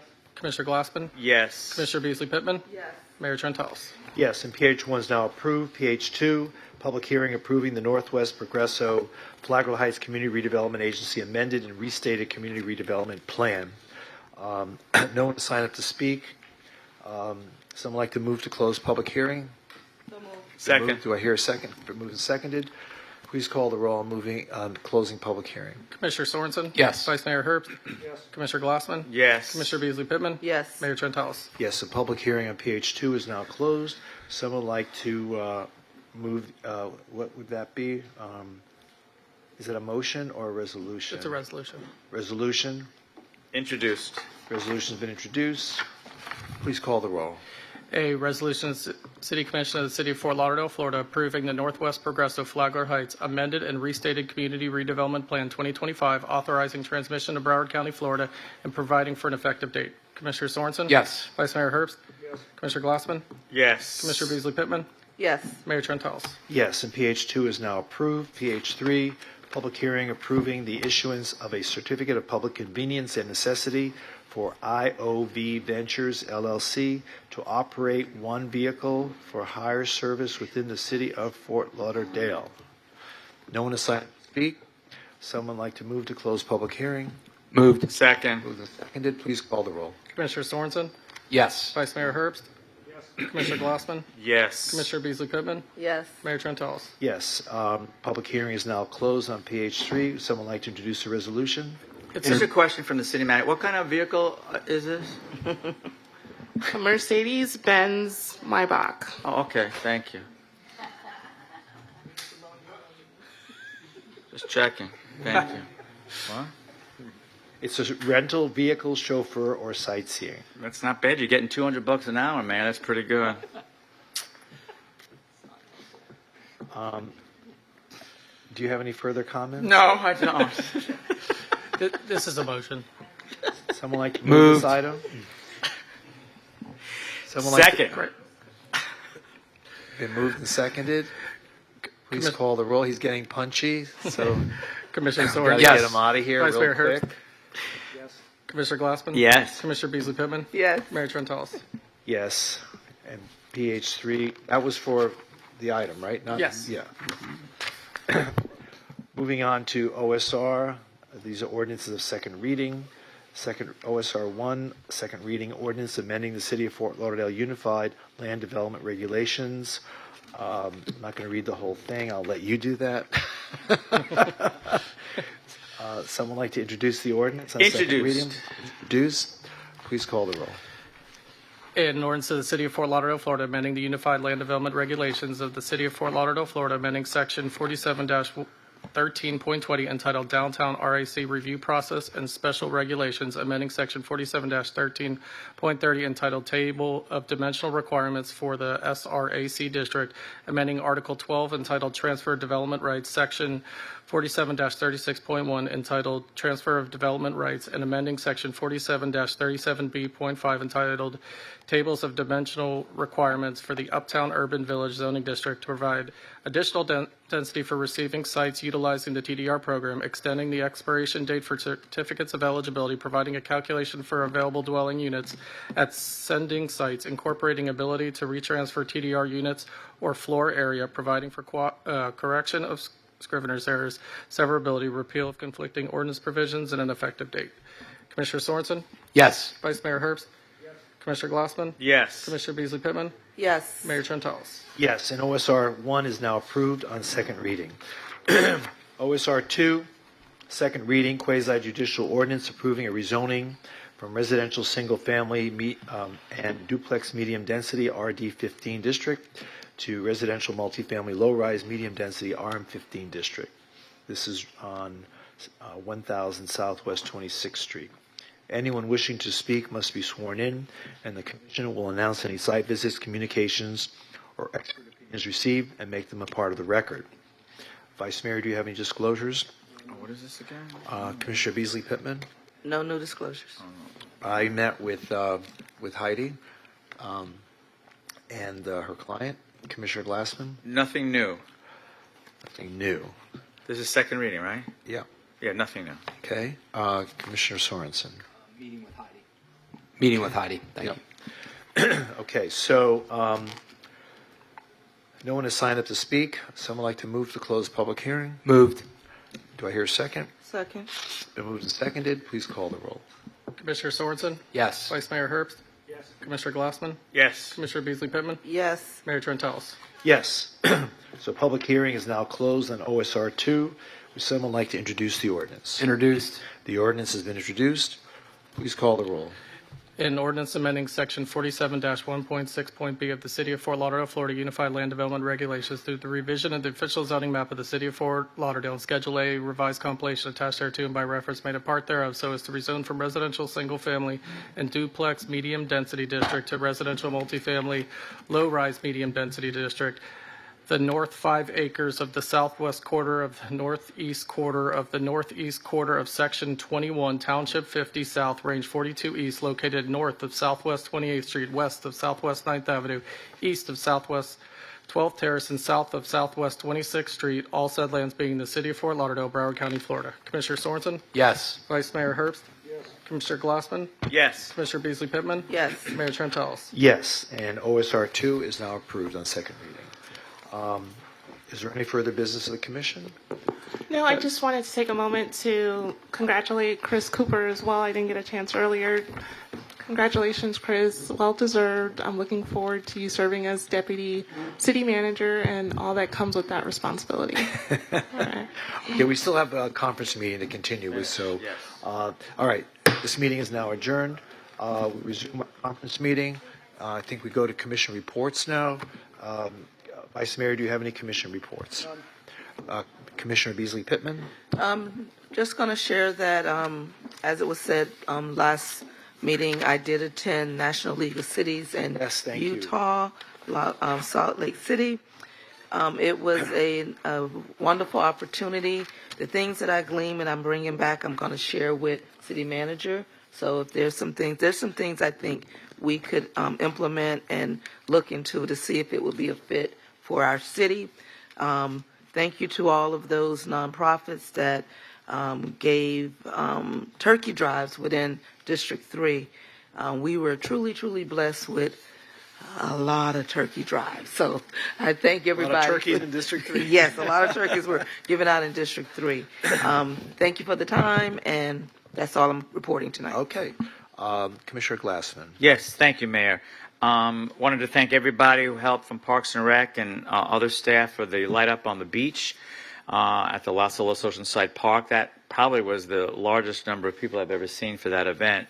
Had to be thousands of folks there. It was a really nice event. I think the new Captain Olas looks great at Las Olas and A1A. Every time I drive by there, it's amazing how many people are just snapping photos. It's just become a spot that people love to take a picture for the holidays. November 20th, thank you to the Central Beach Alliance. I had the pleasure of addressing them that night, and also City Manager did a great job. She got to meet the membership of the Central Beach Alliance for the first time, so thank you, City Manager. That was a great meeting. A lot of good input. Thank you. November 21, we began a new tradition on the beach in District 2 with our first ever Marina Village tree lighting at the Bahia Mar. That too, at maybe 1,500 people. They had carolers and an orchestra, and the Shirley was rocking, and it was a great night, beautiful night. That's the tallest tree in the city of Fort Lauderdale. I think the tallest tree, second tallest tree in Broward County. But that's a great new tradition that was begun for the holiday season. November 22nd, always, every year, I want to thank Michael Alberta from Lake Ridge. I want to thank Pastor Black. Everyone involved at the Sanctuary Church on Federal Highway. We had the 10th annual grocery and turkey giveaway. Folks line up on Sunrise Boulevard like at 2 o'clock in the morning for those cars to come through. Thousands and thousands of folks.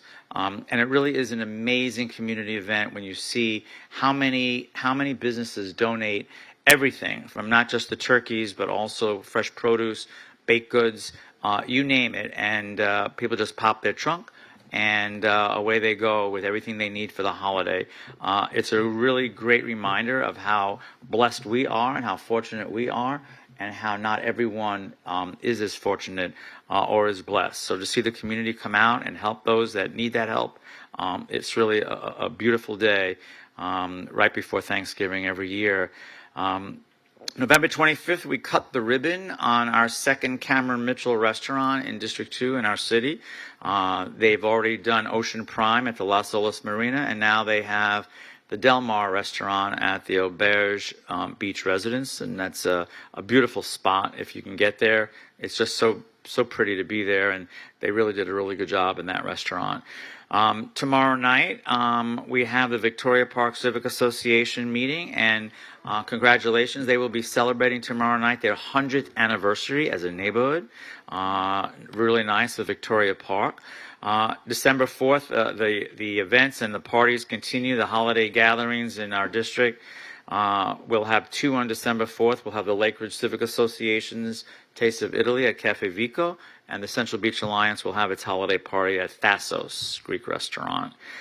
December 5th, I'd like to remind everyone that we have the Celebration of Life for Hal Barnes at the Women's Club, and I think that's over the course of like a bunch of hours, so people can get out there and pay their respects. December 8th, we are going to have the reopening of the Jimmy Everett Tennis Center. This was once a premier tennis center, not just in our state, but also in the country. It fell on a little bit of hard times, but it's come back, and I look forward to having that reopening on December 8th for that facility, and we're going to get that back to the status that it used to have. The next day, December 9th, we have the groundbreaking for the Holiday Park YMCA in conjunction with Broward Health. Also that day is the Council of Fort Lauderdale Civic Association's holiday party held at Dickey Consulting. December 10th, it'll be a pleasure to attend the Nurmi Isles Police Roll Call Lunch at 99 Isle of Palms. It's really nice when the different neighborhoods have the police roll call to say thank you to our incredible police department. I'll look forward to that as well. And then that next night, the Fort Lauderdale FOP has its holiday gathering at Tap 42. December 14th, we will have the menorah lighting at the Los Olas Oceanside Park to celebrate the first night of Hanukkah. Just a couple of comments. I know that in the past I've made mention of some issues we have with Airbnb owners in Victoria Park. Police are doing a bang-up job, but I will say that I'm going to request that we take a look. Hopefully our legal department can work with code, because right now we have to establish code violations that are related to the nature of these police calls that we continue to get there and what those findings are. Concerning the owners of the property, concerning the folks that are actually in those properties, because I think that we need to define new parameters and we need to modify our existing ordinance when it comes to these vacation rentals. It's still out of hand. We definitely need more to be done. The issue is the owners that are renting and then also helping the criminals do the behavior that they're doing. The police are definitely doing their job, but we have to have just more coordination. We need some more teeth in the ordinance because this is still an issue, and we know the streets and we know the houses. Obviously, I've asked the question, can we just shut down these properties? I'm being told no. So we have to do something else to alleviate this problem in Victoria Park.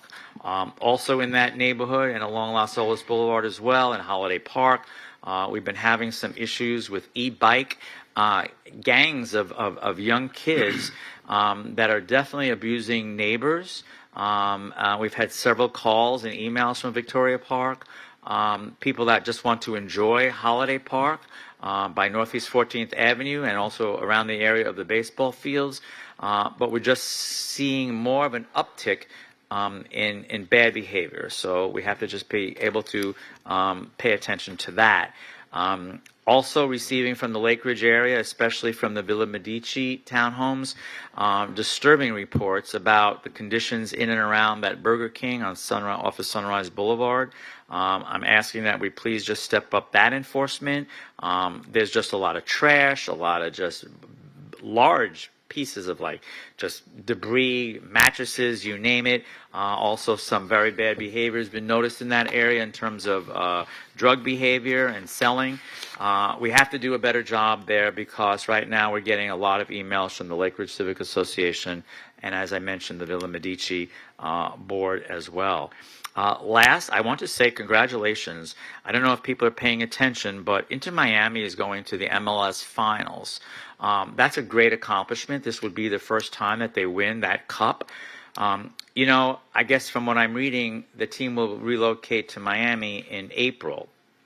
I'm thinking that maybe we can do something, whether it's just a proclamation or bring some folks in, because they did win last week 5-1 to get to the finals. We're continuing to see sellouts of that stadium. And I just think it would be nice. I think when we saw that stadium get built in record time, was that a P3? Okay. Anyway, I think that we saw an amazing sellout of that stadium on a repeated basis. And I will say that, we have to just recognize the fact that we thought that they would be here for maybe a year or two. How many years has it been? 5 or 6? 5 years. So I just think it deserves a little bit of recognition. We say thank you, and we wish them all the best when they leave our city. I know that we'll still have the training facility they're not there. leaving their city. Well, I know. Well, the Don't say team. that. I mean, the team will be playing in Miami. They'll be the MLS team. Correct. Yes. They'll be the professional play will take place in Miami, but the training will still be in Fort Lauderdale, and the administrative offices will still be in Fort Lauderdale. Correct. So they're not leaving the city. I understand. Their home games will leave the city. Yes. Okay. So they're leaving the city. So I would just say that I think that maybe we could just do some sort of recognition. It would be nice. That's all. I'm just throwing that out there. That's Okay. all. And that's it from me, Mayor. Thank you. All right. Commissioner Sorensen. Thanks, Mayor. Yeah, so on the e-bikes, Commissioner, you brought up. So Raquel, the feedback I'm getting from PD is that it would be helpful to have a more clear ordinance that details some of the specifics about the type of engine, so that they can have more notice and ability to regulate e-bikes. That's the feedback I'm hearing. And that's something we can work on with the city attorney's office. Do we have jurisdiction on that? Well, Florida statute outlines the engine capacity of e-bikes and classifies when a e-bike is under a certain threshold and should be treated as a bicycle versus a motor vehicle. Okay. So I'd like, if you can put me in touch with whomever is requesting the ordinance so I can understand what their enforcement issues are. Yeah. So that we can get some clarity on that. But yes, state statute does And we can fall define under what e-bikes we can are. fall under and enforce the state statute. Is that what you're saying? Correct. So I guess that's the clarification Okay. our office would need is what under the state statute that they're finding difficult to enforce in terms of these particular electric bikes. Okay, great. So yeah, I just suggest that if you all would reach out to the chief and chief of police to talk about this and figure out what we can be doing. Yes, we can coordinate. Okay. Yeah. And I'm sorry, Ben, Yeah. just to ask along with that, it's my understanding also, because this is citywide, we know that this is an Right. issue that's going on citywide, and it's my understanding also that there is a policy within our city where they're not allowed to chase Okay. the individuals on these e-bikes, and it's becoming this cat and mouse type Okay. of a chase Yeah. game. So if we can get some clarity So- on that. Right. Well, we've had in the I'll past be we've happy had some when we can liability deal issues. with the dirt bikes and the All of that. 4-wheelers and Yes. everything else we've got going on. Yeah. We Yeah. So it all Yeah, it's all falls of it. in. We've had some tragic events occur in chasing the motorbikes in the past that I think informed that policy. We had a death that resulted in litigation with the city over that. So we can circle back with the city manager's office and the police department to kind of talk that through. All right. And as Commissioners Herbst has said, it's not only the e-bikes, it's also all the off-road. It's everything. They're just taking over the roads. You look up and like, oh, okay. But yes. Yeah. I'm sorry. Okay. Go ahead. No, but great. I just completely agree. validating and giving comment to what you're saying. Completely is agree. a citywide matter. And then I think once we figure out what we can do, and maybe what we have works fine, but what's the best way to monitor and enforce? And then I think it would be helpful, at least in my part of the city, just having a public education. It's an enforcement component. issue, Yeah. right? How can we corral these renegade bicycle clubs that maraud through our streets and create dangerous situations for people who are driving or walking or whatever? I see them all the time, and I understand how dangerous it is to try to intercept them, but at the same time, by failing to do something, the word is out there that you can get away with anything in Fort Lauderdale, and it continues to happen. So shame on us that we haven't figured out a way. That's all. And we have all the laws on the books. We just need to enforce them. So, Anyway, I get the same complaints. Okay. So if we can work on that. Great. Thank you very much. I'd like to thank Carl Williams and the Parks and Rec staff. So I coach our daughter. Just for all their work. There's so much going on at Holiday Park right now. And just I coach our daughter's soccer teams at Holiday Park. And the staff, Carl, just fantastic. Not just working with me, but other coaches, professionalism, responsiveness for all those leagues. It's very complex dynamic there with dealing with a lot of teams and stakeholders and so forth. So just thank you for your team. So speaking of Holiday Park, when are we going to get the playground finished?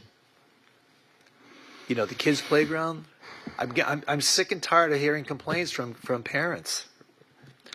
Is there a timetable? Oh, okay. Assistant City Manager.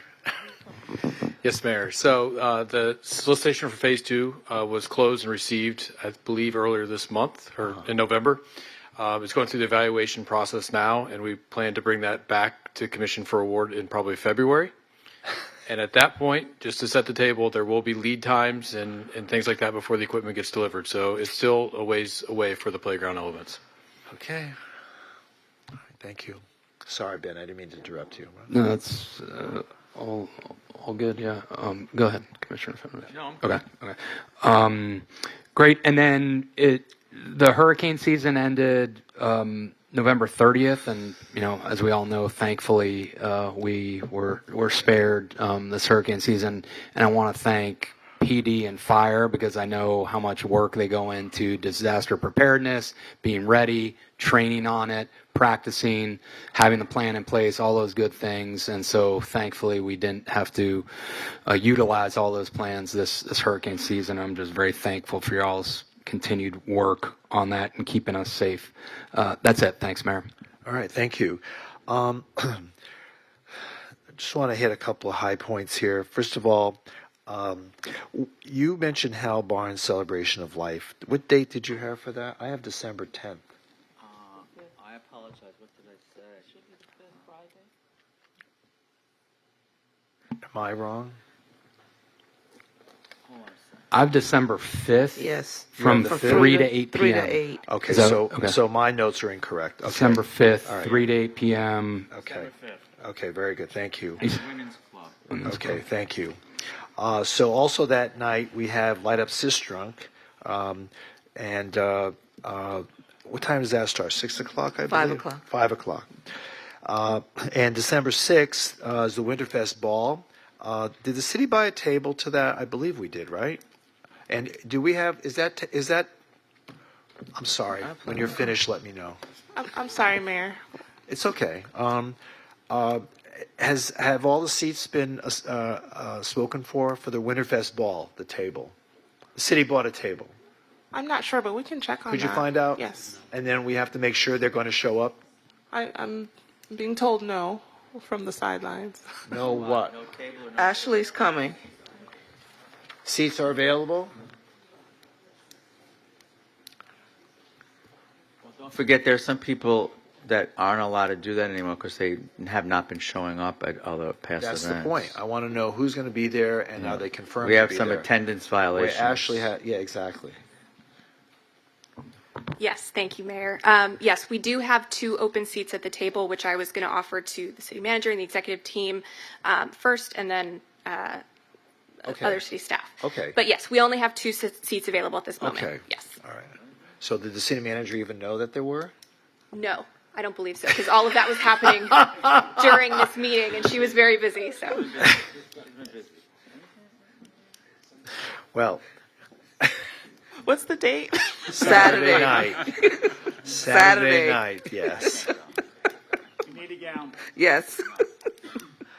Saturday night. It's a wonderful event. If you can make it, try to make it. It's black tie. I'm available. Okay. December 9th, did you mention the groundbreaking for the YMCA at Holiday Park? Okay. And also, the following weekend is the Winterfest Boat Parade. And that's December 13th. It starts at 6 p.m. at downtown, and I will be a judge at that event. So it's open to everybody in the city. So it's a wonderful singular event here in our community. It's such a proud event that we help sponsor. Okay, that's it. Mayor, I have one other event, if that's all right. What's that? I just want to invite just all the commission, obviously everyone, but especially the commission. So Friday, December 5th, 11 a.m., Friday, December 5th, 11 a.m., we're ribbon cutting, naming Abiaka Park, which is the park the city purchased with park bond dollars in Riverside Park. And we've reached out to so the neighborhood obviously is going to be there, but we also reached out to the chairman of the Miccosukee tribe, so he's going to be there as well. So if any of you can make it, I'd love to have you there. I have it on my schedule. Oh, do you? Okay, great. Yep. Great. Thank you, Mayor. You're welcome. And Mayor, one other thing. I'm sorry. You know, I'm like Columbo. One more thing. Go ahead. In regards to National League of Cities. Yes, ma'am. I want everyone to know Major Steve Shefflow. He did an amazing job. He did a presentation representing our city in regards to violence interruption and what we're doing to prevent that matter here in our city. So claps, kudos to Steve. He did an amazing job. Great representation. And I want to thank you and commend you for waiting 4 hours for that vote on Saturday. You owe me. It's on record I owe now. you. You owe me. I was busy. City manager. Thank you, Mayor. So I've asked the team to look at opportunities to take our annual goal-setting meeting for the commission off-site. So we're looking at hosting it at the fort. The dates that we have in mind are February 4th or 5th, and we wanted to make sure that we had availability among the commission to select one of those dates. So it would be the morning. I'm free both days. Well, so far in advance. 4th or 5th. So we were looking at late in January as we did for 2025, but the dates at the fort were not conducive for that. Do they have a room? Yes, there's a venue area that we would secure. Okay. Vice Mayor's not available. The commission meets on Tuesday the 3rd, right? Right. Yes. There's nothing in January that anyone can attend?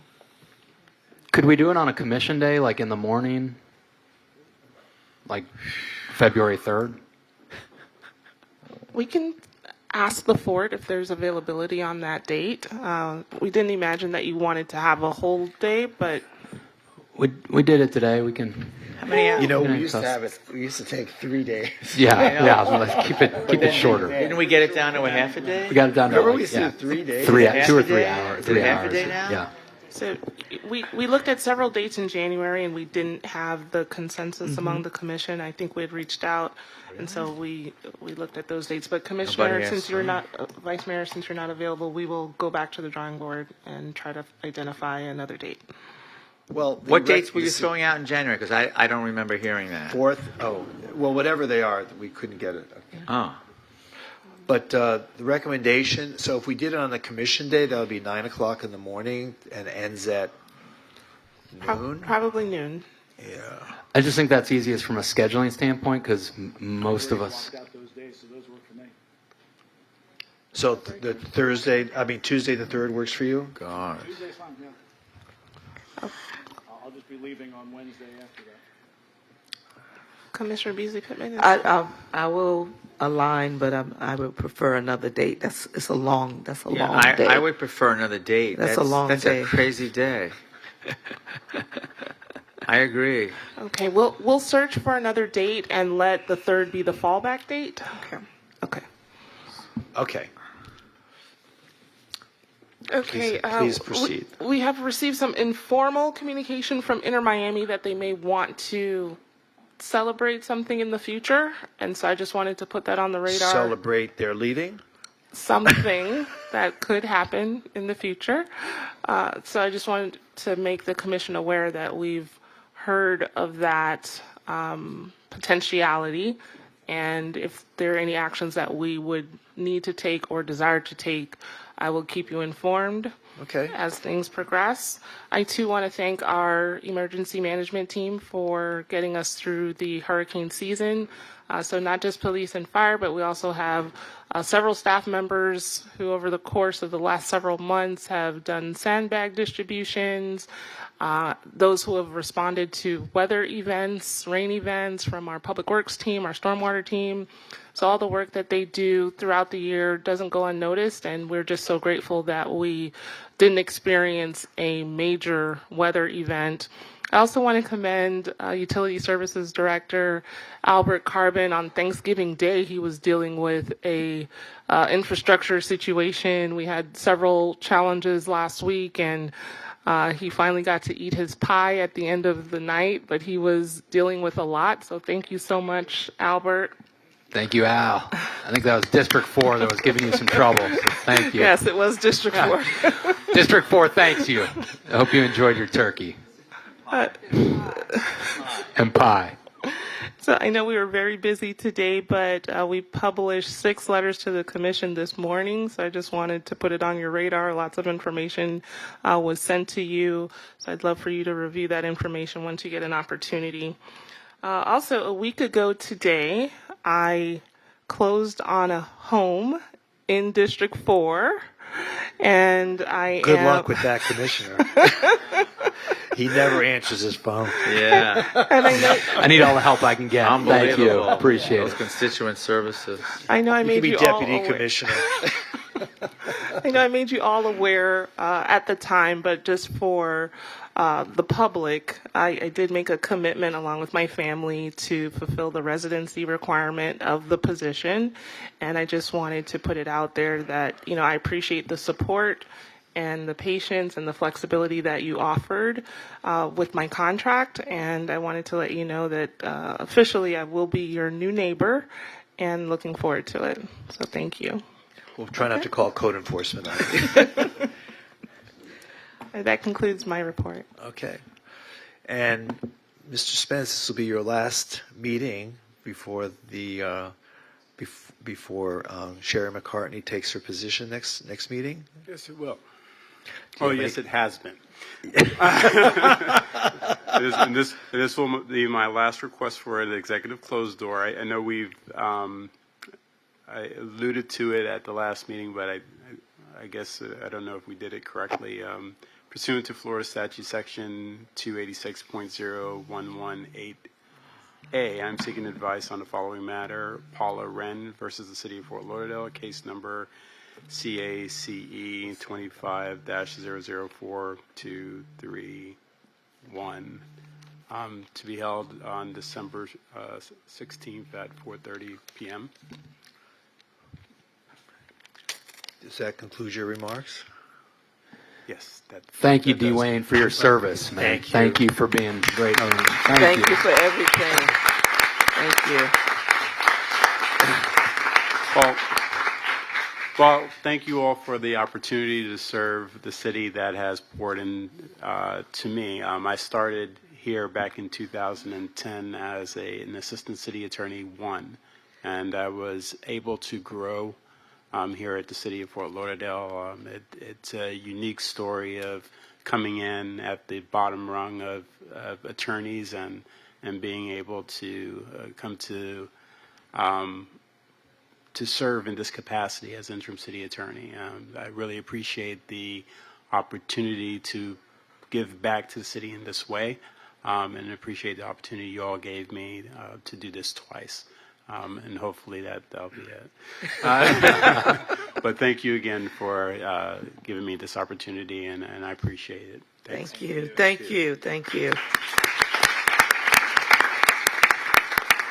Yes, Well, he's not going anywhere. Yes, yes, yes, yes, yes, yes, yes, yes, yes, yes, yes, yes, yes.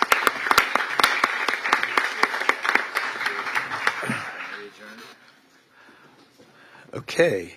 Is there any further business of the commission? There being none, the conference meeting is now concluded. And happy holidays, everybody. Happy holidays. Well, that's true.